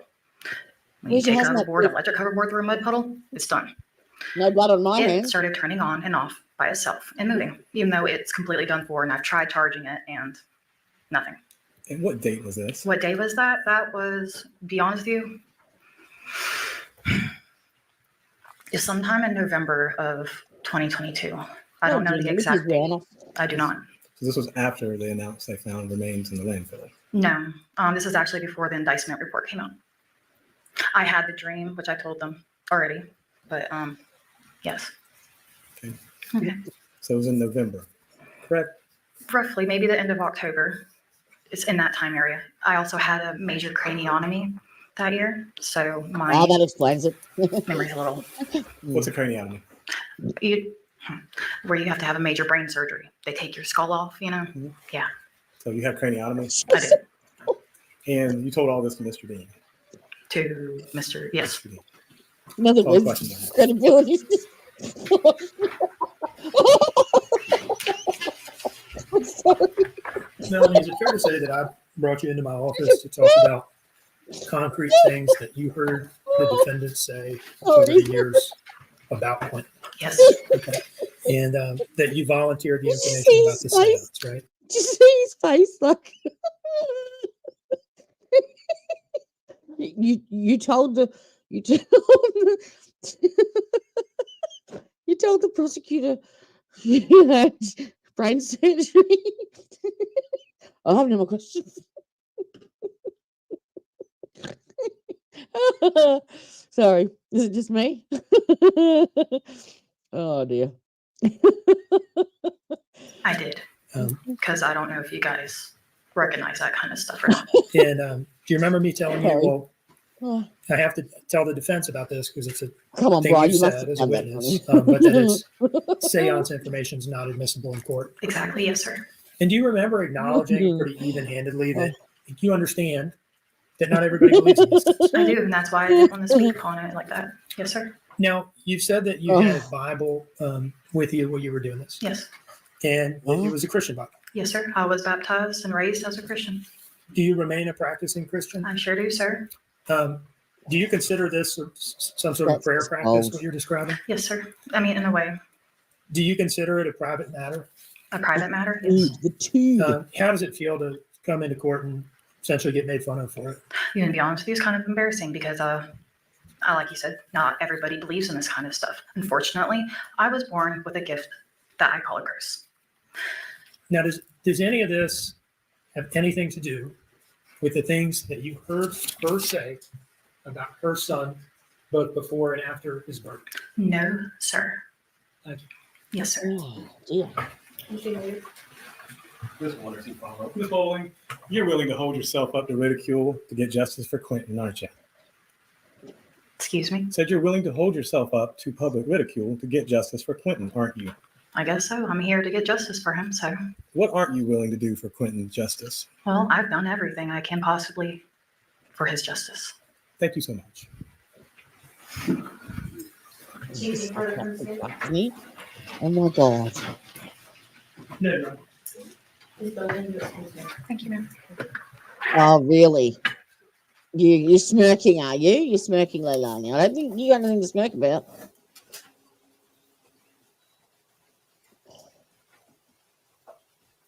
I don't understand why the state. Hey, Mr. What, Dean, anyway. has it been about an hour? Don't Yeah, really- I was thinking that. I'm getting a motion for getting a sign The for jury found timeout, you and I was guilty, thinking whatever. we've been going at it for a while now. You're probably due for a break. Ms. Parker. Your Honor, I was just going to let the court know that our next witness may be lengthy. She's here, we can call her, but I wanted the court to be aware that it may require us to go after 5 o'clock. So just letting the court know to decide timing. All right. I'm Yeah, so inclined to hear no, this on the witness today, but let's take a break. It's 4:16. Magic. Yes, Your Honor. Is the defendant ready to proceed? Yes, Your Honor. Okay. State may call its next witness. Now, this, I think this witness is a minor. So I don't think that it is being videoed. I think it's just audio. Let's bring in the jurors.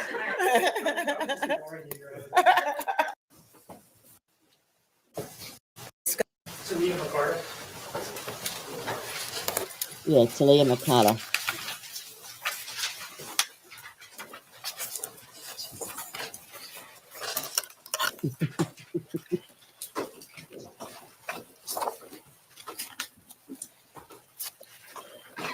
Oh dear.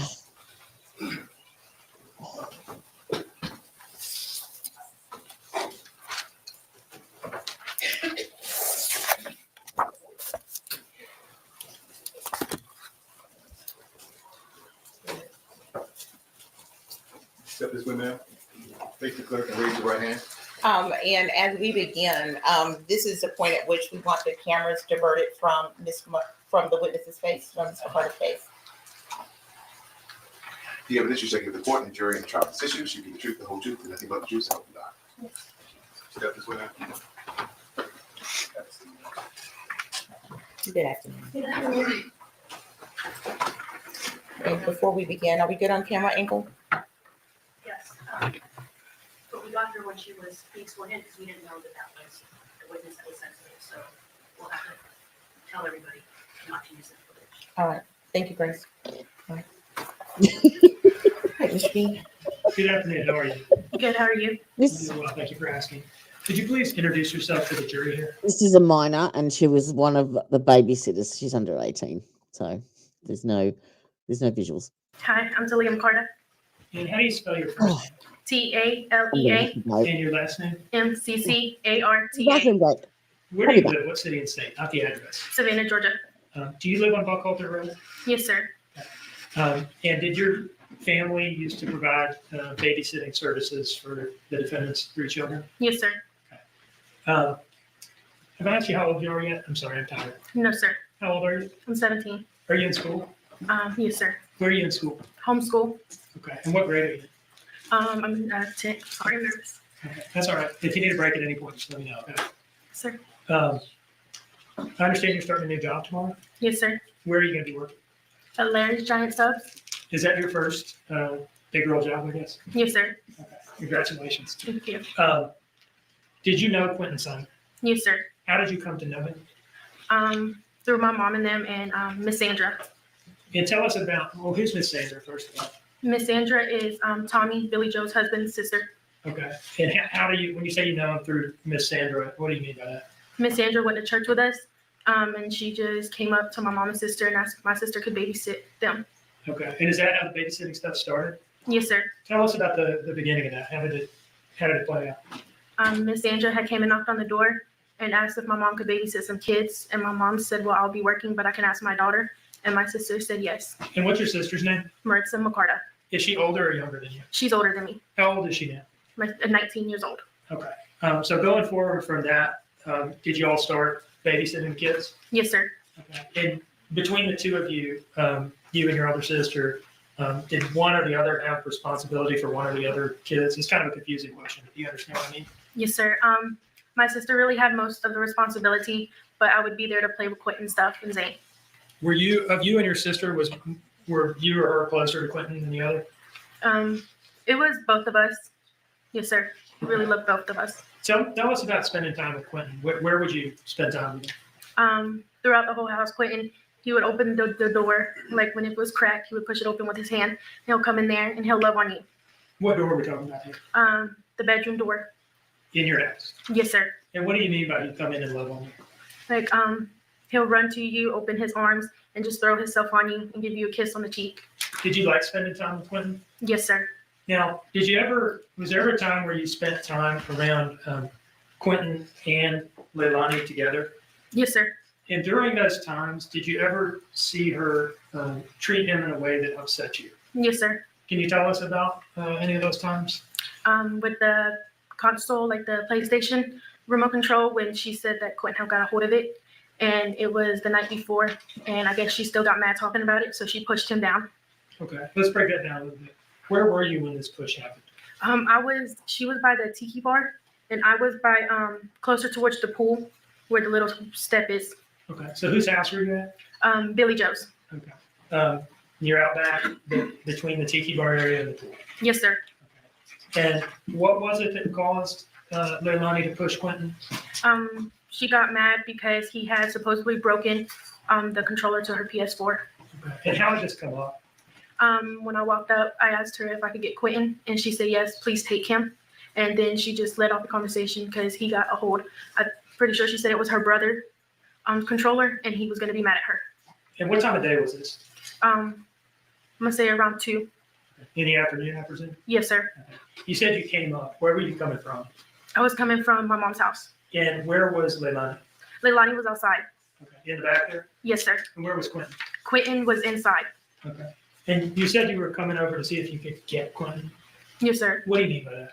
I know the night before her and Danny was arguing or something, and she had called my phone to see if I could come get him, and it was like around 4 a.m, and I told her I wasn't allowed at the house that late, and I didn't want to wake my mom up. She had work the next morning, but I would be over there the next day to grab him for my sister. Did you say she called you or she texted you? I didn't catch that. She called me. Okay. She called you at like 4 a.m. and asked you to come take Quinton? Yes, sir. And why did she want you to do that? She was getting aggravated with him. Okay. So it's the next day that you went over to get him? Yes, sir. And what were you going to do with him? I was going to grab him and take him over to our house. All right. And is that something that you would do from time to time? Come and get him and just take him? Every day. Okay. Yes, sir. Was he like your buddy? Sir? Was he like your buddy? Yes, sir. Okay. So you come up, you said Quinton's inside and Leilani is out back by the pool, right? Yes, sir. And you're there to get Quinton. Yes, sir. And at some point she pushed him. Yes, sir. At what point did he go from being inside to outside? He had walked up to the door. You could see through it. So he had walked up and put his hands and his mouth against the door, and he was happy. And she opened the door. She put the door handle and she pushed it open, and she was continuing telling me the story. And Quinton started saying bubbles. He wanted bubbles. And she pushed him, took her hand and pushed the middle of his chest and pushed him. And what was the bubbles thing about? You said he wanted bubbles? He loved bubbles. Okay. Are you talking about like soap bubbles that you blow? Yes, sir. Okay. When she pushed him, what did she use to push him with first? Her hand. And where did she put her hand on his body? Right here. In the middle. And at that point, her hand's on his chest, and what did she do? She pushes him. And what happened to him when she pushed him? He falls on his butt. And what did he do? He looked at me and held his arms out and started crying. And I told Leilani that upsetted me. And what did you do it? You okay?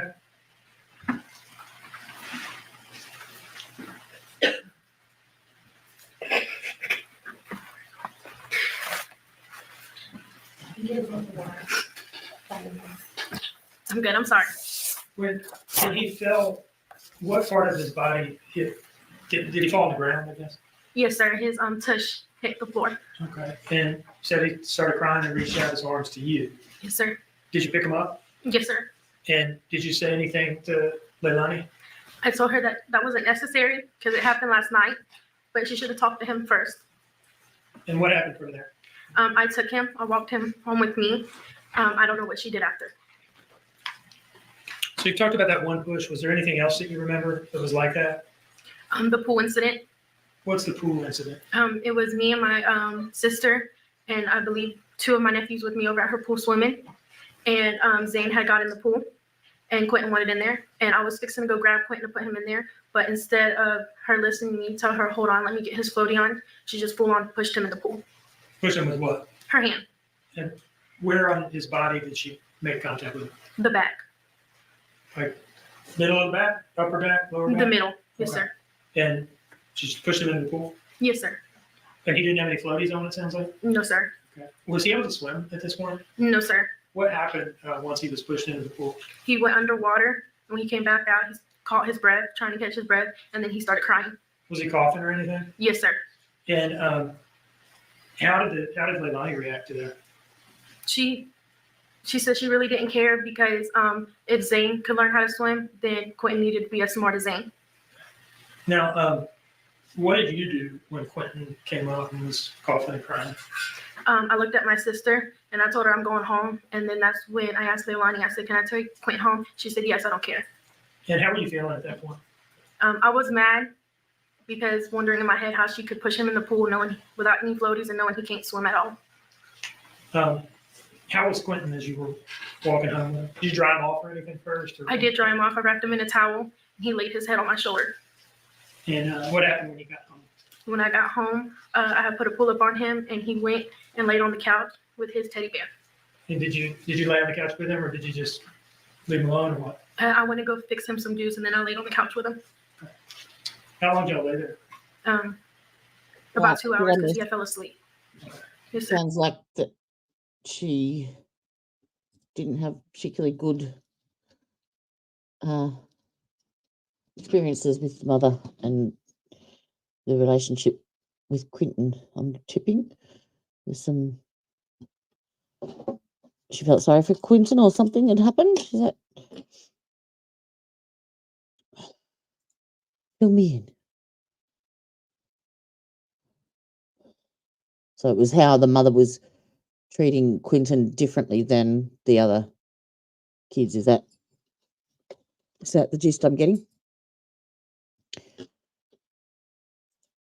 Did you take a nap there with him? No, sir, because I was afraid I was going to squish him if I fell asleep with him. Anything else you remember that was like those two things? Other than her getting mad at him with the stairs and stuff. Tell me about that. It was one night when I went over there and she was smoking. She had went upstairs and she was talking to me about Quinton's father. And she said she don't know how Quinton could look so much like his dad when she's the one that gave birth to him. And I said, well, I don't know because I didn't want to really get into that kind of stuff. It wasn't my problem. And she just kept going on about it. And Quinton was down the stairs. And I said, Leilani, he needs help down the stairs because I had Sky in my hands. And she said, he's a big boy. He can do it. I said, no, he can't because her stairs in Billy Joe's house was kind of weird. And I said, he needs help. She said, no, he doesn't. And Quinton just continues to roll. Are you talking about the stairs to the second floor? Yes, sir. You said Quinton continues to roll. What do you mean? When he tripped on the first one and he starts rolling down. And I hand her Sky and I grab Quinton. How was Quinton when you picked him up? He was fine. He really didn't cry. Okay. Anything else you remember that was like that? No, sir. You mentioned that incident started with her asking or wondering how he could look so much like his father. What was her tone of voice like when she was saying that? Did she sound happy, angry, sad? She sounded angry. Do you remember if you seem like a pretty mild-mannered person? Yes, sir. But if I asked you to tell me what it sounded like when she said it, would you be able to do that or not? Yes, sir. You want the whole, just how she said it? Yeah. When I walked in, she was like, hey, I got a question. I said, yes. And she said, how the F could Quinton look just like his daddy? I'm the one that gave birth to him. And I said, I don't know, Leilani. I really don't know. She said, Zane's been my number one since he was born, and Quinton's just sitting there and useless. Anything else? No, sir. Do you remember telling us last week about an incident where Leilani hit Quinton in the face? I think backhanded was the word you used. Yes, sir. You remember telling us about that? Yes, sir. Can you tell us about that now? From the beginning, correct? Yeah. Zane and Quinton was out in the street. I was walking to the shed because that's where our laundry room that is. Were you at your house at this point? Yes, sir. Okay. And you said you have a laundry room in the shed? Yes, sir. So what were you walking out to the shed to do? Do my chore, which was transfer the clothes from the washer into the dryer. And at what point did you see Zane and Quinton? When I was going towards the shed. And what were they doing? They were by the mailboxes on the other side of the road, going inside the ditch. Okay. Were they in the road or next to the road or what? They were in the road. Okay. And were there any adults with them? No, sir. What time of day was this? It was a little bit in the morning. I'm gonna say around 11 or 12. Okay. And when you saw them out there, what did you do? I ran. Ran where? To get Quinton and Zane. And what happened next? As I was going to get them, there was a white car passing with a lady inside of it. I'm sorry to stop you. I don't mean to interrupt you because you asked from the beginning and I did say yes, right? Yes, sir. But I don't want you to tell us anything about what anybody said to you other than things that the defendant said to you. Okay? Yes, sir. So let's skip the white car part, all right? So after the white car drove by, What happened next? I took the kids back to my mom's house. My mom told me to take them to Leilani's. So, Don't testify about anything anybody else said. Yes, Okay, all right, thank you. Okay, so you went back to your house and you said at some point, did you take them back to Leilani's house? Yes, sir. And why did you do that? My mom told me to. Okay. And where did you take them when you took them back? I took them when I entered. It was behind where the pool part is, the Okay. back. So you walked around the back? Yes, sir. And you had both of the kids with you at this point? Yes, sir. What happened from there? I kept knocking on the door. Leilani would not answer, and I kept banging and banging. I just continued to bang until she answered. She came outside, and Just banging on that back door. And them was on the road, and she was asleep. And instead of her taking the knowledge of what she had done and wasn't awake with them, she just backhanded Quinton in the face. Can you describe that in a little more detail? What did it look like? She raised her hand all the way back, and she just backhanded him. When she did, his head hit the concrete. Where on his face did her hand hit him? Right here. And you're gesturing, I gotta say this for the court reporter and transcript and all that, you're gesturing towards like your cheekbone. Yes, sir. And you said that this knocked him down. Yes, sir. Did she hit him hard? Yes, sir. And when he fell down, what happened? I looked at her, and then he started crying. He got up. When I lifted him up, he got up and he ran to me, and he started pointing to my mom's house. Did you say that his head hit the concrete out there? Yes, sir. Okay. And he ran to you, and you said he started pointing? Yes, sir. Pointing directions to my mom's house. Were you holding him at that point, or was he still on the ground, or what? I think it was after a minute I did pick him up. Yes, sir. Okay. And his pointing towards your house, what did you take that to mean? I knew he wanted to go with me, but Leilani wanted them to stay. Okay. Did you take him home? I believe I took Quinton home because she didn't want me taking Zane home. Were there any other incidents you remember that involved the defendant, Leilani, pushing him, hitting him, or anything like that? No, sir. Okay. Was there anything that you heard, other than what you've already mentioned, and you've talked about some of this stuff, was there anything that you ever heard her say that caused you to believe that she didn't like Quinton or didn't feel the same way about him that she felt about Zane? Yes, sir. Can you tell us about those things, that if the ones that you haven't mentioned yet? Yes, sir. She would call me over there and ask if she could talk to me. And I would go over there and she would just complain about Quinton, how Quinton wasn't like Zane. He wasn't smart like Zane. And that the only reason that she loved Zane and she didn't love Quinton is because Zane's been through everything with her and Quinton hasn't been through nothing. Did she ever point blank tell you anything about whether she had any feelings of love or affection towards Quinton at all? Yes, sir. She told me she did not love him at all. She said that to you? Yes, sir. Where was that when she said that? We was on the back porch. He was in on the back porch. There's like a play area with a gate. Is that with the brown couch in it and slide and stuff like that? Yes, sir. Okay. And who was, you were out there, was Quinton out there? I was in the play thing with Quinton and she was by the tiki bar. Okay. How did that come up, that she's saying that about Quinton at that time? She was mad at Danny. Okay. Yes, sir. And how did it get on to Quinton and saying that about Quinton? Because Quinton was making noises with his mouth and saying he was calling out for Danny. Kept saying, Danny, Danny. And she kept getting mad about that. She was mad at Danny at the time? Yes, sir. Is that what you're saying? Yes, sir. And Quinton was calling out for Danny? Yes, sir. And that's what led up to her saying that thing about Quinton? Yes, sir. Okay.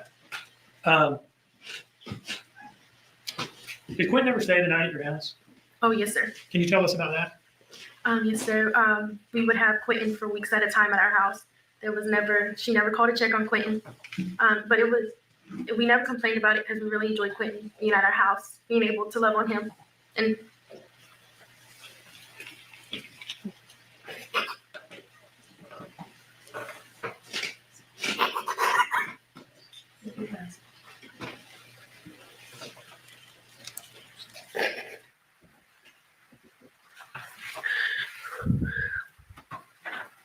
I'm sorry. You miss him? Yes, sir. Think you're ready to be done with this now? It doesn't matter. I'm fine. You sure? Yes, sir. Were there times where Quinton would sleep over at your house, but the other kids wouldn't?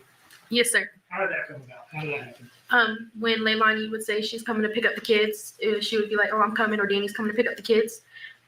Quinton would never want to go when it was her, so she was like, "He could just stay here. It's fine." How was Danny with Quinton and the kids? Danny loved the kids a lot. He was good with them. He treated them how they were supposed to be treated. No further questions, Your Honor.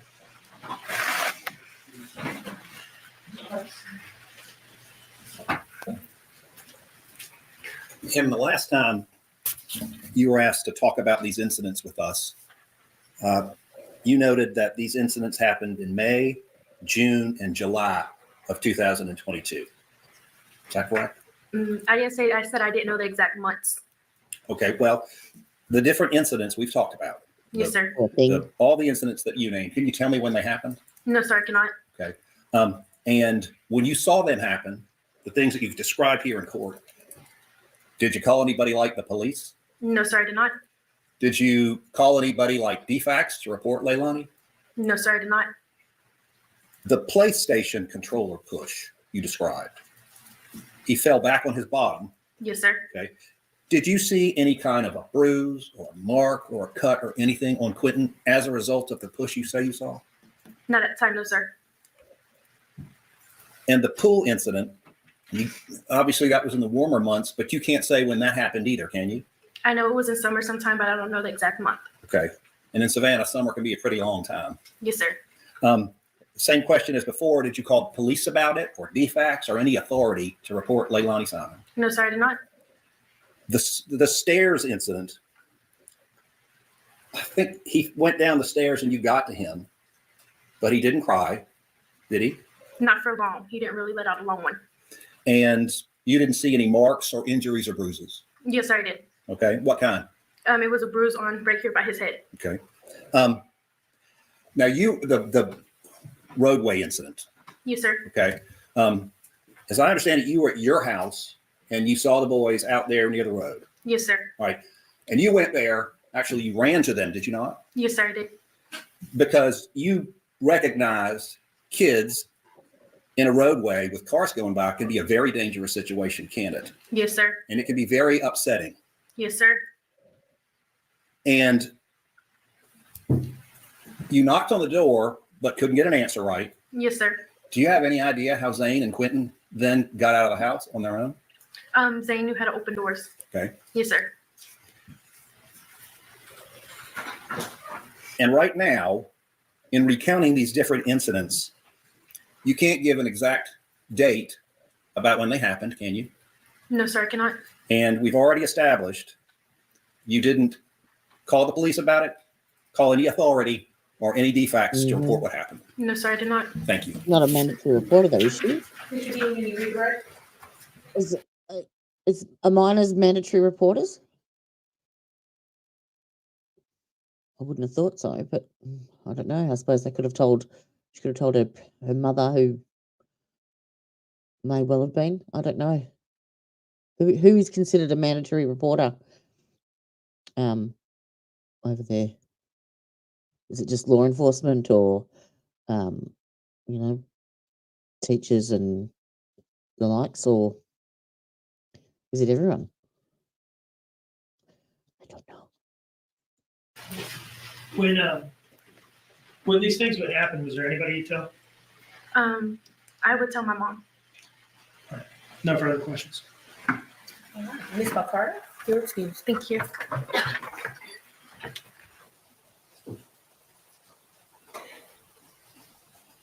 I think that's the end of the day. I do believe. Mr. Dean, you may call your next witness. Really? Oh, maybe I'm Is this the wrong. witness that's expected to take some time? Yes, ma'am. Oh, okay. Or 7 o'clock? Maybe we'll take a stop. So, ladies and gentlemen, I am going to excuse you for the evening. I thought so. We're going to reconvene tomorrow morning at 9:00 a.m. I think by now you know the routine. I will instruct you not to discuss the case, not to do any research, not to allow anyone to discuss the case around you. Please do not consume any media regarding this case. All right. And with that, you're excused. Yeah. Jurisdiction. All right. That's the end of, today. So, tomorrow, We have first up on the stand is Michelle McCarter, which I think is this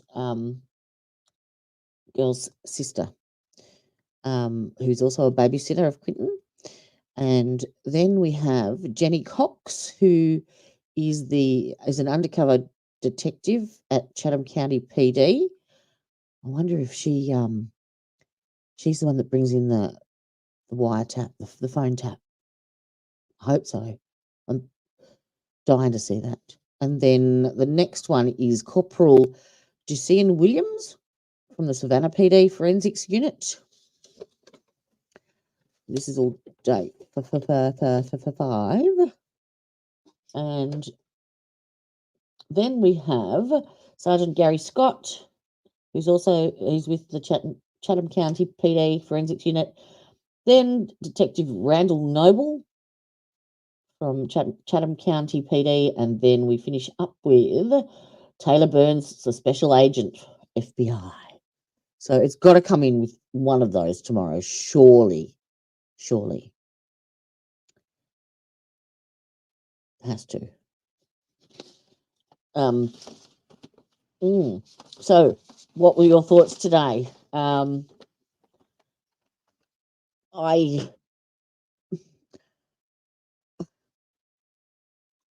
don't like this defendant one little bit, and I'm leaning towards guilty.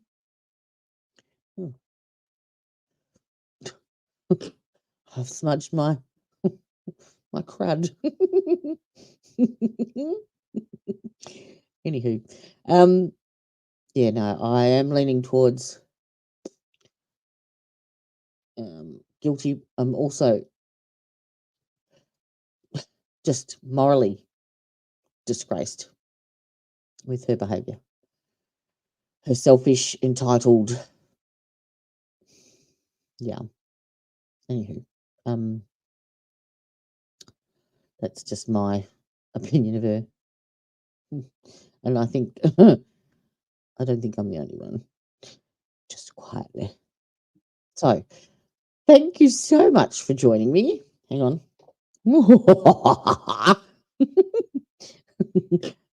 The Halloween Spooktacular and the monetization stream. Yay! Yes, I've been watching it. There is no change yet. It's still verdict watch. But yes, the Grinch. Yes, I'm not liking her. The more I hear. Yep. Well, if she's not guilty of the unaliving, she's definitely guilty of a lot of other revolting things. So, look at this face, oh my lord. You can't even see my piggies. I've fused my hair up and stuck them in two. It's too dark for you to see. Anyway, so thank you again for sharing this with me. It's great. I'm excited, and yeah, exactly. Yeah, right on, sister, right on. So, hopefully by tomorrow's stream, YouTube should have approved me. And yeah, we should be off and rolling. Thanks, Ada Hef. Love yous all. And I shall catch you same time, same place, same back channel. Ciao for now. Bye-bye. Justice served in an honest fight. True crime tales till the verdict's right. Solving more than just trivial quests, where sentences rule at the defense rests.